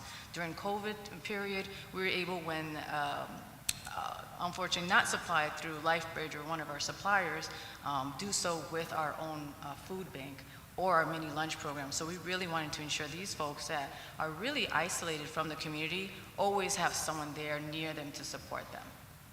So that's the majority of the things. I now would like to discuss some of the concerns and issues that really is something we need to look at for the future, some future considerations. Partly, and I've heard it throughout this whole evening, is the increase in wages. So really our payroll numbers have increased, and mainly it's because we have to, in a way, keep competitive as a senior center. Strangely enough, there's not as many people knocking down our doors who want to work with older adults. As a gerontologist, I feel that's just a shame. We have such a deficit and we have such a need. Milford community has 20% of its residents 65 plus. 17.5% approximately are individuals under the age of 17. You notice that it's flat. We haven't moved for many years. And we know that the Board of Education receives quite a bit. Now the children will come, but we also know families are shrinking. But the number that is growing is the number of older adults in this community and all around Connecticut. So I'd like to say first that this board of this city has always respected older adults and really considered the needs of the community in this aspect. And I am so delighted to be in this community for that. I chat with just about every senior center director in Connecticut through our organization, and we have one of the best budgets, I will say. Absolutely, hands down, very proud. Sometimes I can't tell them because they get jealous and, you know, then they put me in the corner of the senior center directors, and it's shameful. But there are other things we have to look at. We have to look at end-of-life items. I'm talking about vehicles, mainly. We've had to replace minivans and just keeping the vehicles in tip-top shape for safety concerns. We've also had to look at our telephone systems and ensuring that's good, and our GPS tracking monitoring for our vehicles itself. So these are things that have to come along with the times. That is just part of what we look at for a budget. Other things that we look at is inflation, the food supplies and other supplies that we're addressing with our members through very small increases, and really that 50% increase is not closing any gaps, but it's helping a teeny bit. But we need to look at that seriously. I don't like to compromise health, well-being, or safety, or quality, to be honest. Contracts, we have several contracts with independent contractors for classes, other contract systems, as I mentioned, like the radio system, copier, leasing, things like that. But we have remained flat for longer than 5 years. I've been here 5 years, but it's been longer than 5 years, while the cost of living expenses has risen and inflation has steadily increased. So some of the plans I have, because you can't come to a table without some sort of plan, is to continue to grant write, seek out grant opportunities through the state of Connecticut and beyond if I'm able to. Donor appeals, it's something that the Senior Center hasn't really done, but I will be going out and actively looking to everyone that may be interested in helping support the Senior Center so that we can meet some of those gaps and maybe some of the rising costs that we're experiencing now. Potentially, we may look at an increase of the cost of membership. Membership is $15 for the year. So that is pretty incredible. Compared to other towns, we're right around. Some towns, it's $5 for membership. Other towns, it's $30. So we're kind of sort of in the middle of the road there. But other towns may ask for class fees, which we don't. Everything is included when it comes to classes. What they do have to pay out of their pocket would be lunch or a trip or two that they would like to go to. But we may have to look at that as well, or enacting other activity fees. The other thing that we may have to do in the future, if we don't look at our budget once again seriously, is reducing some program offering. And as you've seen in our newsletter, we offer a lot of unique things. Mayor, I know you have the May newsletter there, and one of our unique programs that we're going to be doing is the art of speed dating. Because yes, I have a lot of older adults who are asking me to meet other people. They'd like companionship. And when there's a request, we try to grant it. We are genies. We try our very best to make everyone happy and reduce that social isolation that people may be experiencing as they age upwards. So the other thing would be reducing our payroll costs. And we do have a very large, I will say a large staff that's mainly made up of per diems and part-timers. There's 3 full-timers. I am one of them. But each one of them is really important to the running of the Senior Center. Every single program, and I've looked through every single employee, every single thing that they're doing is pertinent to what we do for this community. So that is all I will say. Thank you so very much for allowing me to tell you a little bit about what's going on and to present. Are there any questions? Anyone have any questions for Council on Aging? I guess not. Thank you, Lenora. Thank You did you. such a great presentation. You didn't leave any room for questions. Thank you so much. Thank Good you. night. Have a good night. The next department on our budget hearing schedule is Bethel Center.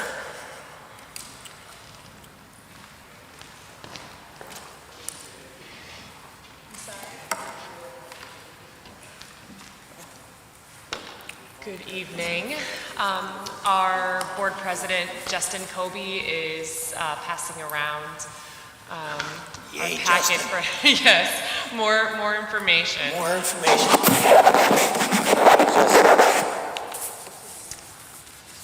What the heck was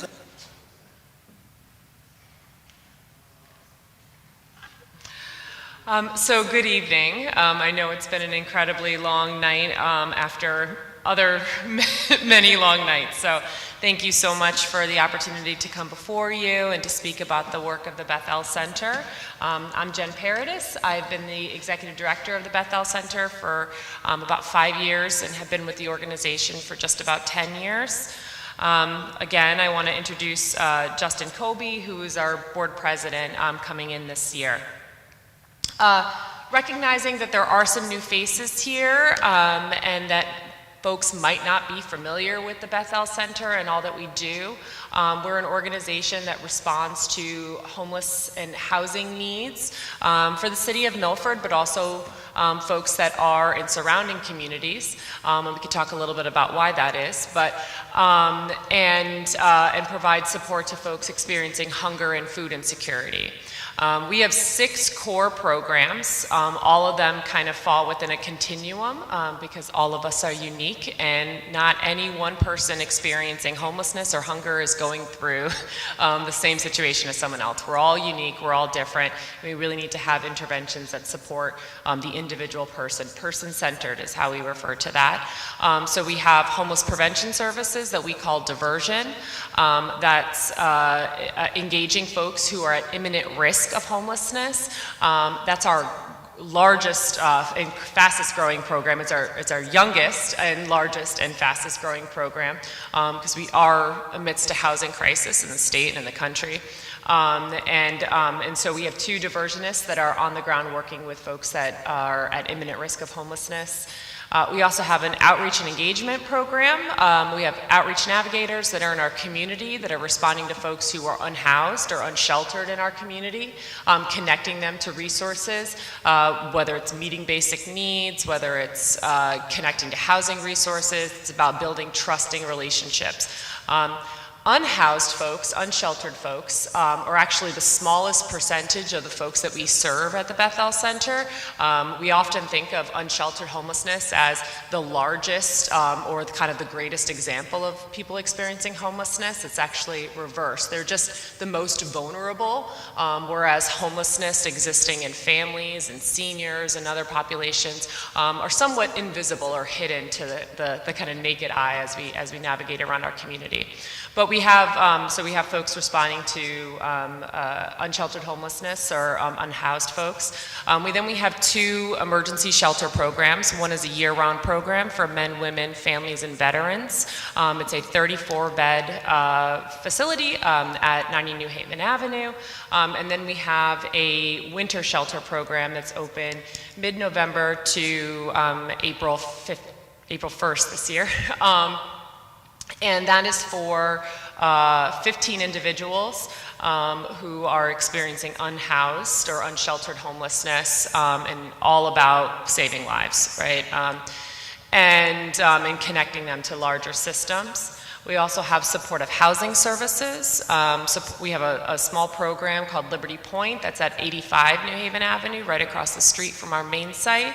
That program is for folks who have high levels of need, long-term chronic homeless histories, and the goal of that program is really long-term stability. It's far less expensive to house somebody and wrap services around them than it is to take care of chronic illness, untreated illness, year over year, cycling through hospitals and PDs and emergency shelter programs. So I'm proud to say, and it's the fine work of this agency and the community, that that program has been open for 13 years and has never had a tenant return to homelessness in 13 years for those folks that have cycled through that program. Folks do move on. They just need a little bit more time, and so 4 or 5 years they might stay, and then they go into kind of what is the more general housing market. Last but not least, we have our community kitchen. It's our rebranded soup kitchen. The community kitchen offers 2 meals a day, prepared meals a day, with the help of 120 volunteers, Justin is one of them, a month, that come in, cook, prepare, and serve in a dining-like setting. So you sit down and you're served. We are serving, and I'm going to go through some numbers tonight, but we are serving a great deal amount of meals, certainly higher than any year in our 40-year history. We also offer services that complement the core programs that we have. So we have what we call the hygiene hub. We offer a public shower 7 days a week. It is very popular. It's very popular early in the morning because folks want to come and take a shower before they go to work. So we offer 25 showers a day. We're averaging about 22 showers a day right now. We provide toiletries and towels, but it's a very successful program, helps keep people clean and healthy, and they're able to check in with us first thing in the morning. We also partner with a lot of agencies, so multiple times a week there'll be Bridges offering medication-assisted treatment. There'll be Cornell Scott Hill Health Center offering acute health care. We have the VA there on Fridays supporting veterans with specific needs related to that population. And we have spiritual direction on Wednesdays, which is actually so needed on a Wednesday. But it is really about offering an opportunity for folks to kind of be seen beyond medical needs or chronic illness or all those other pieces, right? And kind of take care of the person. So where are we? I just hit my step goal. That's exciting. Where are we now? I mean, since 2021, the number of people experiencing homelessness has increased by 14% year over year. This increase is coupled with lack of resources that's resulted in nearly 1,000 people sleeping outdoors in the state of Connecticut tonight. This impact, of course, has been felt on all communities. People living in places not intended for human habitation and public spaces converted to encampments. We cannot pick up the newspaper or turn on a television without hearing about critical services needed for housing and homelessness. And unfortunately, more people are becoming homeless for the first time in their lives. And funding for critical services built to respond to homelessness is being decreased year over year. Because of this, we currently today are operating our 34 emergency shelter bed program, even though we were recently not funded. We call it a cut. The Department of Housing feels a little differently, but who rebid our contracts and is only funding us for 18 of our 34 beds, leaving us to kind of make up the difference there. We're certainly not going to reduce beds. That's not in the best interest of this community, but we have to find another way. Over the coldest winter months, I mentioned that our emergency shelter program is built for 15. However, we do not turn anyone away from that program. We try to transport them to another program that would have an open bed. Sometimes that's not available, particularly as we get further into winter. And so we averaged 22 folks in that winter shelter program over the course of this winter season. Lastly, I mentioned our meal services. We served 48,000 meals in our community kitchen in 2023. That's nearly a meal for every person living in the city of Milford. And in terms of our homeless prevention program, we saw a 75% increase in the need for folks who, again, are at that imminent risk, which is a specific definition. I'm sure you've noticed increased homelessness, either in the city of Milford or in other communities that you're a part of. It is real, it's existing. I've shared some statistics with you that support that. However, I can say, working in many other communities alongside colleagues, Milford has not seen kind of the visible impact of increased homelessness like other cities of our size. And I think that that is a testament to the work of the city, to the work of Bethel being a flexible organization that is really partnering with everyone that we can imagine to make sure that we're responding to cases quickly and we're addressing things immediately.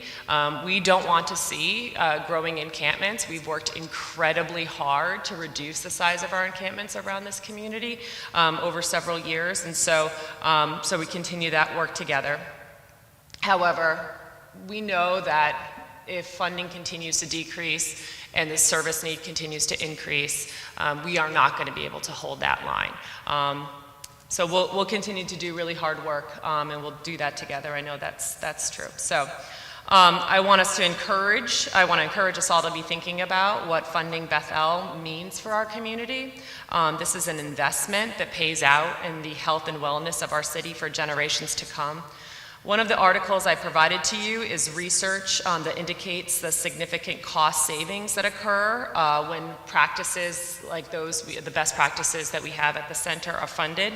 National studies have found that Housing First, which is services plus subsidies, some folks think of Housing First as housing only. Not true. I'm happy to talk more about that. But studies have shown that supporting best practices saved just over $6,000 per homeless adult and nearly $10,000 for a homeless family in our system. Why? What does that mean? It's because we're intervening early and we're matching them with the appropriate resources that are available for them. So without adequate funding to the Bethel Center, costs will increase in other areas of the community: emergency response, fire, EMS, police.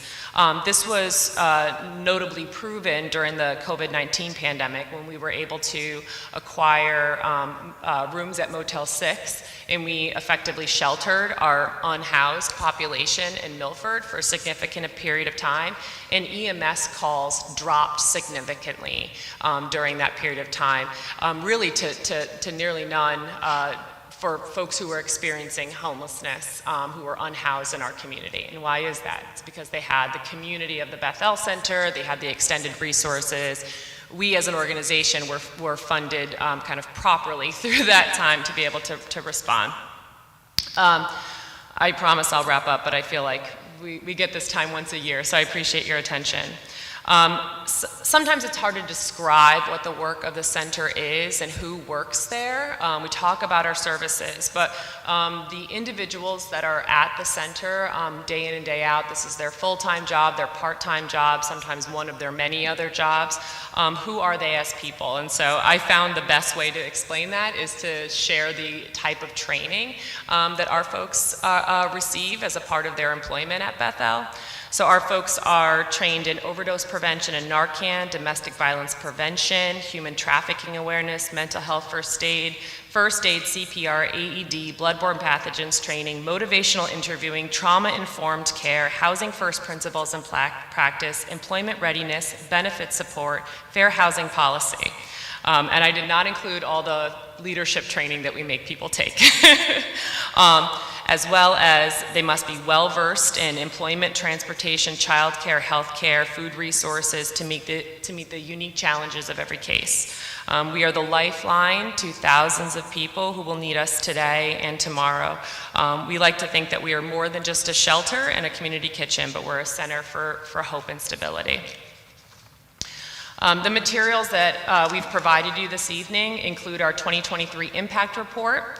You also see a few articles recent about some things happening nationally, some things happening locally in state. We're vulnerable to all of this, and so it's really necessary for us to kind of understand where we fall in the context of it all. I also provided you the Housing First template as well as our 2024 operating budget. happy to share more in depth of any of the materials that are provided, but love to turn it over to Justin if he has any thoughts. So my involvement with Bethel started in 1997, and if you guys don't have anywhere to go, I'd like to talk about the ensuing 27 years of my involvement with Bethel. But seriously, I'm here representing the board. We have a very active volunteer board, and we're here to support the work that Jen does. Jen is absolutely a dynamo, as any of you who know her know. She's still got all this energy at the end of the night. She's become a statewide leader. People recognize the ideas and the leadership she has with solving the homeless crisis. So I'm here to say that the work she does is just absolutely incredible. And the work not just she does, but also the work that all of our employees and our volunteers do. And we hope that you guys will all come in the open house. Was it May 20th? May 20th at 6 p.m. If you have not been to the Bethel Center, we do encourage you to come. You have to see the work that they do. And even more exciting is we are kicking off our building project this year. So we'll be opening a state-of-the-art new facility on Bridgeport Avenue that's going to really well, I guess the building we're in is well-loved and well-worn, and we've outgrown it, and we do an awful lot in that building. So we're going to have a brand-new building that's going to be able to welcome in the public and be able to provide those kind of services all in a one-stop shop. So that's it. I think I can wrap it up there, and thank you guys for your time. Any questions?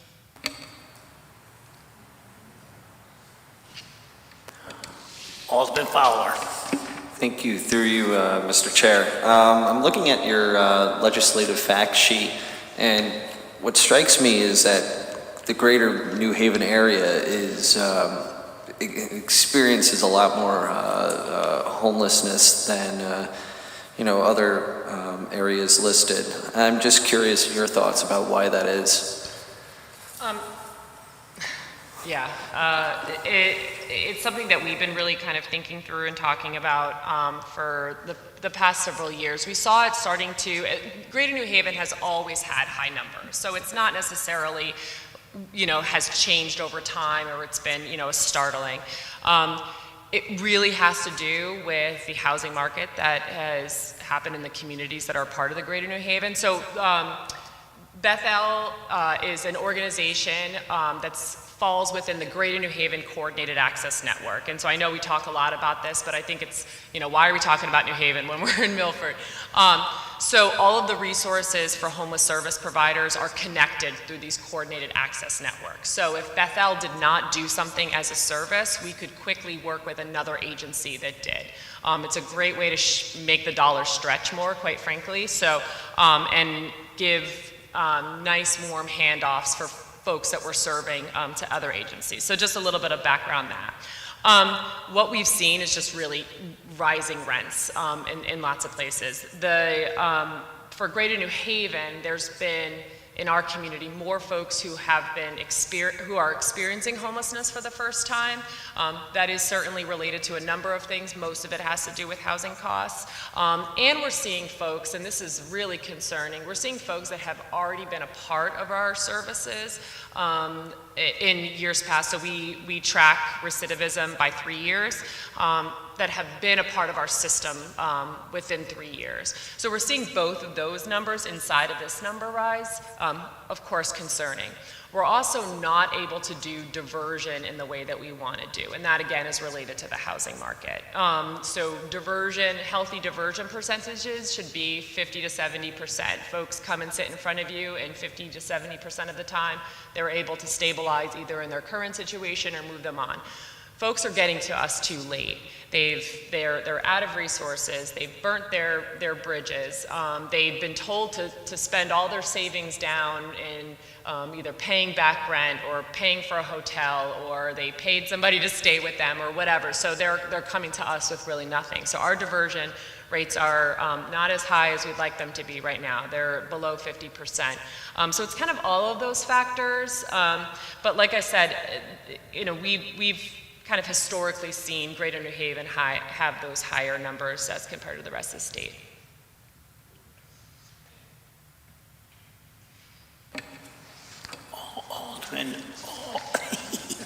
Alderman Federico. Thank you, Mr. Chairman, through you to the presenters.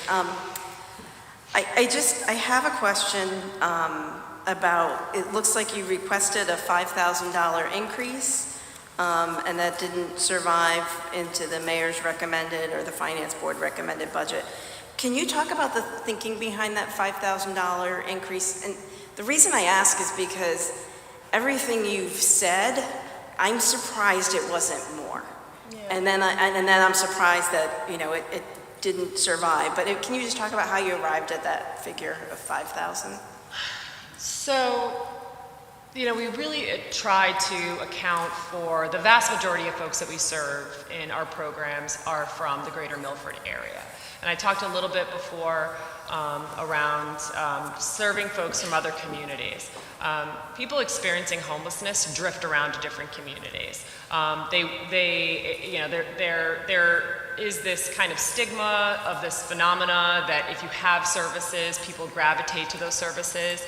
To some degree, that is accurate. People come to where they know resources are, and it's up to us, and one of the asks I actually have tonight is to be thinking about how can we engage our surrounding communities and support them in establishing homeless services, so Milford doesn't take the brunt of it just because we have the infrastructure and the expertise to do so.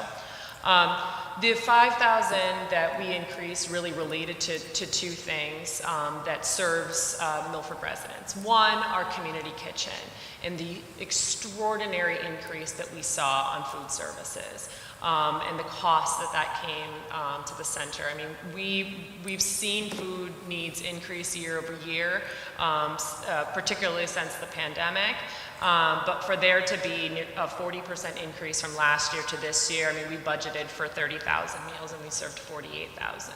So it was costs related to that. And costs related to our No Freeze program, which again directly serves folks who are unhoused in the Milford community. Unhoused doesn't mean they're not residents of the Milford community. You actually can vote as an unhoused resident. You can put the address of your encampment as a, so I make that point not like as like a rights, but like we have to acknowledge these folks as our neighbors and that resources should be available to them when they need it. So yeah, the 5,000 was really a testament trying to reflect those two key programs and the rising needs that we have found over the past year in those programs. As to why that didn't survive, I understand you all have a lot of hard decisions to make. You know, my hope is that that we can continue to have these important conversations and talk about, I mean, I tried to provide some evidence this evening and talk a little bit about that dollars spent at the center are investments in the community because you're doing it the right way and not paying more money over long periods of time for vulnerable folks to continue to cycle through a system that is not sustainable for them or for us.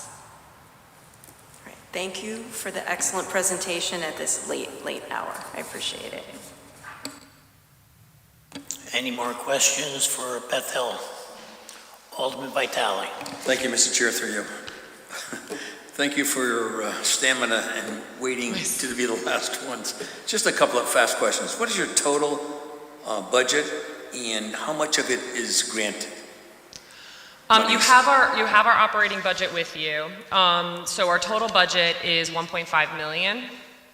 Our grants area, and this is when I am going to look at our sheet because it is a late hour. So our grants make up for about 350,000 of that. So that's grants and foundations. We also do an incredible amount of development work, fund development work, which covers another 300 or so thousand. How much of that is also attributed to fundraising? How much do you raise in the fundraising events that you have? For fundraising, for individual giving, we about 200,000. For community organizations, about another 50,000. For faith communities, about another 50,000. But I'm also asking fundraising activities that you produce. Oh, for events as well? Events. I know, we do so much. We have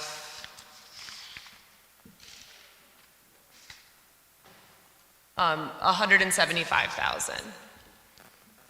Thank you. Thank you for the job you do in the city too, so it's amazing. You don't have time to do very much else, but I know all your resources come from a lot of the agencies in Milford too, United Way and so forth, working together. Absolutely. Thank you. Thank you. Any more questions for Bethel Center? Seeing none. Thank you Thank all. you, Jennifer. Thank you, Justin, for your presentation and answering all your questions. Have a good night. If I don't get home before midnight, I'm going to be homeless. The next department on our budget hearing schedule, the last department tonight, will be the Finance Department. The Director, Peter Erodici. Peter, do you have a presentation for us? Through you, Mr. Chairman, to the rest of the board, I'll try to make it a brief presentation. It's very late, but I want to start by thanking all of you for your support over the years and with our budget and the respect and cooperation of not only this board but the rest of the city with the Finance Department. I think if all our division managers were here, they would share with you many examples of the achievements and great work they do to meet the challenges and overcome the challenges that we face year over year. I'd like to thank all of them and their staff for their important work, providing essential services to the city and being good stewards of the city's finances. Just a couple of highlights, recent highlights. A few months ago, the Government Finance Officers Association of the United States and Canada awarded the Finance Department a Certificate of Achievement for Excellence in Financial Reporting for our June 30th, 22 financial report. So we're very proud of that. I'd like to express particular appreciation to City Accountant Ariane Swift and Accountant Vernell Bethel from the Accounting Division. It is a team effort, but they do a tremendous part and excellent work in helping us achieve this award year over year. And we hope to achieve it again for our 23 financial report. So it is under review, and we're hopeful we can achieve it again. And it is always a huge task to do each year. And we're very pleased, and it reflects well on the city. Another highlight is that over the past decade, more or less, the city has, the Finance Department has worked hard doing about 9 bond refundings or refinances that have saved in aggregate about $8.5 million for the city. So we definitely continue to look for savings, and we were pleased that that benefit was provided to the city taxpayers. And with that, I will open it up to any questions, and thank you again for your support. I'd like to ask for a round of applause for the Finance Director and his staff for continuing excellence in financing for the City of Milford. Thank you, Peter. Any questions for the Finance Department? Alderman Vitale. Thank you, Mr. Chair. Through you to Peter. Again, thank you for all the questions that you answer throughout the year as to individuals. But I have a question. That must be an awfully comfortable office chair for $3,600. Through you, Mr. Chairman, Alderman Vitale. The Board of Finance also commented about that, asking if it was more than one chair. It certainly is. We're hoping to get at least 7 or 8 chairs for the department. We're very thrifty, but a lot of our chairs are worn and very old. And we've been patient, and I've been, saying no a lot.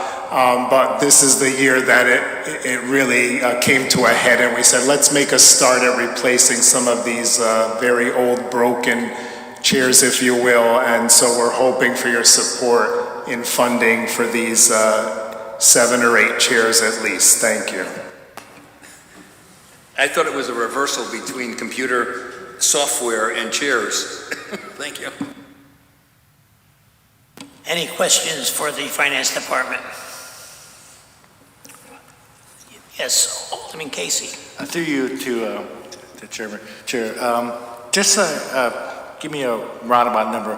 What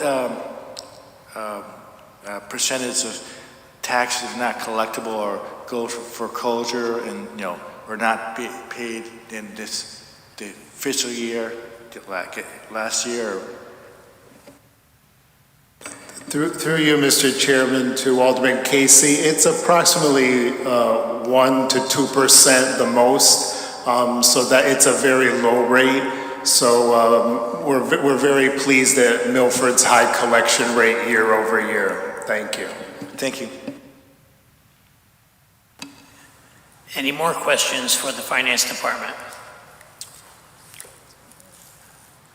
Seeing none,